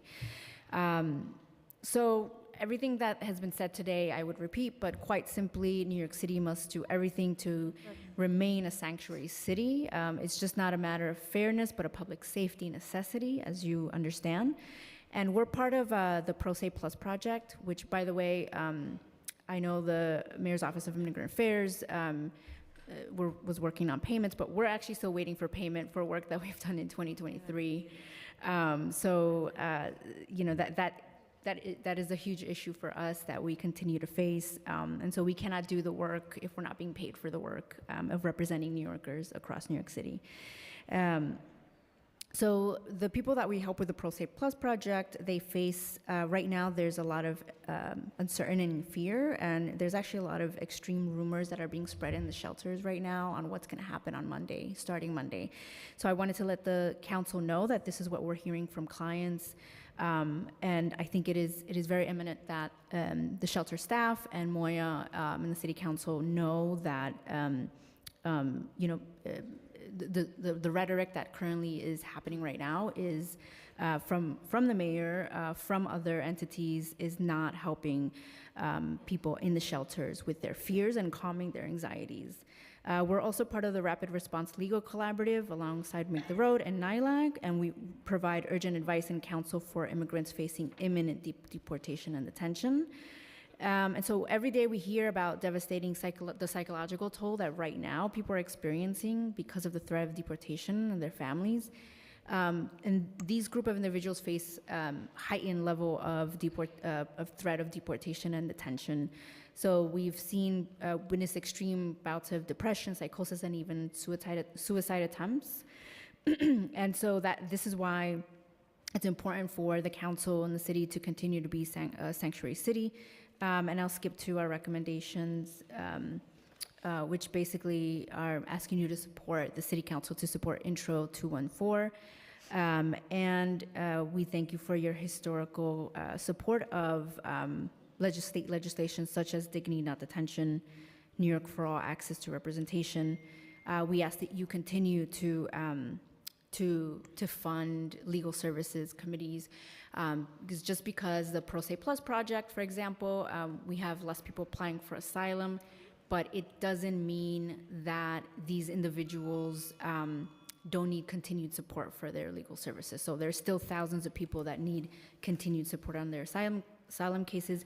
And as the Mayor's Office of Immigrant Affairs defunded the Rapid Response Legal Collaborative, we thank the City Council for supplementing that funding as we need it right now. We've seen thousands of more people are reaching out to us for support. I'm saying not thousands, hundreds of people reaching out to us for support for their deportation cases. So thank you. Can I ask you, one of the things that came up obviously with this repackaging of Action NYC, which doesn't exist but only exists on their website, and a no-cost extension, which is asking you to do a lot more work with no recumbents. Have you had any conversation with Moya about that? Actually, Unlocal decided not to be part of that contract.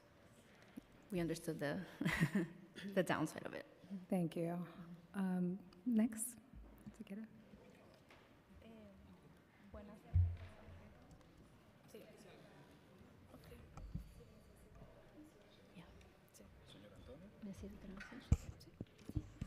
She does need. Buenas tardes. Mi nombre es Ingrid Rojas. ¿Cómo está?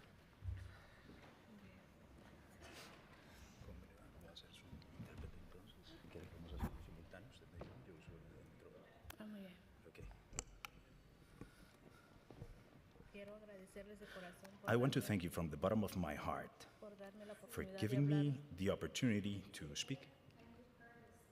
Oh, my bad. Yes. Got it. Thank you. Mi nombre es Ingrid Rojas. My name is Ingrid Rojas. Soy de Guatemala. I'm from Guatemala, Tengo 8 años de estar en este país. and I've been in this country Soy for 8 madre de years. 2 maravillosas nenas. I am the mother 3, of 2 6 años. wonderful kids, Soy de 3 and librista. 6. Trabajé para DoorDash I worked for DoorDash en la pandemia. during the y, pandemic, DoorDash me robó $1,000. and no me DoorDash pagó, stole $1,000 from me. They never paid me. y me cerraron la aplicación. They closed my application Justamente. unjustly. Fui víctima también de robo. I was also a victim Las of personas robbery. que me robaron no se tentaron el corazón de mí, a pesar de que robbed llevaba a me mi bebé didn't feel any cargada. pity. They didn't care that I was carrying my baby with me. Vine a este país a tener una mejor I came to this country vida. to have a better life. Mi sueño era ser My una dream doctora, was to become a doctor, pero por las posibilidades de mis padres, but solo due to my parents' pude possibilities, culminar mi bachillerato I was en only mi able país. to finish secondary school Por las in my pocas country. posibilidades que tuve, And with the little tuve que possibilities emigrar I a este had, país. I had to immigrate to this country. Acá estoy Here I am para pedir que no seamos deportados, and I no want to seamos ask you, we don't want to be deported. víctimas del nuevo presidente. We don't want to be the victims of the new president. Eso. It's just that.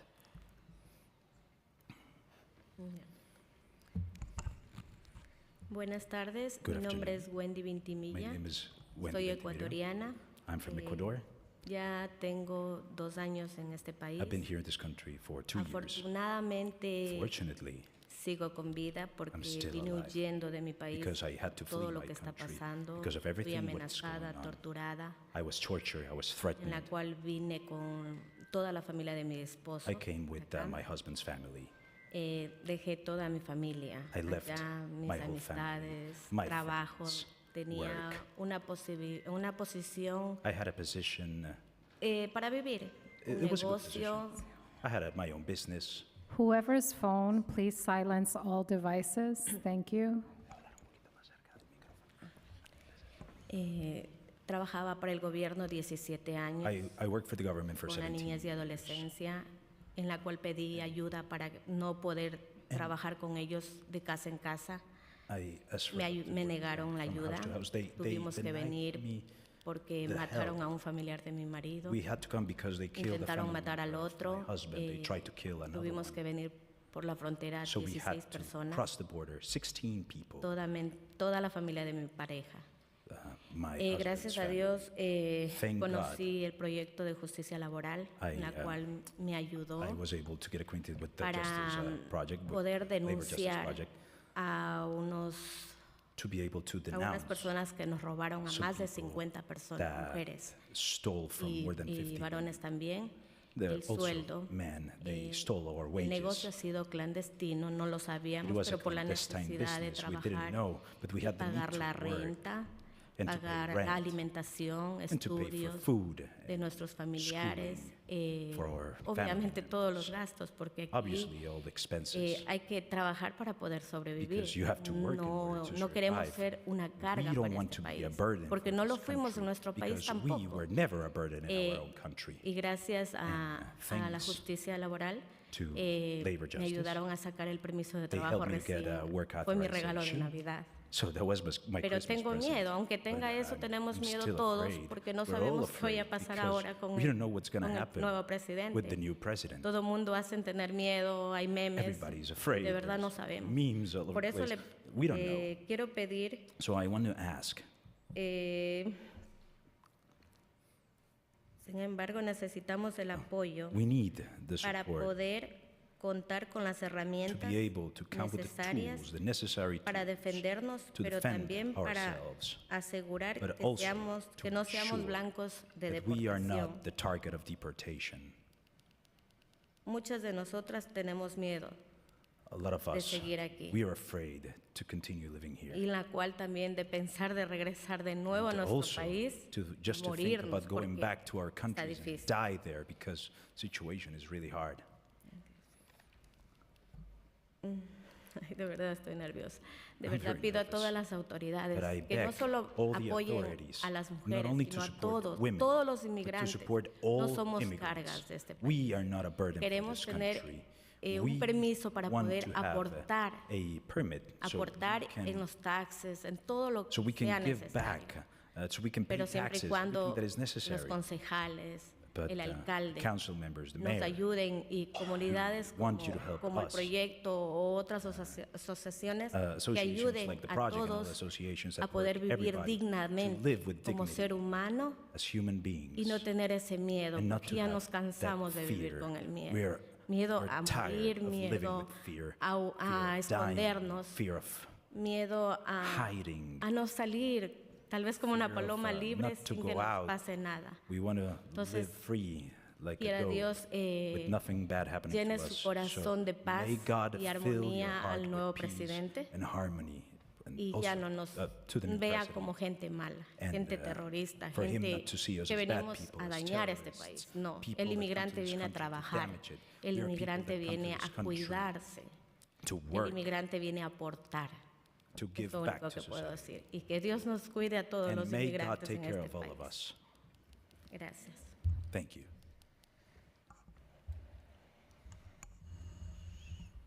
Hola, buenas tardes. Good afternoon. Mi nombre es Kerly Pozo. My name is Gally Pozo. Actualmente soy madre de una bebé de I'm a 3 mother, meses. of a baby. She's 3 months old. Soy miembro del proyecto de justicia laboral Of Labor Justice Project. y también fui una trabajadora I was also como a más de worker. 50 que estamos luchando As other 50 that are currently fighting. contra una compañía que Against se a llama company Holter Traba. That's called, disculpa, ¿cómo se llama la compañía? Holter Traba. ¿Cómo? Hol de Grava. Hold the grava? Ajá. Okay. Es una tabaquería. Yeah, it is a tobacco company. En la cual enfrentamos varios abusos laborales, We faced several labor abuses. ya que esta compañía era clandestina, this company pasábamos was, más de 90 horas Clandestine. We encerradas, spent more than 90 sin hours luz, locked up with no light. y And con un pago de $7 por hora. we were paid $7 an hour.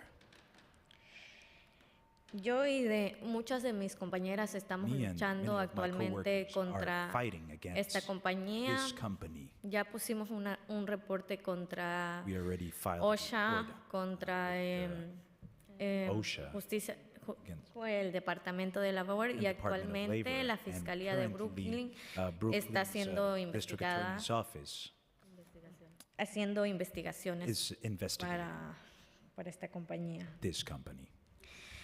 Yo yo vine aquí I came y here, el día siguiente de que llegué, and the day after I pues entré a arrived, trabajar aquí.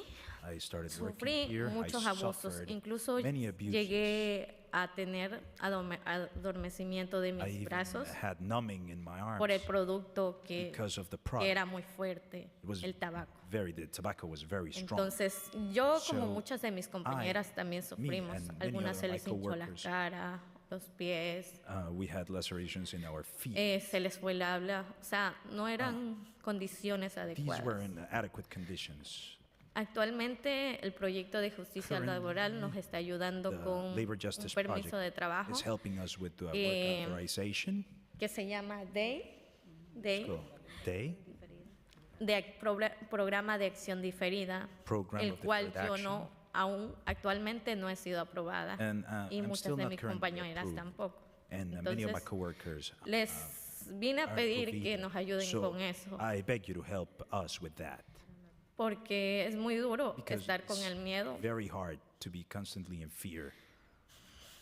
O sea, yo tengo mi hija y a mí me da miedo I have a daughter and I'm afraid regresarme a mi país que to está go tan back to my peligroso country. It's so y dangerous. darle esa vida de miedo a ella.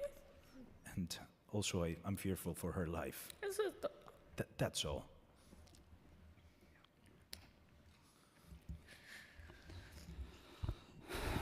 Bueno, conmovedor y triste, pero very moving, hay que seguir adelante. sad, but Buenas tardes, mi nombre es Antonio Solís, My name is Antonio soy miembro del proyecto de I'm a justicia member laboral y of líder Justice Labor de los Project. Libristas Unidos. Gracias concejal Alexa, Councilmember por su valentía y ese liderazgo que nos transmite a todos los trabajadores apoyándonos en diferentes formas, ¿no? Pero falta mucho por hacer y también estoy de acuerdo plenamente con las resoluciones que se están llevando a cabo para tener protección para todos los trabajadores inmigrantes, deliveristas, trabajadores de la calle, vendedores, etcétera, que tenemos miedo con lo que se viene. Pero más que nada, pues hay que ser valientes, hay que organizarse como trabajadores, como inmigrantes y saber que no estamos solos, que ustedes nos van a apoyar y el saber que tenemos concejales como usted, como diferentes concejales que nos apoyan y como trabajadores no debemos de tener miedo, tenemos que tener valentía. Tenemos que organizarnos en las calles como deliveristas, como trabajadores esenciales que lo somos en esta ciudad de Nueva York y hay que seguir adelante. Y yo tengo miedo también por mis compañeros deliveristas que andamos en la calle 24 horas, día y noche. Tenemos miedo de que nos pongan un ticket, nos manden a corte y que de ahí nos puedan deportar. Entonces, es esencial que a presionar para que la policía no colabore con el ICE, ¿no? De que tengan un deliverista o un vendedor que le pongan un ticket y que tenga ese miedo de ir a corte y de ahí lo puedan deportar. Entonces hay que salir a la calle, hay que seguir organizando a los trabajadores, hay que educarlos, hay que decirles que no tengan miedo y que se organicen y que el trabajador tiene mucho poder organizándose y dándole mucha información que les pueda servir. Muchas gracias por su liderazgo y muchas gracias a todos los que están aquí porque luchan por un bienestar en este país y no le pedimos nada regalado a este gobierno, solo le pedimos derechos que todos tenemos en este país. Muchas gracias. Gracias a todos ustedes. Y como dije anterior, los inmigrantes indocumentados aquí en esta ciudad pagan más que los 1% ricos que no están pagando nada de ingreso. No es un tema que están sacando, sino están echando en nuestro país y dando más valor con su cultura, su comida, su labor. Estamos con ustedes y vamos a seguir juntos y seguir organizando, que es sumamente importante, que uno se cuida a los otros. Gracias por su apoyo y espero que no solamente este año de Trump, sino siempre, para que el inmigrante no se sienta solo, se sienta protegido y sobre todo viva como se debe, dignamente, como ser humano. Gracias. And we hope that all immigrants can live the way it should be, with dignity. Thank you. Thank you so much. And the next panel, we will have Lauren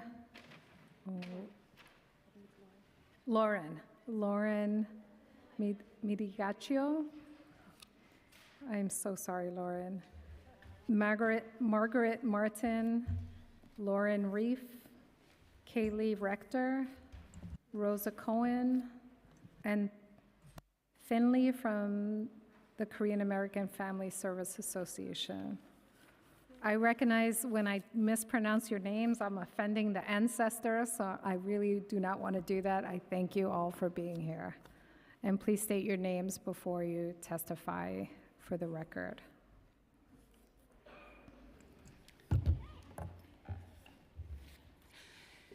Good afternoon, Chair Aviles. I have submitted written testimony, so in the interest of time, it's been a long day with a lot of very powerful testimony. I'm going to keep it brief and put a finer point on some of the questions that you have asked other people who have testified today and summarize what is presented in our written testimony. I would like to start by saying my name is Lauren Miliaccio. I am the Training and Legal Technical Assistance Director at the Immigrant Justice Corps. We are the first legal fellowship program that places fellows at immigration legal service providers. What is coming in the next few days in this new administration does promise mass deportations. After reviewing Project 2025 line by line, what has been clear is that there are going to be see changes in immigration law that are going to impact our communities here, our neighbors, our friends. And something that has come up several times today is that this is no longer a mere threat. And one of the tools that the administration used the first time was chaos, confusion, and massive changes to law. Staying on top of this is going to require legal service providers in partnership with agencies to stay on top of these changes in the law, but also to understand what this means for our communities. And New York for All and access to representation are examples of what we can do to protect New Yorkers. It is an urgent matter that is going to come into play because access to counsel is something that has come up even today in mitigation.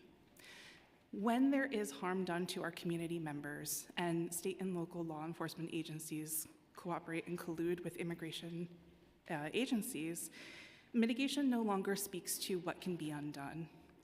Things have been put in place that cannot be undone, and representation and adequate training and funding for legal service providers is the only remedy. And even that does not mean that people will be protected from deportation. The last thing I would like to say is that sanctuary laws are also not enough. Sanctuary laws here in New York merely exist, but as we have heard today, that does not stop federal agencies from detaining people in our communities and on our streets. And lastly, I would just like to point out that what has come up again today is Know Your Rights presentations, and that is preventative medicine that can and will help our communities.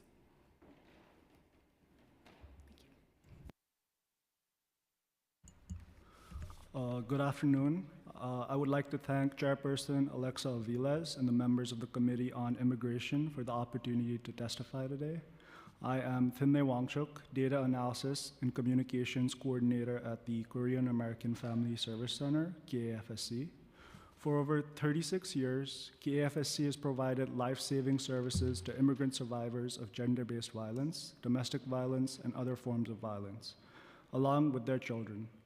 Our services include counseling, case management, transitional housing, economic empowerment initiatives, youth programs, and 24/7 access to our bilingual hotline and emergency shelter.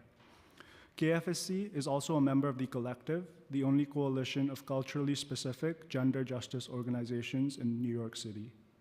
Each year, KFSC serves over 3,000 individuals. In 2024, KFSC responded to over 5,000 calls related to gender-based violence, domestic violence, sexual assault, child abuse, and trafficking through our 24-hour hotline. 98% of our clients identify as immigrants, and 98% live below the poverty line. A significant portion of our clients are undocumented and face barriers to accessing basic services. Recognizing these needs, we have expanded our programs to include mental health services, cash assistance, public health benefits, and more. Given the changing political landscape, the upcoming administration's policy shifts may pose risks to funding for immigrant services, restrict pathways to legal status, and create heightened fear of deportation within immigrant communities. These uncertainties compound the existing struggles and barriers faced by our clients, particularly undocumented survivors who remain excluded from resources.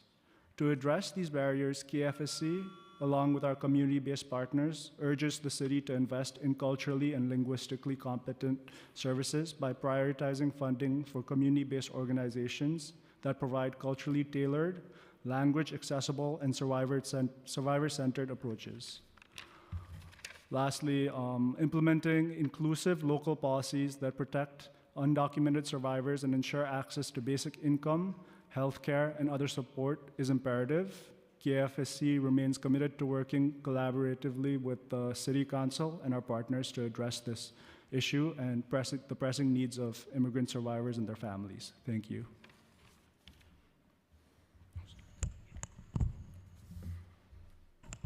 Hi, good afternoon, and thank you for the opportunity to testify. My name is Lauren Rafe, and I'm the Associate Director of the Immigrant Protection Unit at NYLAG.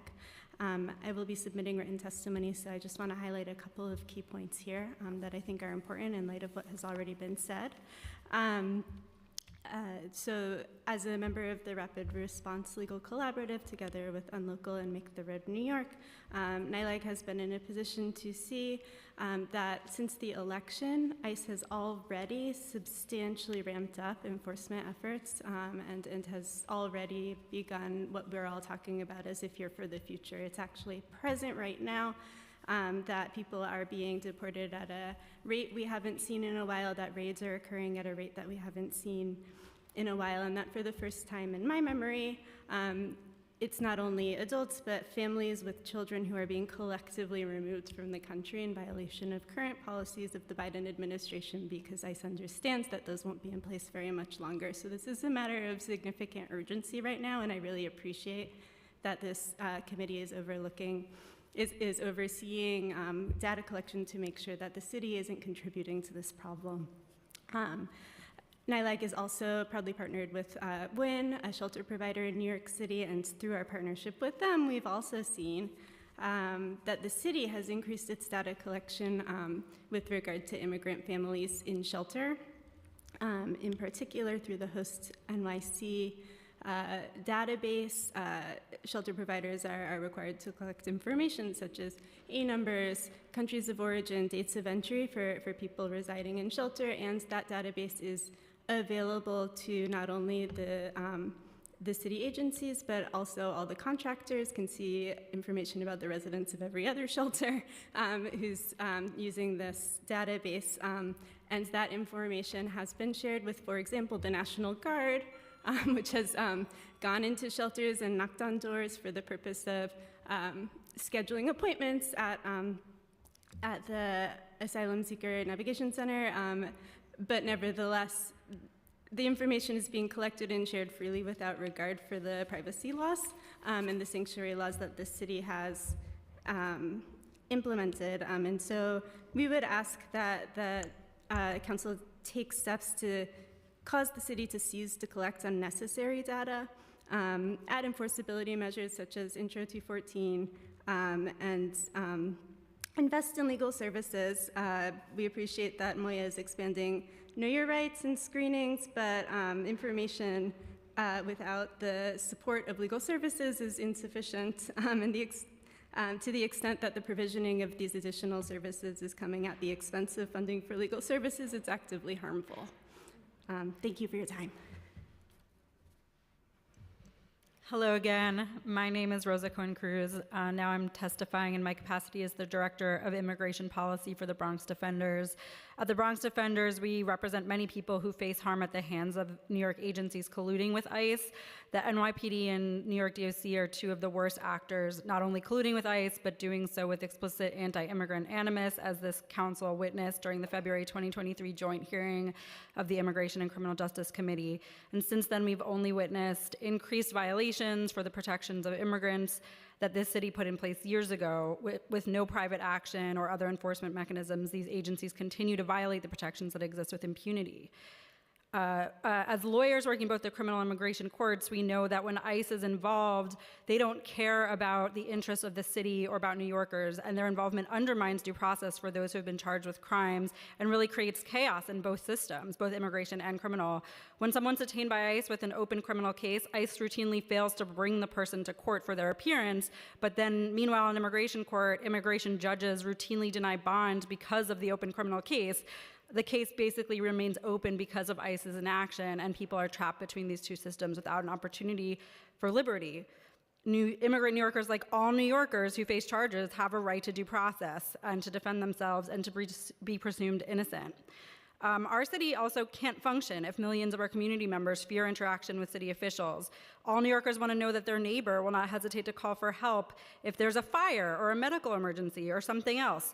All families deserve for our children to feel safe in public school, and everyone needs to be able to use the subway to get to our jobs and homes. Yet NYPD now occupies our subways, and police officers are often the first faces our students see when they enter schools. At that February 2023 hearing, Michael Clark, the Director of Legislative Affairs for the NYPD, actually said it's important to state unequivocally that the NYPD does not engage in immigration enforcement. We know that to be a lie.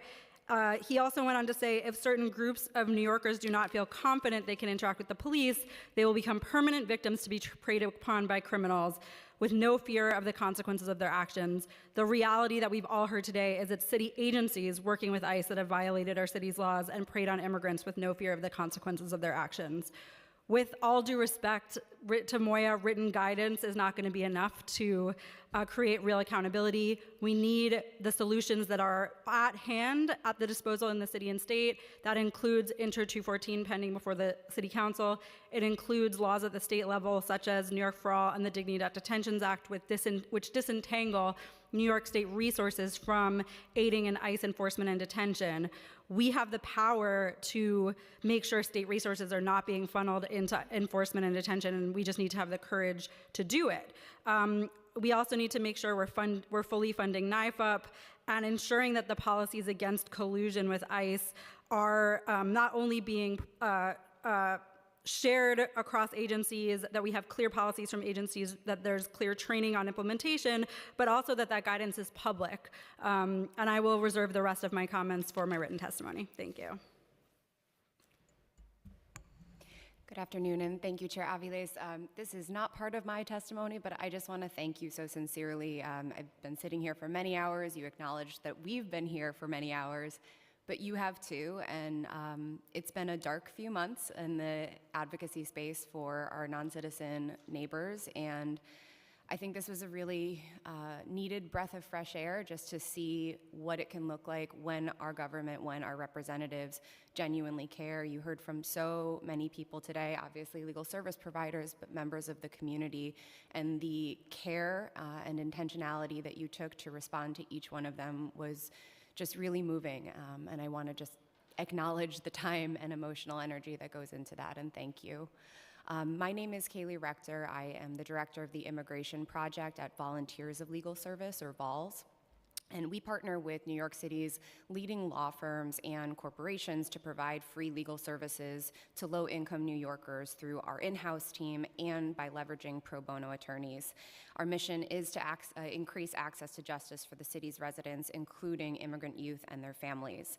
Since its inception, the Immigration Project has built deep relationships with educators and staff at over 30 of the city's immigrant-serving public schools, colleges, and community-based organizations. Those community partnerships allow us to reach young people where they feel safest and help ensure that their legal needs are met. We've shared written testimony which details our recommendations to City Council. I do want to highlight 3 pieces of those recommendations today. First, as you've heard from my colleagues here and from many of the brilliant people who came before you today, the city's sanctuary policies are an absolute lifeline. The legislative actions like the New York for All Act would further strengthen those. I had planned to talk a bit about the importance of those sanctuary policies in schools because so many of our clients are students at many of the international's high schools, but there's nothing that I could say that was better than the young woman who spoke from Make the Road earlier, so I will defer entirely to her expertise. I would encourage the committee to explore how it might be possible to have similar protections in place for the locations where legal services are provided. Many of our clients express fear or hesitation about speaking with attorneys, often rooted in experiences from their home countries where legal systems are corrupt or untrustworthy. Plus, there's confusion about the U.S. legal system that can lead to anxiety about sharing information with an immigration attorney that could somehow inadvertently harm them or be reported to government agencies, especially because, as we've heard today, that is absolutely happening outside of legal service providers. That creates a barrier to accessing justice, and so we would really encourage the council to explore ways that VOLS and other legal service providers can be safer places for our immigrant clients to seek the legal services that they need.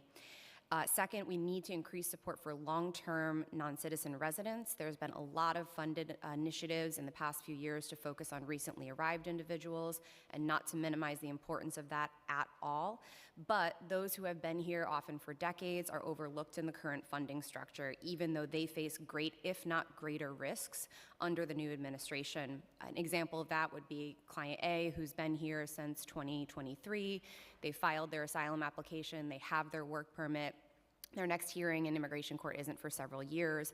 Contrast that to client B, who's been here since 2009, maybe entered with their family as a child, has an old deportation order that they may or may not know about.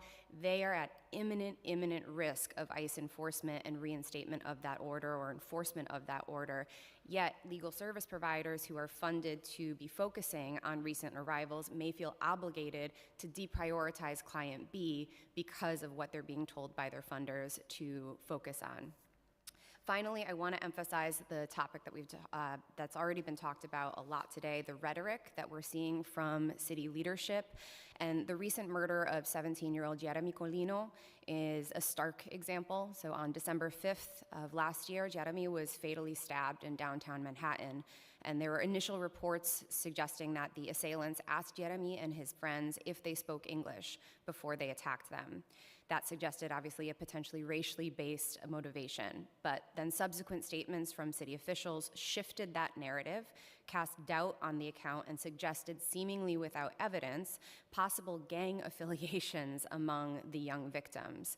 This abrupt change not only contradicted the survivors' accounts, but caused significant distress for the victims' families, exacerbating their trauma and eroding trust in public officials. This is dangerous. When public officials, including city leaders, undermine victims' accounts and perpetuate harmful stereotypes, they send a clear message that non-citizens cannot rely on their government for protection. And this, compounded by federal proposals like the Lake and Riley Act, escalate fear, division, and harm to the very communities we seek to support. This committee has the opportunity to ensure our city continues its laudable tradition of protecting all immigrants through policies and through accountability. And we thank you so much for the work we do and look forward to continuing to partner with you. Thank you. I just want to take a moment. Thank you for highlighting Jeremy's case. It is an awful, awful tragedy. A beautiful young man who actually was connected to my community because of his love of soccer, and his family is experiencing just awful, awful trauma. So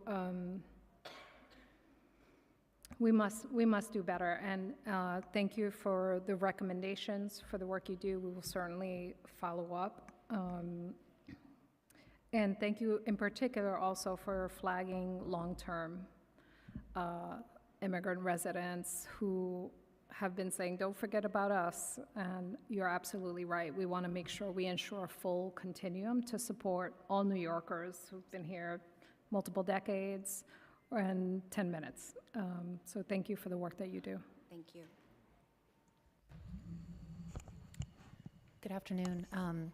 Thank you, Council Chair Aviles and members of the Immigration Committee. I will try to keep this short, and just to reiterate, so grateful to you for holding this hearing and listening to all of the testimony today, particularly at this time when we're all waiting to see what happens over the next several days.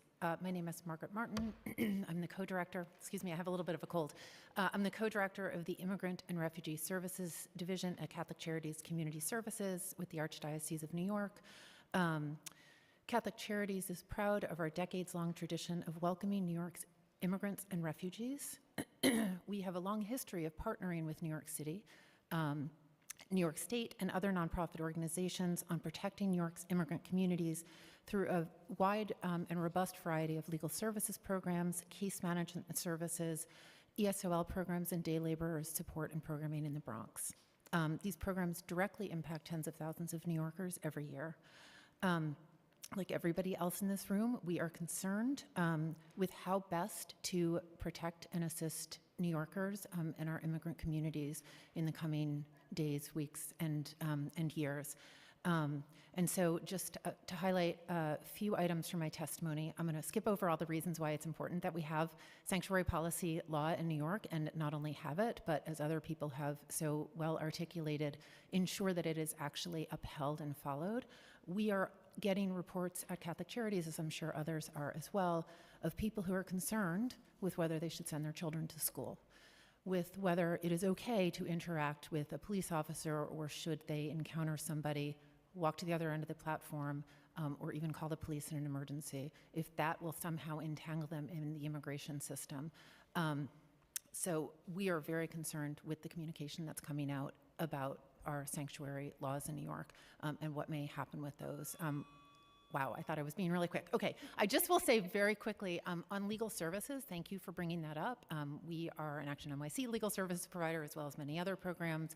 And in addition to the rapid response that I think we're all going to be seeing, the real need for legal representation that you yourself raised this morning, the Know Your Rights presentations, we are getting many requests for those already. All the nonprofit service providers that are doing that work now, we're operating beyond our capacity to do that. And once rapid response starts, which it will, as ICE begins arresting and detaining people, we will again be operating beyond our capacity. I just want to note as well that many of us have some federal funding for legal services programs, and some of that federal funding, well, much of it is at risk, and some of it is at more risk than others. We operate the Immigration Court Help Desk. It is not a mandated program. It is federally funded. We've been doing it since 2016.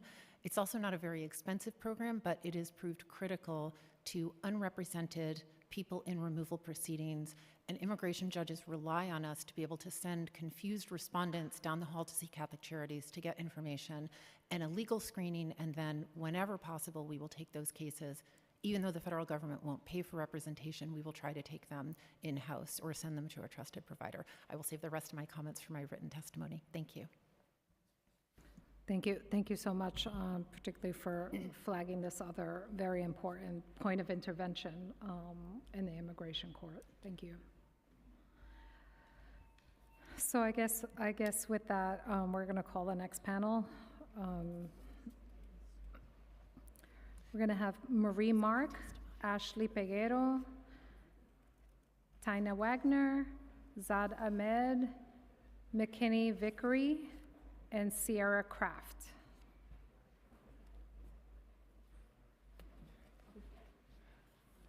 How we doing?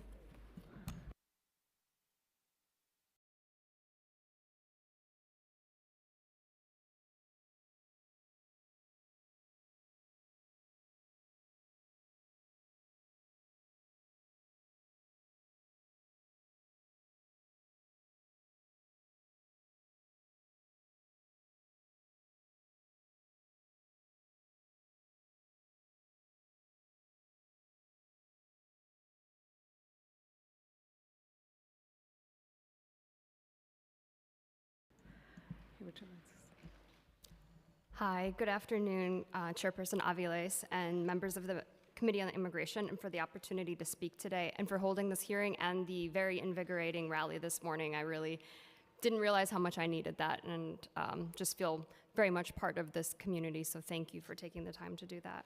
My name is Sierra Kraft, and I'm the Executive Director of iCare. We're a coalition of legal service organizations providing free legal representation to unaccompanied children facing deportation in New York City. Today, I want to highlight the urgent need for increased protections and resources for immigrant youth. Nearly 2 million children in New York City, that's 1 in 2, have at least one immigrant parent. These children and families are vital to our city's strength, and yet they walk around with targets on their backs as they face the escalating threats from federal policies designed to harm and divide. No child should fear going to school, and no family should live in constant fear of being torn apart. Bold action and increased investment are needed in this moment, and we're proud to stand alongside the Council in supporting the transformative legislation like the Access to Representation Act and the New York for All. These measures are vital to ensuring immigrant communities remain safe and protected, but beyond this legislative advocacy, we need immediate and substantial investments to address the growing need and demand for legal services. At iCare, we've seen firsthand what legal representation means for unaccompanied children. Most of the people we serve have the right to remain in this country, but without a lawyer, navigating the immigration system is nearly impossible. But with legal representation, their chance of success jumps to over 90%. Last year, iCare served over 2,000 children, but the demand far exceeds the available resources. So we urge the Council to take bold action in 3 key areas: increase funding for immigration legal services, legal representation saves lives and keeps families together, and expanding funding ensures that no child has to face immigration court alone, strengthen protections for immigrant communities, and invest in community education and outreach, so increase funding for Know Your Rights training and language access programs, Thank you for your ongoing commitment to uplifting immigrant communities, and we look forward to our continued partnership together.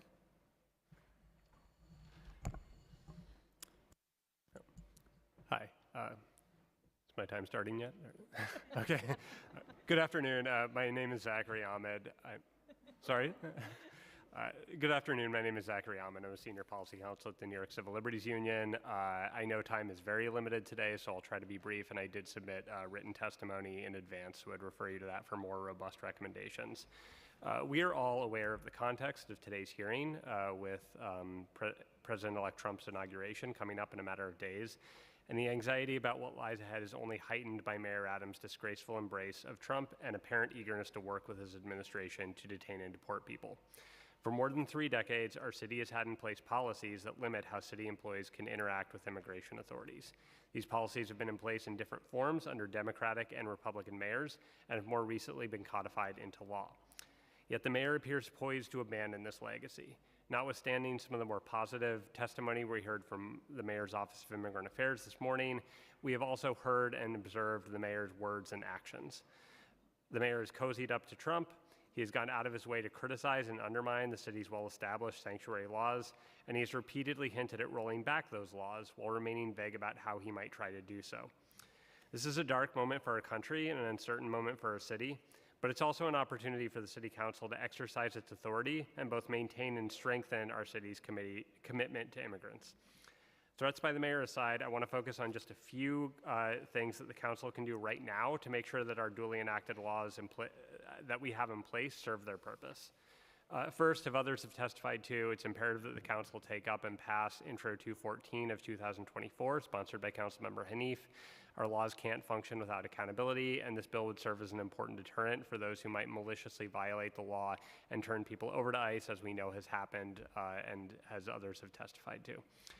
Second, the council should develop legislation that mandates specific steps agencies must take to implement the law.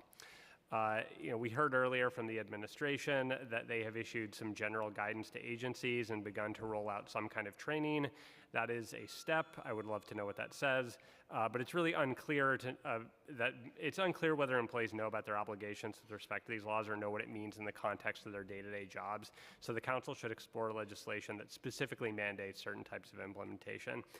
Finally, really quickly, the city should explore creating an independent commission to monitor compliance with these disentanglement laws and investigate alleged violations. That would be an effective use of the city council's power and resources and would help ensure that we have continued oversight of how these laws are being implemented, not merely through hearings like this, but on an ongoing and dedicated basis. And I'll stop there, and we did submit written testimony. Thank you. Thank you for having me and for holding this hearing today. I'm Marie Mark, the Executive Director of the Immigrant Defense Project, where we fight for justice for all, including those targeted by the racist criminal and immigration systems. Sanctuary is a lot of things. We know it is a policy, it is a law, but it is also a value. It's our city's way of respecting immigrants and guaranteeing that the people who work for our local institutions will not be secret agents of ICE. Sanctuary is how the city acts against the injustice of double punishment when immigrant New Yorkers, disproportionately Black immigrants and other immigrants of color, are funneled to ICE for detention and deportation after an arrest or the end of a criminal sentence. Our city is struggling right now, and we have an incoming federal administration that has vowed to attack the immigrants among us. The mayor and the governor are abdicating their responsibility to serve all New Yorkers by proposing using resources to facilitate mass deportation. We're encouraged that this committee and the speaker have stood by our laws, but right now we need action. 2 years ago, we sat before this council at a hearing to shine light on how violations of our existing laws result in severe, life-changing consequences. Thousands of pages of email correspondence between DOC and ICE revealed a deep culture of collusion, including routine illegal communication and intentional release delays to facilitate ICE arrests. To date, the administration has done nothing to address this, but this city council can take action. We're calling on the committee to hold a hearing and pass Intro 214, which would ensure the city agencies cannot ignore and misinterpret our sanctuary laws, and instead will be held accountable, including through money damages if they violate them. This would ensure our sanctuary laws are enforced and not disregarded by a mayor attempting to take unilateral action. We are also calling on the council to pass a resolution in support of a state bill, the New York for All Act, to ensure immigrants are protected from local collusion throughout our state. We must take action that applies equally to all immigrant New Yorkers. This would mitigate the racism and inequality that plague the criminal legal system by ending the criminalization to deportation to pipeline in our state. We cannot be a welcoming city for immigrant New Yorkers while colluding with ICE to funnel community members into immigration jails. I urge you to take action now. Thank you, Marie. Good afternoon. Thank you for your work and your time here today. My name is McKenna Vickery, and I'm a paralegal with the Doors Legal Services Center. The DOOR is a comprehensive youth development organization. Our legal services center specializes in serving young people in their immigration cases. Many immigrant young people, including those who cross the border as unaccompanied children, rely on safe access to New York City shelters as they process their immigration cases and find their footing in the city. Facing a shortage of beds in youth shelters, we have seen vulnerable 18, 19, and 20-year-olds being placed in emergency response and relief centers, which are easy targets for ICE since their shelters designed specifically for immigrants, the vast majority of whom do not yet have legal status. If ICE is permitted to conduct raids on shelters or allowed to access personal identifying information about immigrants in shelters, many young people would be left without a safe place to live. For young immigrants who are seeking legal protection from threats to their lives or severe abuse, neglect, or abandonment, such lack of access to safe residences would be detrimental to their mental and physical well-being. DOOR members have expressed similar concerns that schools will soon be targeted during ICE raids, jeopardizing their safety and their access to education and key support systems. The city must ensure that schools remain safe zones and should take particular steps to protect students at specialized transfer and international schools, which primarily serve recent immigrants. Finally, increased ICE presence could severely impact young people's ability to seek special immigrant juvenile status, or SIJ. To be granted SIJ, a young person needs to have a legal guardian in New York City. The guardian's immigration status does not matter. An adult can go through the family court guardianship process even if they are undocumented. However, with the incoming administration, participating in a young person's SIJ case could make undocumented New Yorkers dangerously visible to immigration authorities.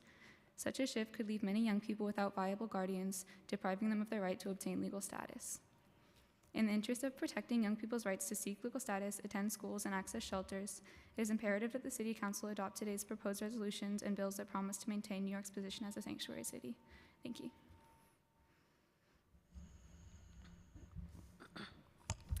Good afternoon, council members. My name is Ashley Peguero, and I'm the manager for the Queens Community Program at the Violence Intervention Program.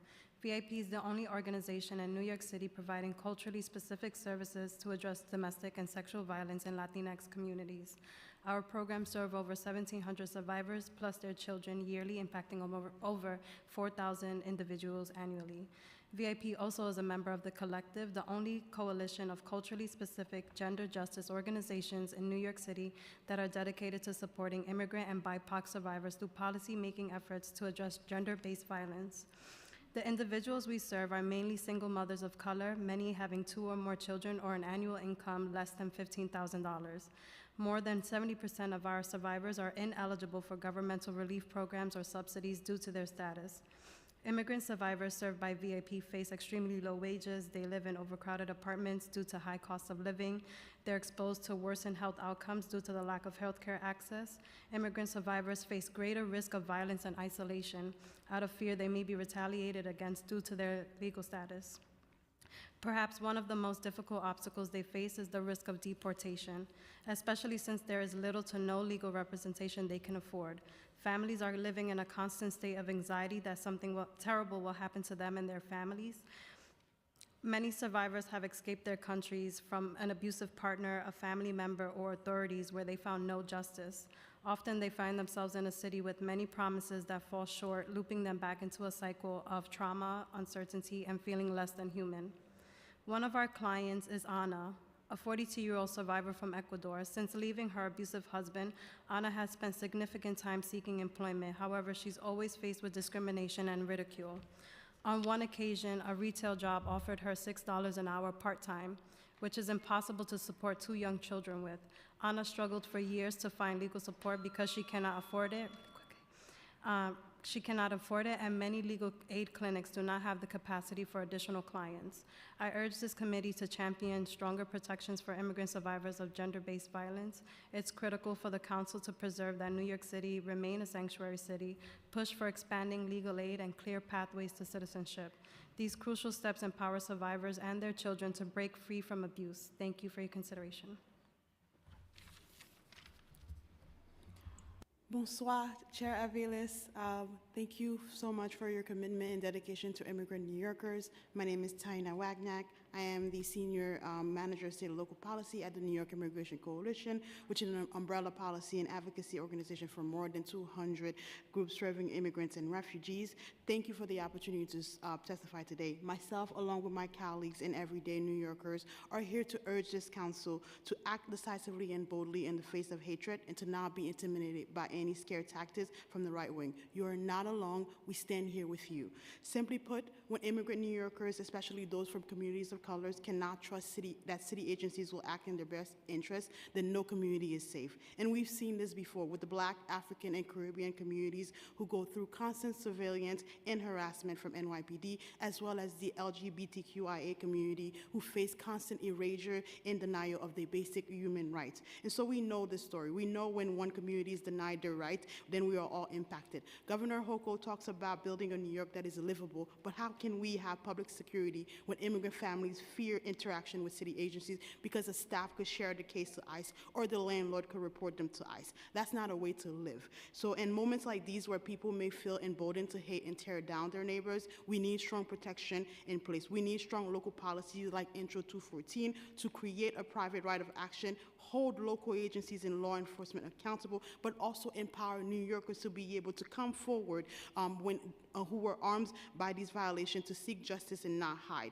And also continue key investment for programs like Promise NYC, Access Health, and also the Language Justice Worker-Owned Cooperative and the Interpreter Bank. We also call on Governor Hochul to pass key legislation like the Access to Representation in New York for All to ensure universal access to legal representation for immigrants, includes critical gaps in safety to ensure support for all New Yorkers, and also invest $165 million in the state budget, not only for legal service, but also to provide capacity building for legal service providers, and also bring much needed financial relief for our immigrant legal attorneys, and create an accreditation program to recruit and hire additional legal teams to make sure that everyone has access to legal representation. Thank you again for your time and the work that you do. Dana, I thought you were going to pass out there. So, very impressive, very impressive. No, thank you to this panel. Thank you for the work you do. We are in solidarity with you all. And I'm going to call the next panel. Jade Vasquez, Allison Wilkie, Juan Diaz, Alexandra from Afghans for a Better Tomorrow, Manuela Osorio, and Sophie Dalsimer.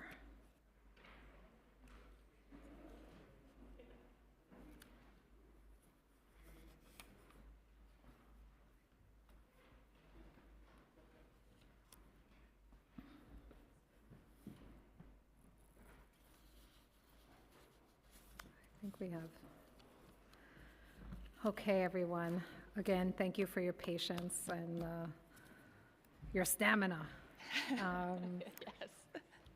Sophie. Those chairs. Sophie, if you would like to start. Okay. Thank you so much. And my apologies to the council and my fellow panel members that I do have to head out right after for a prior commitment. Good afternoon. My name is Sophie Dalsimer, and I am co-director of the Health Justice Program at New York Lawyers for the Public Interest. Our health justice program brings a racial equity and immigrant justice focus to healthcare advocacy, including addressing the human rights crisis in immigration detention and advocating for healthcare for all New Yorkers. I am testifying today from a health justice lens to urge the Council to pass legislation that will uphold and strengthen existing laws to protect non-citizen community members from ICE enforcement. These actions are critical to preserving access to health care for all New Yorkers.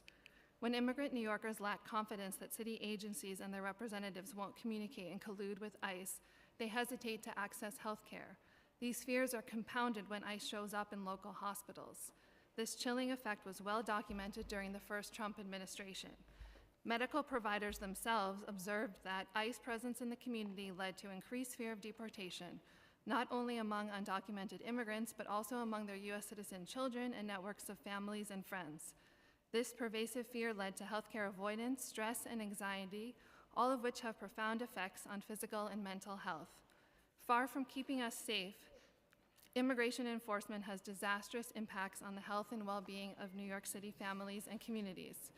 As a deportation defense attorney for many years, I know immigration enforcement affects not just recently arrived New Yorkers, but long-term New York City residents with extensive family and community ties.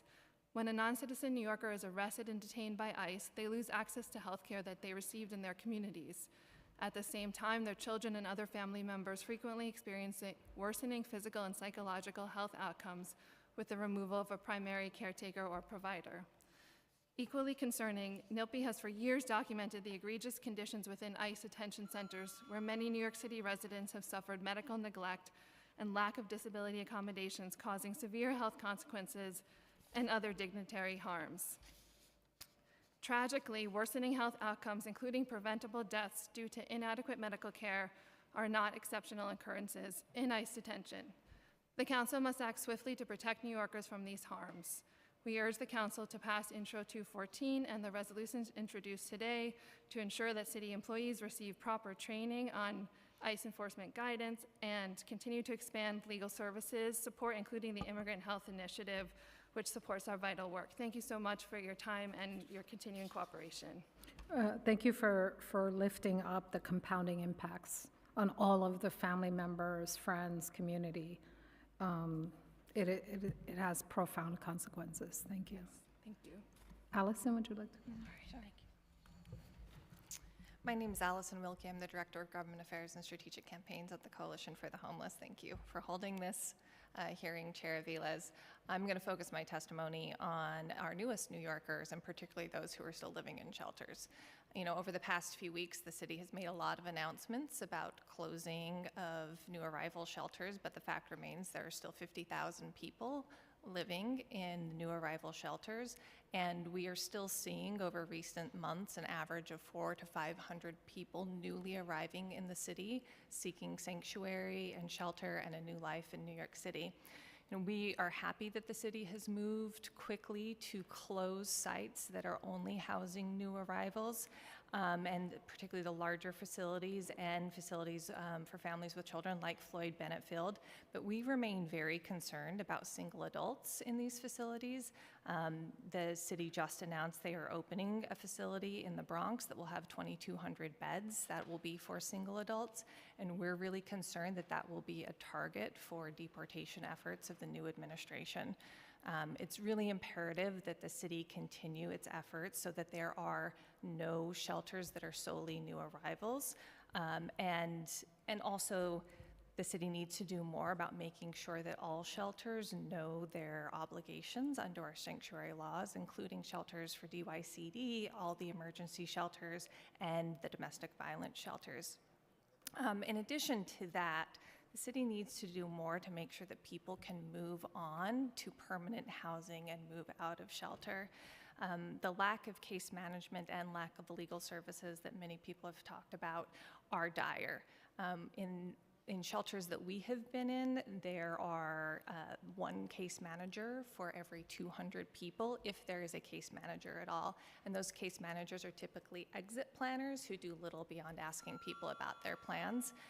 The city needs to invest far more in real case management, quality case management, to help people be able to move on, and in the legal services that people need. I was glad to hear WASU say that they are doing CIJS applications. That is new. That is not something that they have done in the past, but far more is needed to make sure that people can achieve the stability to move on. And there are more recommendations in my full testimony, which you have.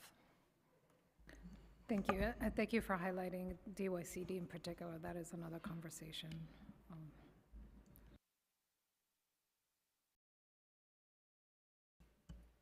Thank you, Chair Aviles. My name is Juan Diaz. I'm a policy associate at Citizens Committee for Children, a multi-issue children organization. We are also co-conveners of the Family Homeless Coalition, FHC. Appointed members of the incoming federal administration, which will take office in less than a week, have openly shared intentions of mass deportations and immigration enforcement nationwide. The impact on recently arrived migrants and mixed status families in New York City will be devastating, especially in New York City, where close to half of the children have at least one immigrant parent. We cannot forget the impact that it will have, not just on immigrants, but on American citizens.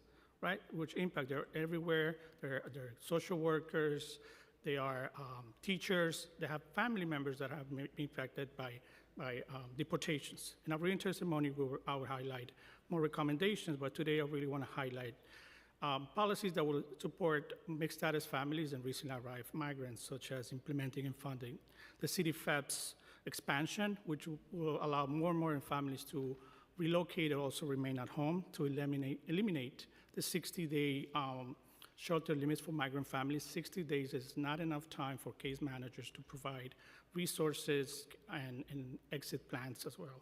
And also for students, our partner organizations have mentioned that students are missing 60 days or more migrant students when they have to transfer. Additionally, as several partners have mentioned, the need for legal immigration services is huge, so you urge the City Council to support more funding for legal defense. Also, enforce translation services requirements at city agencies and also at agencies that have contracts with the cities. A recent CCC report found that immigrants are 5 times less likely to receive health services because of language barriers. And this impacts severely. Also restore and invest in workforce development for migrants so they can become financially independent. But it's also important for City Council to partner with the state government to pass legislation that will have huge impact on mixed status families. And we also, CCC supports Resolution 2970, which supports the New York for All Act, and Resolution 2971, the Access to Representation Act. Chair Aviles, I sympathize with many advocates today and individuals. I'm a formerly undocumented immigrant. I grew up undocumented. I'm from Ecuador. And I see all those reports. I'm also a researcher. I teach at Silverman, and I see the students, how fearful they are. And I recognize all those fears, anxiety, especially in low-income communities, where there's high concentration of poverty, and therefore it's hugely important for the City Council to support not just funding and legislation, but also to enforce and change the narrative at city agencies, who oftentimes many immigrants feel isolated because of lack of services and lack of language access. Thank you so much. Thank you. Thank you so much for sharing your story and all the work that you're doing. Thank you. Good afternoon. My name is Manuela Osorio. I'm here today both as a permanent resident seeking citizenship in the United States, as well as a digital organizer for the national civil rights organization, Latino Justice ProDef. I want to speak to the council today about the role that New York City plays in the national immigration landscape. For decades, New York City has been a front runner in protecting its immigrant population by limiting interactions between federal immigration authorities and New York City local agency. Today we have talked about common violations. With the threat of mass deportations from the Trump administration and the antagonism towards immigrants from Mayor Adams and Governor Hochul, the New York City Council must address the challenges ahead. The council must pass the resolutions to support the state bill's New York for All Act and Access to Representation Act. The Council should also introduce and pass Intro 214, which addresses harm that flows from violations of our immigrant protection laws. To speak to the national perspective, years of unjust and racist federal immigration policies have created massive challenges for progressive local governments. The current U.S. border policies have resulted in cruel and predatory practices against thousands of people who have endured immense struggles to secure a better life for themselves and for their families. We can expect that the Trump administration will expand collaboration with the anti-immigrant administrations of Greg Abbott in Texas and Republican state lawmakers in border states like Arizona and New Mexico and Florida. That means that New York must strongly push back against the anti-immigrant rhetoric and policies sweeping our country. At Latino Justice, we're advocating against hateful anti-immigration policies in the South, especially in Texas and Florida.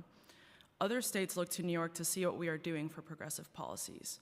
New York State, a Democratic trifecta, and the City of New York have to continue being accountable and hold their obligations to all members of its constituency, because here we have real opportunities for pro-immigrant policies. The failure of Congress and past presidents to create a humane and inclusive immigration system has galvanized us now to fight hard to make sure all New Yorkers have a viable path to live, work, build a family, and stay in New York. We will not abandon our neighbors. We can and we will build a future where all of us can live healthy and dignified lives in this city and this country. Thank you.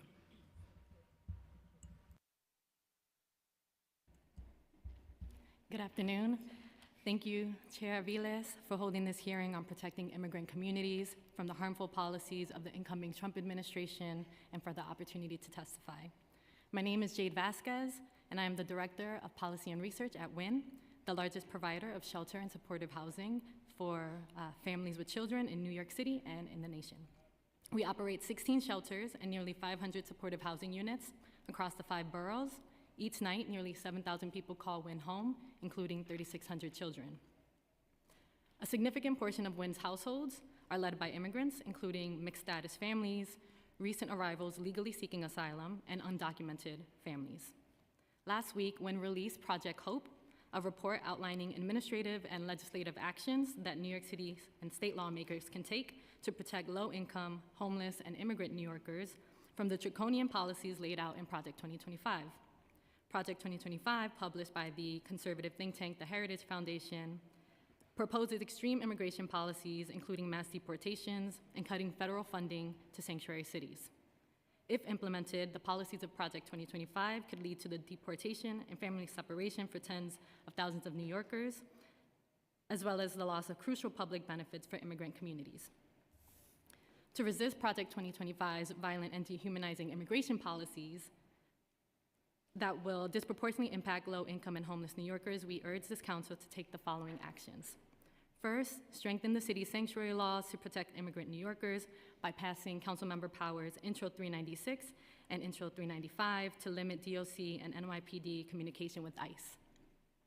And passing Councilmember Hanif's Intro 214 to create a private right of action for violations of the city's detainer laws. Second, develop and enforce data security measures for shelter and social service providers to protect sensitive information on homeless immigrants. The city has collected a lot of information on our newest arrivals, which, given Trump's mass deportation plans, now poses a dangerous liability. The city must take immediate action to fully secure the data collected. Third, increase funding for immigration legal services to at least $80 million to meet the growing demand and support nonprofit legal service providers. As a shelter provider who launched our own legal service initiative, we know firsthand the positive impacts that immigration legal services has in helping our immigrant clients obtain status, employment, and permanent housing. As a sanctuary city, NYC lawmakers have the ability and a moral obligation to protect homeless immigrant New Yorkers from some of the most harmful proposals of Project 2025 and the incoming Trump administration. By implementing the proposals of Project Hope, the City Council will also help our newest arrivals regain their independence, thrive in permanent housing, and build a brighter future for their children. Thank you. Thank you so much, and thanks to WIN for all their work they do for New Yorkers. We're going to move to the next panel, but I did call Alexandria. Yes, I'm here virtually. Okay. Alexandria, would you like to go next? And then I will call the next panel. Yes, thank you. Thank you for the option to join in virtually. I was there earlier, but had to be pulled away for another obligation. And good afternoon, and thank you for the opportunity to testify.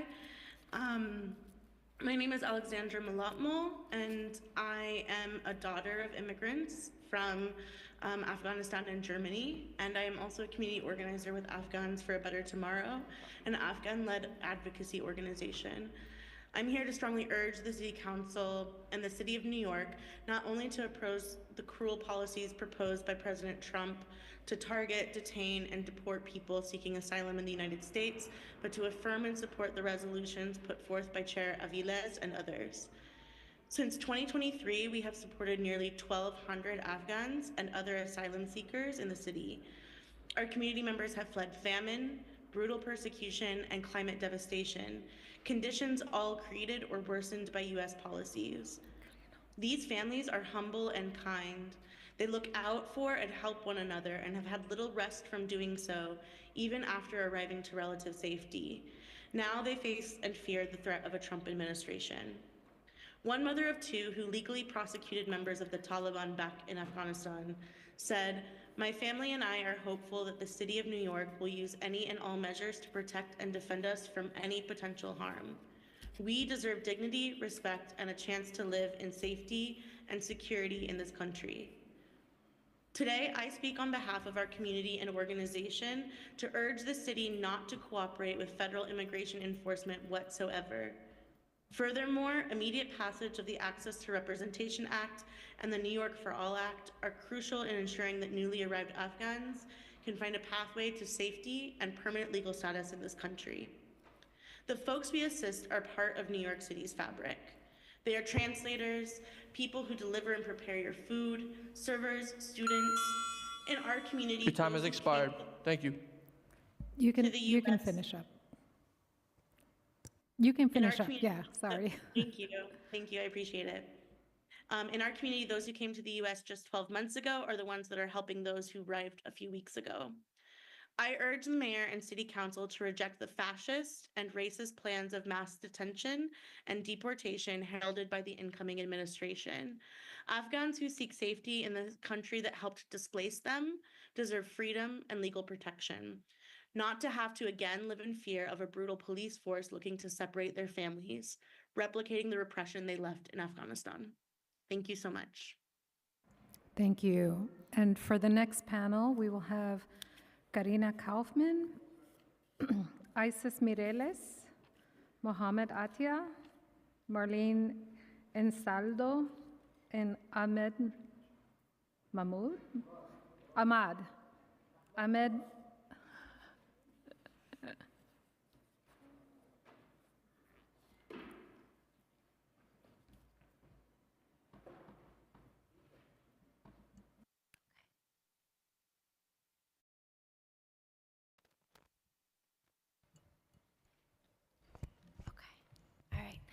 Good afternoon, Chair Aviles. Thank you for the opportunity to testify today. My name is Karina Kaufman Gutierrez, and I'm the Deputy Director at the Street Vendor Project.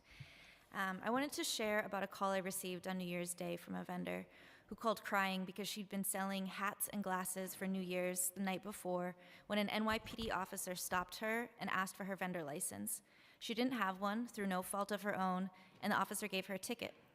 A family member of hers who was there to film the interaction with the NYPD, which they have the right to do, and the officer got upset at how the vendor was having a conversation with the family member, decided to put the vendor in handcuffs and bring her back to the station, to the precinct, where she was issued a criminal summons for vending without a license, which can be prosecuted as a misdemeanor charge, and she was also charged with disorderly conduct for having a conversation with her family member.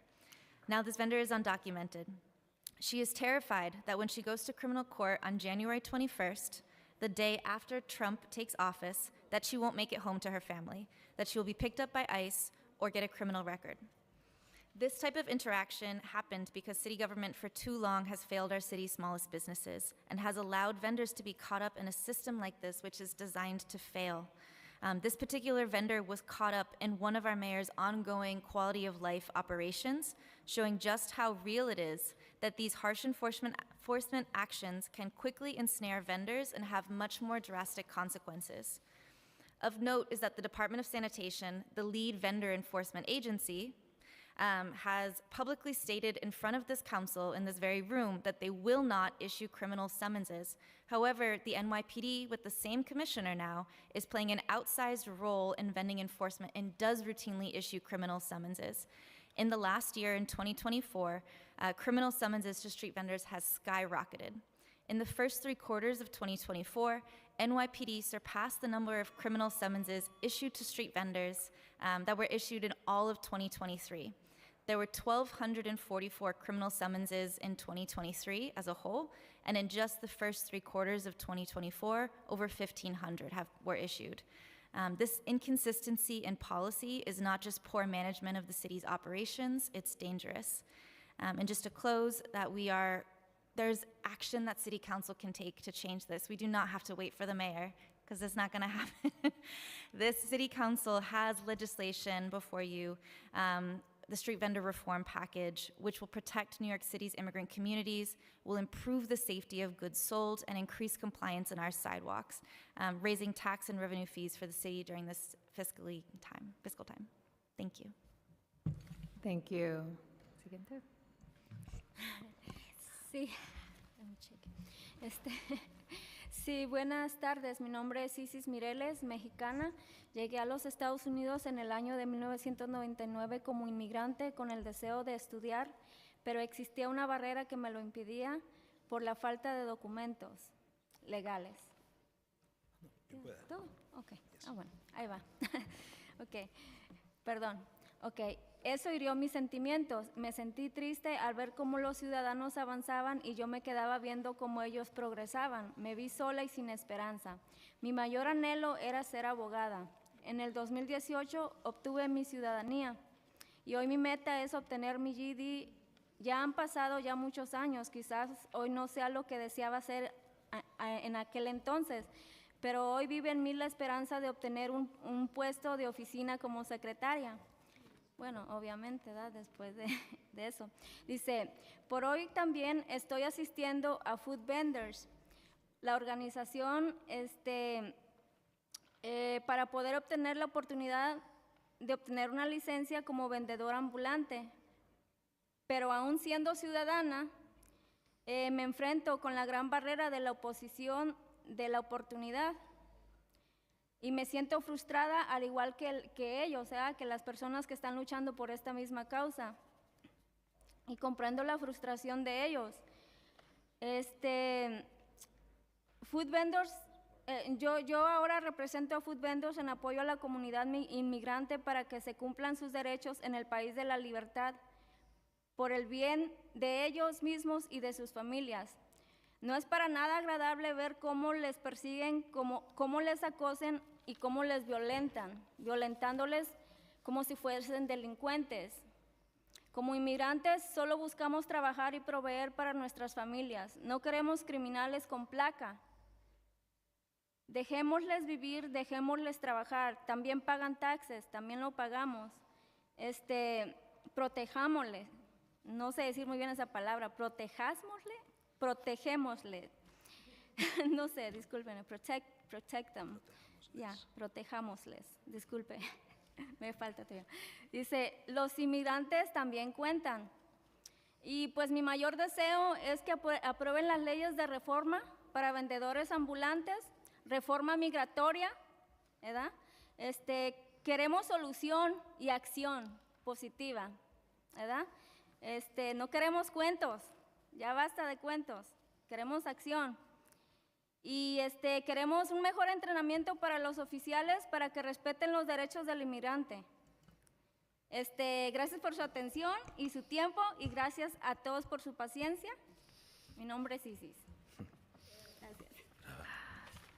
Gracias, Isis. Now I'll translate her testimony.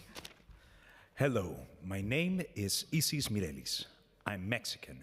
I came to the United States in the year 1999 as an immigrant with the desire to study, but there was in place a barrier that didn't allow me to do so for the lack of legal documents. This hurt my feelings. I felt sad to see how citizens were able to advance, and I was left seeing them progress. I felt alone and without hope. My biggest desire was to be a lawyer. In 2018, I got my citizenship. And today it is my goal to obtain a GED. Many years have passed, and maybe today I am not what I desired to be before, but still lives in me the hope to get an office job as a secretary. I'm attending a food vendors organization to be able to obtain the opportunity of a license as a street vendor. But even though I'm a citizen, I still have to face the great barrier of the opposition against opportunity. And I feel frustrated, just like the people and I understand their frustration too. Today, I represent food vendors in the support of the immigrant community, so the rights are respected in the country of liberty for their own good and their families. It is not nice to see how they persecute them and how they attack them, violating their rights as if they were criminals. As immigrants, we just want to work and provide for our families. We don't want criminals with license plates. Let them live. Let them work. They also pay taxes. Let's protect them. Immigrants count too. We want for the street vendors reform to be approved and also for immigration reform to be approved. We don't want criminals with license plates. We want a solution. We want positive action. We don't want just fairy tales. And we want better training for officers so they can respect the rights of immigrants. Thank you for your attention, for your time, and thank you for your patience. Yo me imagino que puedes hacer eso en inglés. ¿Puedes? Sí. Sí, yo lo pensaba. Gracias. Te lo voy a hacer posible y se lo voy a tratar de entregar. Perfecto, vamos a hablar. Okay. Buenas tardes, mi nombre es Marlene Ensaldo y soy una vendedora ambulante desde hace 21 años y solo queremos pedirle a las autoridades y a los concejales, a los políticos que nos ayuden con licencias y permisos y que paren el acoso de las autoridades de sanidad, la policía. Esto se ha vuelto un acoso masivo hacia los vendedores ambulantes. Solo pedimos que nos dejen trabajar, no queremos que nos den nada. Solo queremos trabajar tranquilos. Esto se ha vuelto un acoso constante con los vendedores, la sanidad y los oficiales. Por favor, queremos trabajar tranquilos y que paren el acoso de sanidad, la policía, porque nos quitan toda nuestra mercancía y nos las tiran a la basura y nos dan tickets de $3,000, $2,000 por ticket.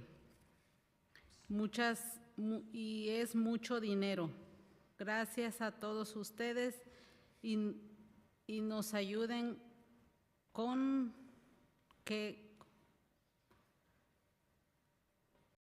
ese acoso de sanidad y la policía. Gracias.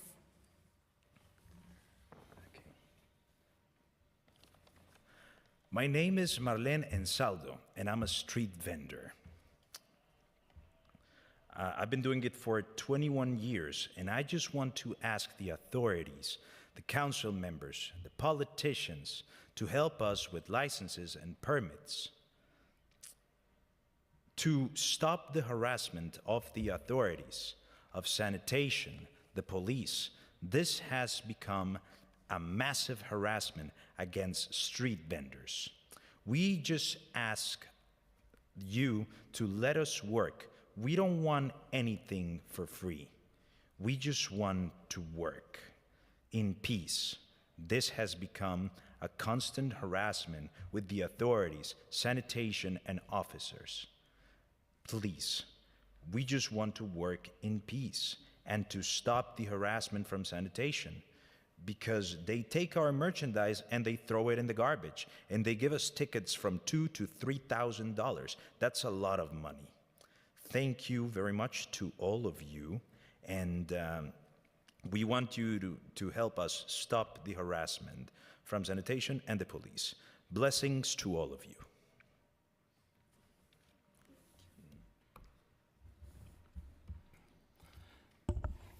الأول أنا بحب أشكرك جدا على صبركم اللي أنتوا استحملتوا تسمعوا قصص الناس دي كلها والشهادات المؤثرة اللي سمعناها، فشكرا جدا إن أنتوا صبرتوا.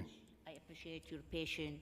I appreciate your patience for listening to all those things, and I really thank you for that. اسمي أحمد مراد. أنا عندي رخصة الأكل من 2012. And I have a street vendor since 2012. لكن اضطريت استنى أكتر من 11 سنة عشان آخد رخصة بيع مؤقتة في الشارع. But I was obliged to wait for 11 years to take this permit to work in the street.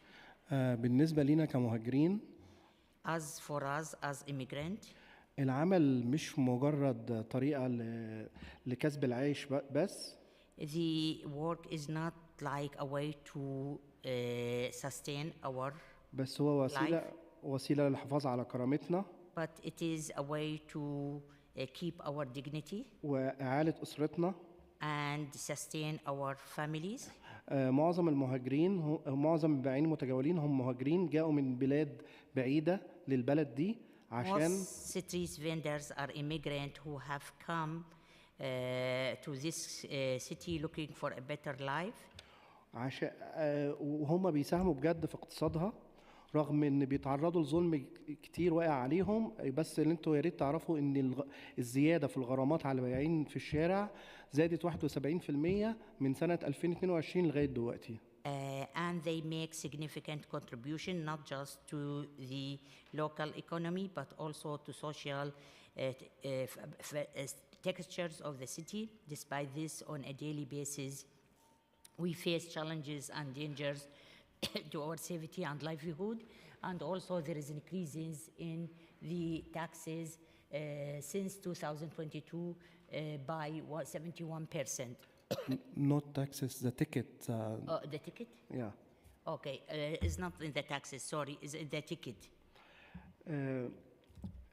كتير منا بيعيش في خوف دايما من الشرطة. Many of us live in constant fear with the police. اللي معظمهم في أغلب الأوقات بيتعاملوا بأساليب عنيفة مع البائعين. Many of them they deal with a harsh way with the street vendors. في الفترة الأخيرة شفنا إن هم قبضوا على عدد كبير من البياعين وصادروا بضاعتهم. In the last times they raised a lot of street vendors.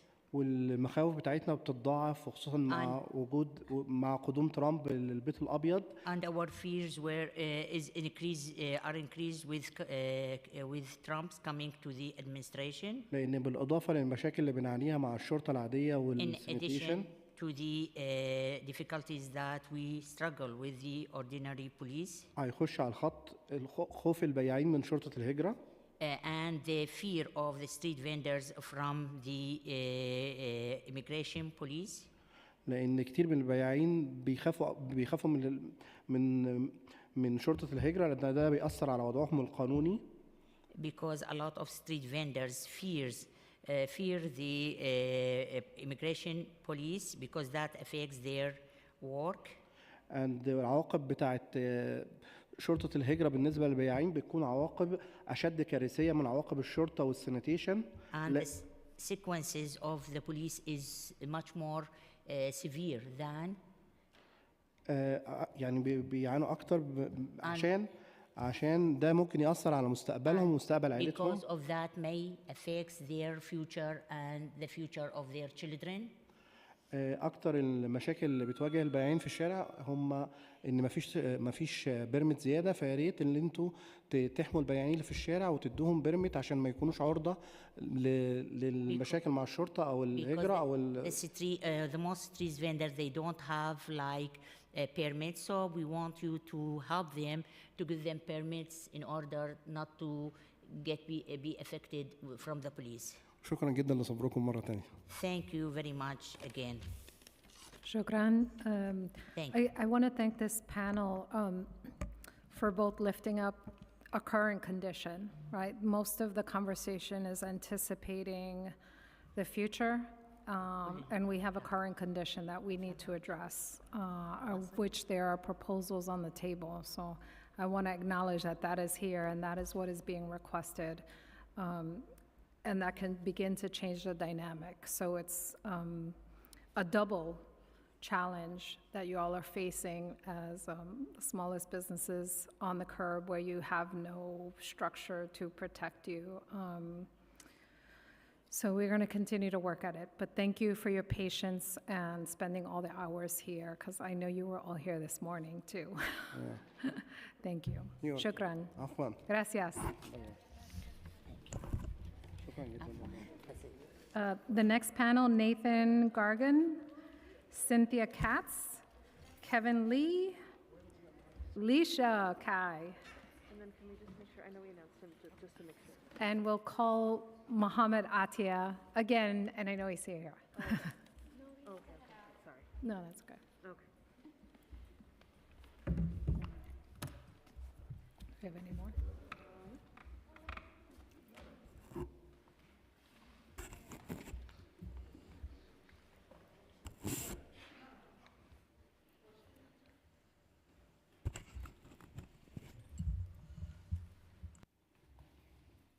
Okay, we're nearing the greatest and the most patient panelists of the entire day. Thank you, and I guess if you'd like to start. Thank you. Thank you, Chairwoman Aviles. Unfortunately, my colleague Nathan Gargan did have to leave, but I am here. My name is Cynthia Katz.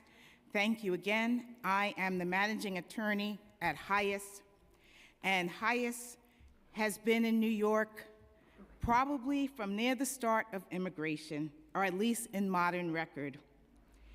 We were founded over 100 years ago to help Jews fleeing pogroms in Europe. Today, Highest stands for a world in which refugees and asylum seekers of all faiths find welcome, here in New York City, as well as throughout our offices in the DC area, as well as in the rest of the world. We are in favor of the proposed legislation. We do participate. Yesterday I was at D3 Open Arms meeting, for example, and got a chance to hear, not only as a legal service provider, which is what I am and greatly impacted, but I want to, first of all, thank you for your ongoing support and your commitment to helping the lives of New Yorkers, who are the most vulnerable of New Yorkers. We represent people who are petrified. As many people have already testified today, our clients are scared, we are scared, and we are all, as I'm sure you can relate to, we are tired. We ask for your ongoing help, and we ask, how can we help you to fight the good fight, the right side of this equation, to face down the xenophobes, and to provide that steady and supportive compass that you have already shown so many New Yorkers. With that said, please, please call out to us if we can provide any assistance, because the consequences, as you know, are dire. Thank you so much. Thank you. How exciting. Thank you, Chair Aviles and the Committee on Immigration for holding this hearing. I'm Lisa Lutai, Advocacy Coordinator at the Asian American Federation, where we proudly represent the collective voice of more than 70 member nonprofits serving 1.5 million Asian New Yorkers. We encourage City Council and the mayoral administration to strengthen the city's protection for immigrant communities. To paint a picture, because we all love data. Louder? Okay, I gotcha. Okay, so to paint a picture, because we all love data, the majority of Asian New Yorkers are immigrants, with 2 out of 3 in the city being foreign-born. Our newest neighbors who seek asylum rely on our city as a sanctuary, and of the 170,000 migrant neighbors that have arrived since 2022, about 22,000 are of Chinese descent and 80,000 are of Indian descent. With the growing anti-Asian sentiment alongside a president-elect that has vowed to crack down on immigration policy and amplify mass deportation, the city and the state need to work together to ensure these protections are strengthened. With the immense work that lies ahead, and in order to protect our immigrant communities, AF recommends that City Council and mayoral administration to 1, call on the state to reintroduce and pass the New York For All Act and access to representation. Immigrants shouldn't be burdened with the fear that the sensitive information they entrusted to government and local agencies may be used to their detriment. Many of our community members often express apprehension when seeking services from government and local agencies, and if immigration protections are threatened, we'll begin to see an increase of community members losing their trust in government, which is what we don't want, and also disenrolling from public benefits out of fear. We've already seen it happen in 2019 when Asian non-citizens disenrolled from public benefit programs like SNAP at a rate higher than Asian citizens due to fear, technically due to public charge rule. The negative impacts of public charge remain to be seen even today, as Asian New Yorkers have re-enrolled at a much lower rate than other communities. Number 2, to pass Intro 214 to ensure government agencies are held accountable when they break the law. 3, continue to support and fund language access work in the city through language worker cooperatives and the Interpreter Bank. And lastly, to support and invest in our community-based organizations. The presence of our newest neighbors have magnified the importance of our CBOs because access to critical immigration legal services for Asian New Yorkers has actually been near impossible to meet the need. Putting those who have limited English proficiency, financial means, and may have uncertain immigration status at a risk of being stuck in a cycle of poverty and vulnerability. And just to give an example and to close up my statement, our member organizations in Sunset Park, for instance, host monthly legal clinics to assist with a multitude of immigration legal needs. But due to the lack of capacity and funding from the city, they're unable to meet the increased demands for this much needed resource. As such, many of our Asian migrant neighbors in Sunset Park and in the rest of the city are often lost to the system, languishing from the lack of timely resources and immigration assistance. That really needs to change, especially now more than ever. AF is grateful to see City Council move ahead with policies that protect our immigrant communities, and we thank you and look forward to continuing to working with you. Thank you so much, Leisha, and I know you were here early in the morning as well. I just want to acknowledge the work of the Asian American Federation that you have been doing all throughout the city for a very, very long time. We have an enormous amount of work to do, and I think what we see today is that every community is impacted, and every community is uncertain and facing fear, and our collective ability to be together is really important. And so I just want to thank you for your partnership and your ongoing work. And thank you for your advocacy and for caring about immigrants. Thank you. Kevin?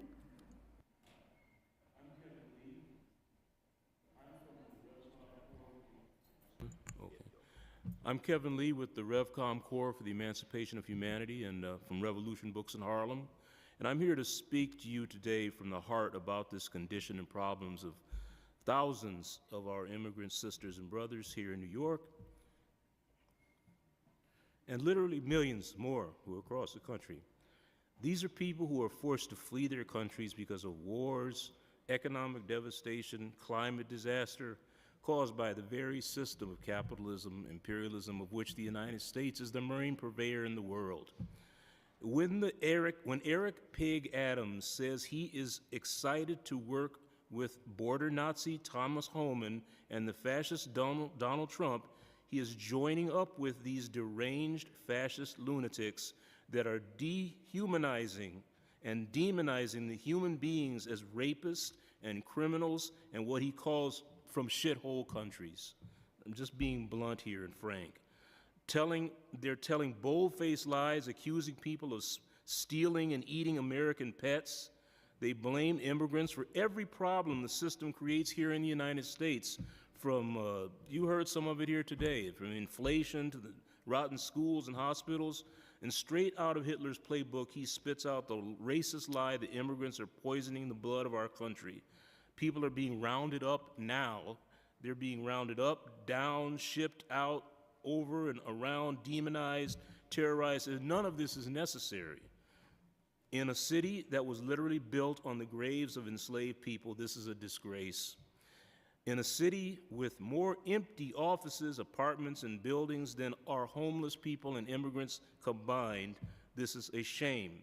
In a country that was built on the enslavement of captured African people, the genocide of the native people, and the theft of Mexico through war, this is an insult to oppressed people and decent people here and everywhere in the world. And I'm here to tell you that it is your right, your responsibility, and your duty to defend the rights and the very lives of the immigrants that the Trump MAGA fascists are targeting right now. And we in the RevCom Corps will do this ourselves. We pledge to do that, and we're calling on all the decent human beings to join us in doing this. And to anyone telling us to go along with this cruel, unacceptable madness like Eric Adams, I will quote revolutionary leader Bob Avakian, who says, "This is not a time for accepting this Trump MAGA fascism as legitimate. This is a time for collective action and self-sacrificing struggle for the greater good of defeating this fascism. There is no good reason why the world has to be the way it is. A whole different way of living is possible, a whole different way to organize society with a radically different economic foundation and political system, emancipating relations among the people, and an uplifting culture. All of this is oriented to meeting the basic needs and fulfilling the highest interests of the masses of people. In the name of humanity, we refuse to accept a fascist America. The whole system is rotten and illegitimate. We need and we demand a whole new way to live in a fundamentally different system. And there are two things I'll leave you with. Everyone who hates everything the Trump MAGA fascism stands for must do. One is to dig into the real-time guidance for revolution by Bob Avakian. He's giving in his social media messages at Bob Avakian Official. And two, join us in taking to the streets on January 20th in DC and beyond in defiant protest with the aim of stopping this fascism. Now, thank you. Thank you. Quite frankly, I'd love to finish the hearing right on that note. Año nuevo sin miedo. Gracias. Thank you. Thank you for that. Thank you again for all the work you're doing, and we will continue to fight for our people, for all of us. For that. Thank you. So our next panel is Oscar Vihi, Jonathan Cam, Kamara Khan,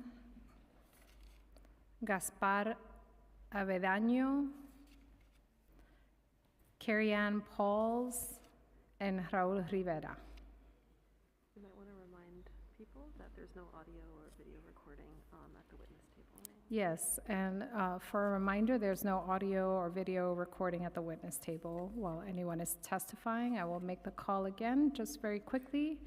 Raul Rivera, Carrie-Ann Pauls, Gaspar Avedaño, Kamara, Jonathan Cam, and Oscar Vihi. You might want to locate the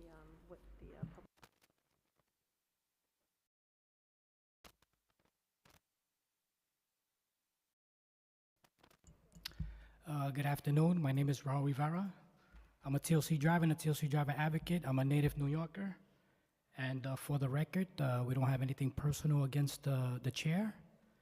Also for the record, in my family, we have children that are half Dominican, half Puerto Rican. I have a nephew that's, his mother comes from Peru.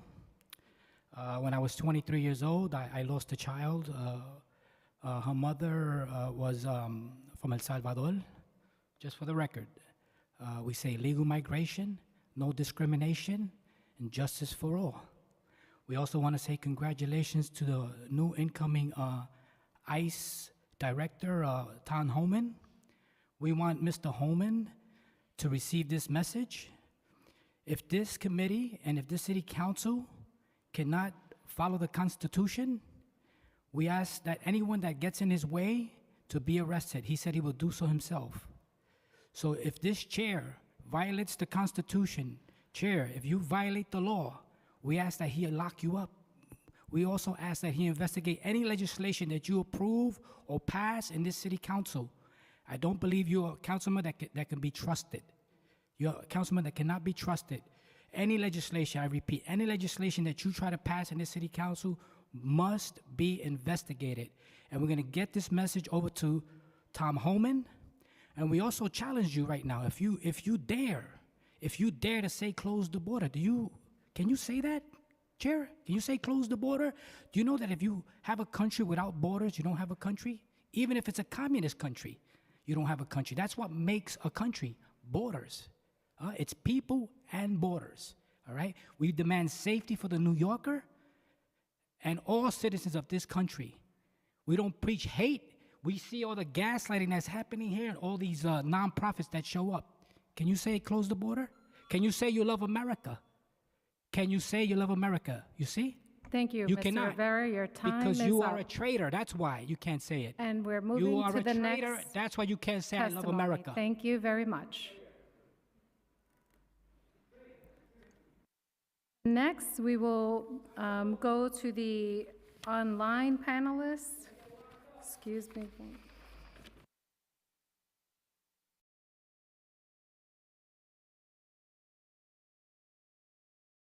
And now we will turn to the virtual panelists. For virtual panelists, once your name is called, a member of our staff will unmute you and the sergeant at arms will set the timer to give you the go-ahead to begin. Please wait for the sergeant to announce that you may begin before delivering your testimony. And now I will call our first virtual panelist. Maggie Sanchez. Maggie, are you online? You may begin. Feel free to unmute and you can start. Okay. Hi, everyone. My name is Maggie Sanchez. I'm speaking here in my personal capacity. I am a public advocate appointee to the Citywide Council on Special Education. Cruelty is the point. And unfortunately, Props 2 through 6 from the NYC Charter Amendment proposals were passed this last election in November, which granted even more powers to the current mayor and to any mayor in the future, including the Department of Sanitation and the NYPD. It also gives less NYC council oversight and impedes the council's ability to protect New Yorkers when it comes to harmful policies impacting outside vendors and undocumented immigrants. This is the reality, and unfortunately it passed. I am asking the New York City Council to push for the New York for All Act to strengthen New York City detainer laws, pass the Intro to 214, push for access to all, expand knife up funding, call the state legislature to pass the Youth Justice and Opportunities Act, fund Know Your Rights trainings with equitable language access, and please pass street vendor reform package. An example of what families are already going through. Here's one example of the fear and the discrimination and racism that undocumented families are going through.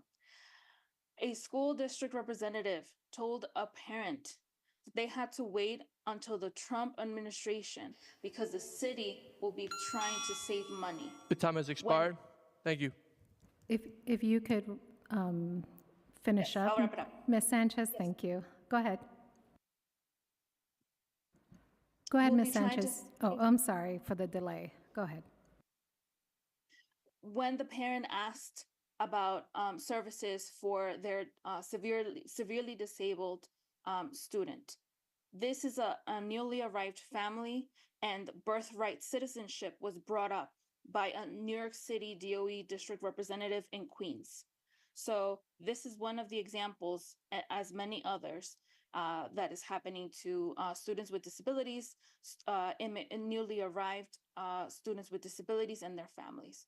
Please protect them. We need to stay together and hold the New York City mayor accountable. Thank you so much, Ms. Sanchez. Next, we're going to have Jonathan Lamb. You may begin. Yes, hello. Okay. Good morning, or good afternoon now. My name is Jonathan Lamb, and I'm the Community Organizing Coordinator for New York's Refugee and Migrants' Rights Task Force. Nearly 50 years ago, my parents fled the Vietnam War during the 1970s. They share stories of their horrifying experiences witnessing violence, bombings, and spending days at sea in a boat, facing threats from pirates, and enduring life in a refugee camp on Budong Island in Malaysia. My father lost his own dad during the war. Their stories of displacement, resilience, and survival is not unique, and it reflects the struggles of millions of migrants and refugees around the world. Today, we have over 117 million people globally being forced to flee their homes due to war, violence, and devastating effects of climate change. In New York City, we are seeing a growing influx of migrants seeking safety and stability, yet instead of investing into housing, education, and services to support these individuals, we are seeing a growing amount of anti-immigrant rhetoric. I stand before you today to remind us all that immigrants are the backbone of our communities. Immigrants keep our economy running during a pandemic. They are our small business owners, street vendors owners, and teachers. I urge this council to take meaningful action to protect migrants and refugees in New York and reject Trump's mass deportation and anti-immigrant agenda.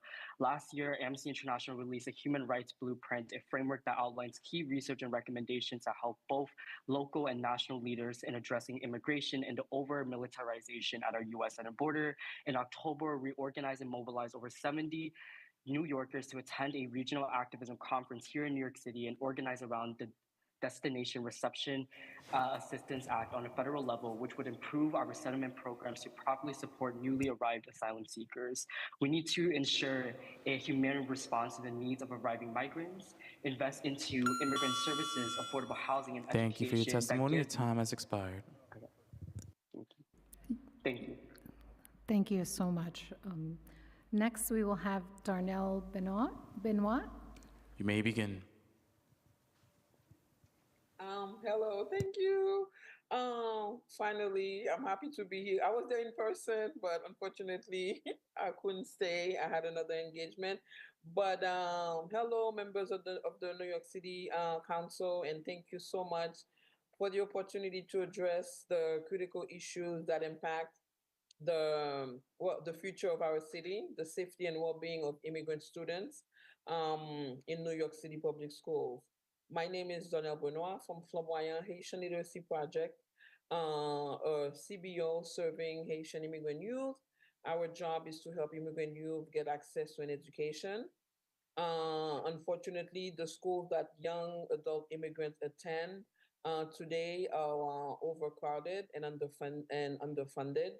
Brooklyn and Queens have the most immigrants, yet there aren't any schools there in the boroughs for these students. Families have to send their students to Manhattan to go to school, and especially in these uncertain times coming, we need students to go to school where they live. We need newcomer immigrant students to attend school in Brooklyn. We're hoping that the city council, the city, the New York City public schools expand access to have schools in Brooklyn in students' neighborhood where they can attend school safely.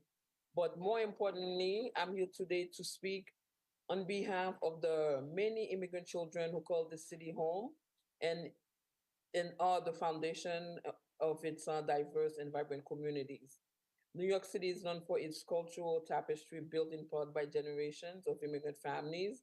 I'm an immigrant who have contributed immeasurably to the city's growth and prosperity.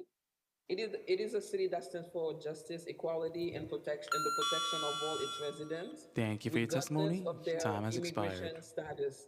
This includes the thousands of immigrant students who walk into our school every day with dreams of learning, growing, and building a future for themselves and their families. Currently, there is fear of deportation, fear of ICE in our communities and new schools. There's already an environment of fear and anxiety for many immigrant families. These students, our future engineer, teachers, and leaders, are scared to go to school because they feel that a day of learning could be interrupted by the threat of deportation. We cannot allow this to continue. I sit here today to ask the city council and the New York City Public Schools, the city to reaffirm and strengthen its commitment to keeping ICE out of our schools and ensuring that immigrant students are safe and protected.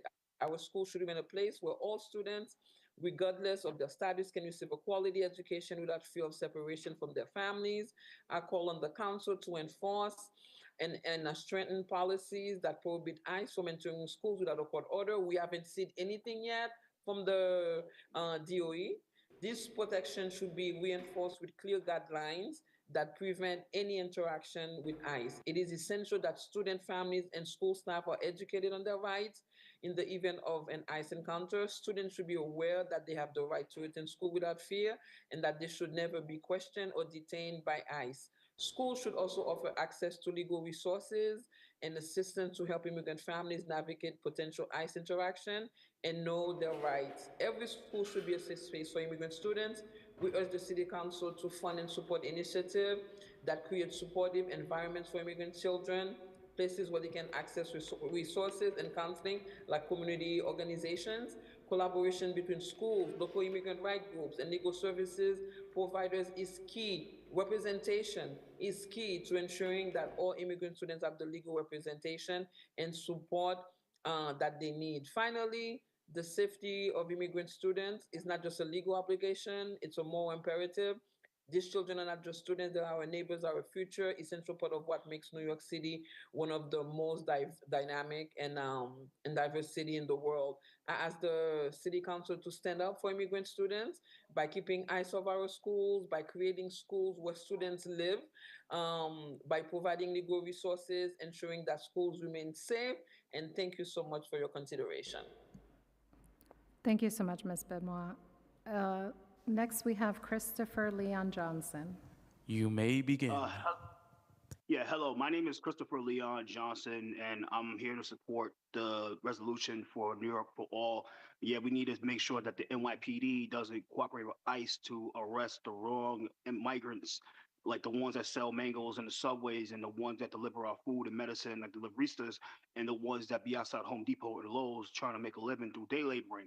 Now, the issue I have here is that we have nonprofits like like Make the World New York that oversees the day laborers, the Street Vendor Project, which is ran by Karina Kaufman Gutierrez, that oversees street vendors, and Liga Galapa that oversees the deliveristas, including the day laborers.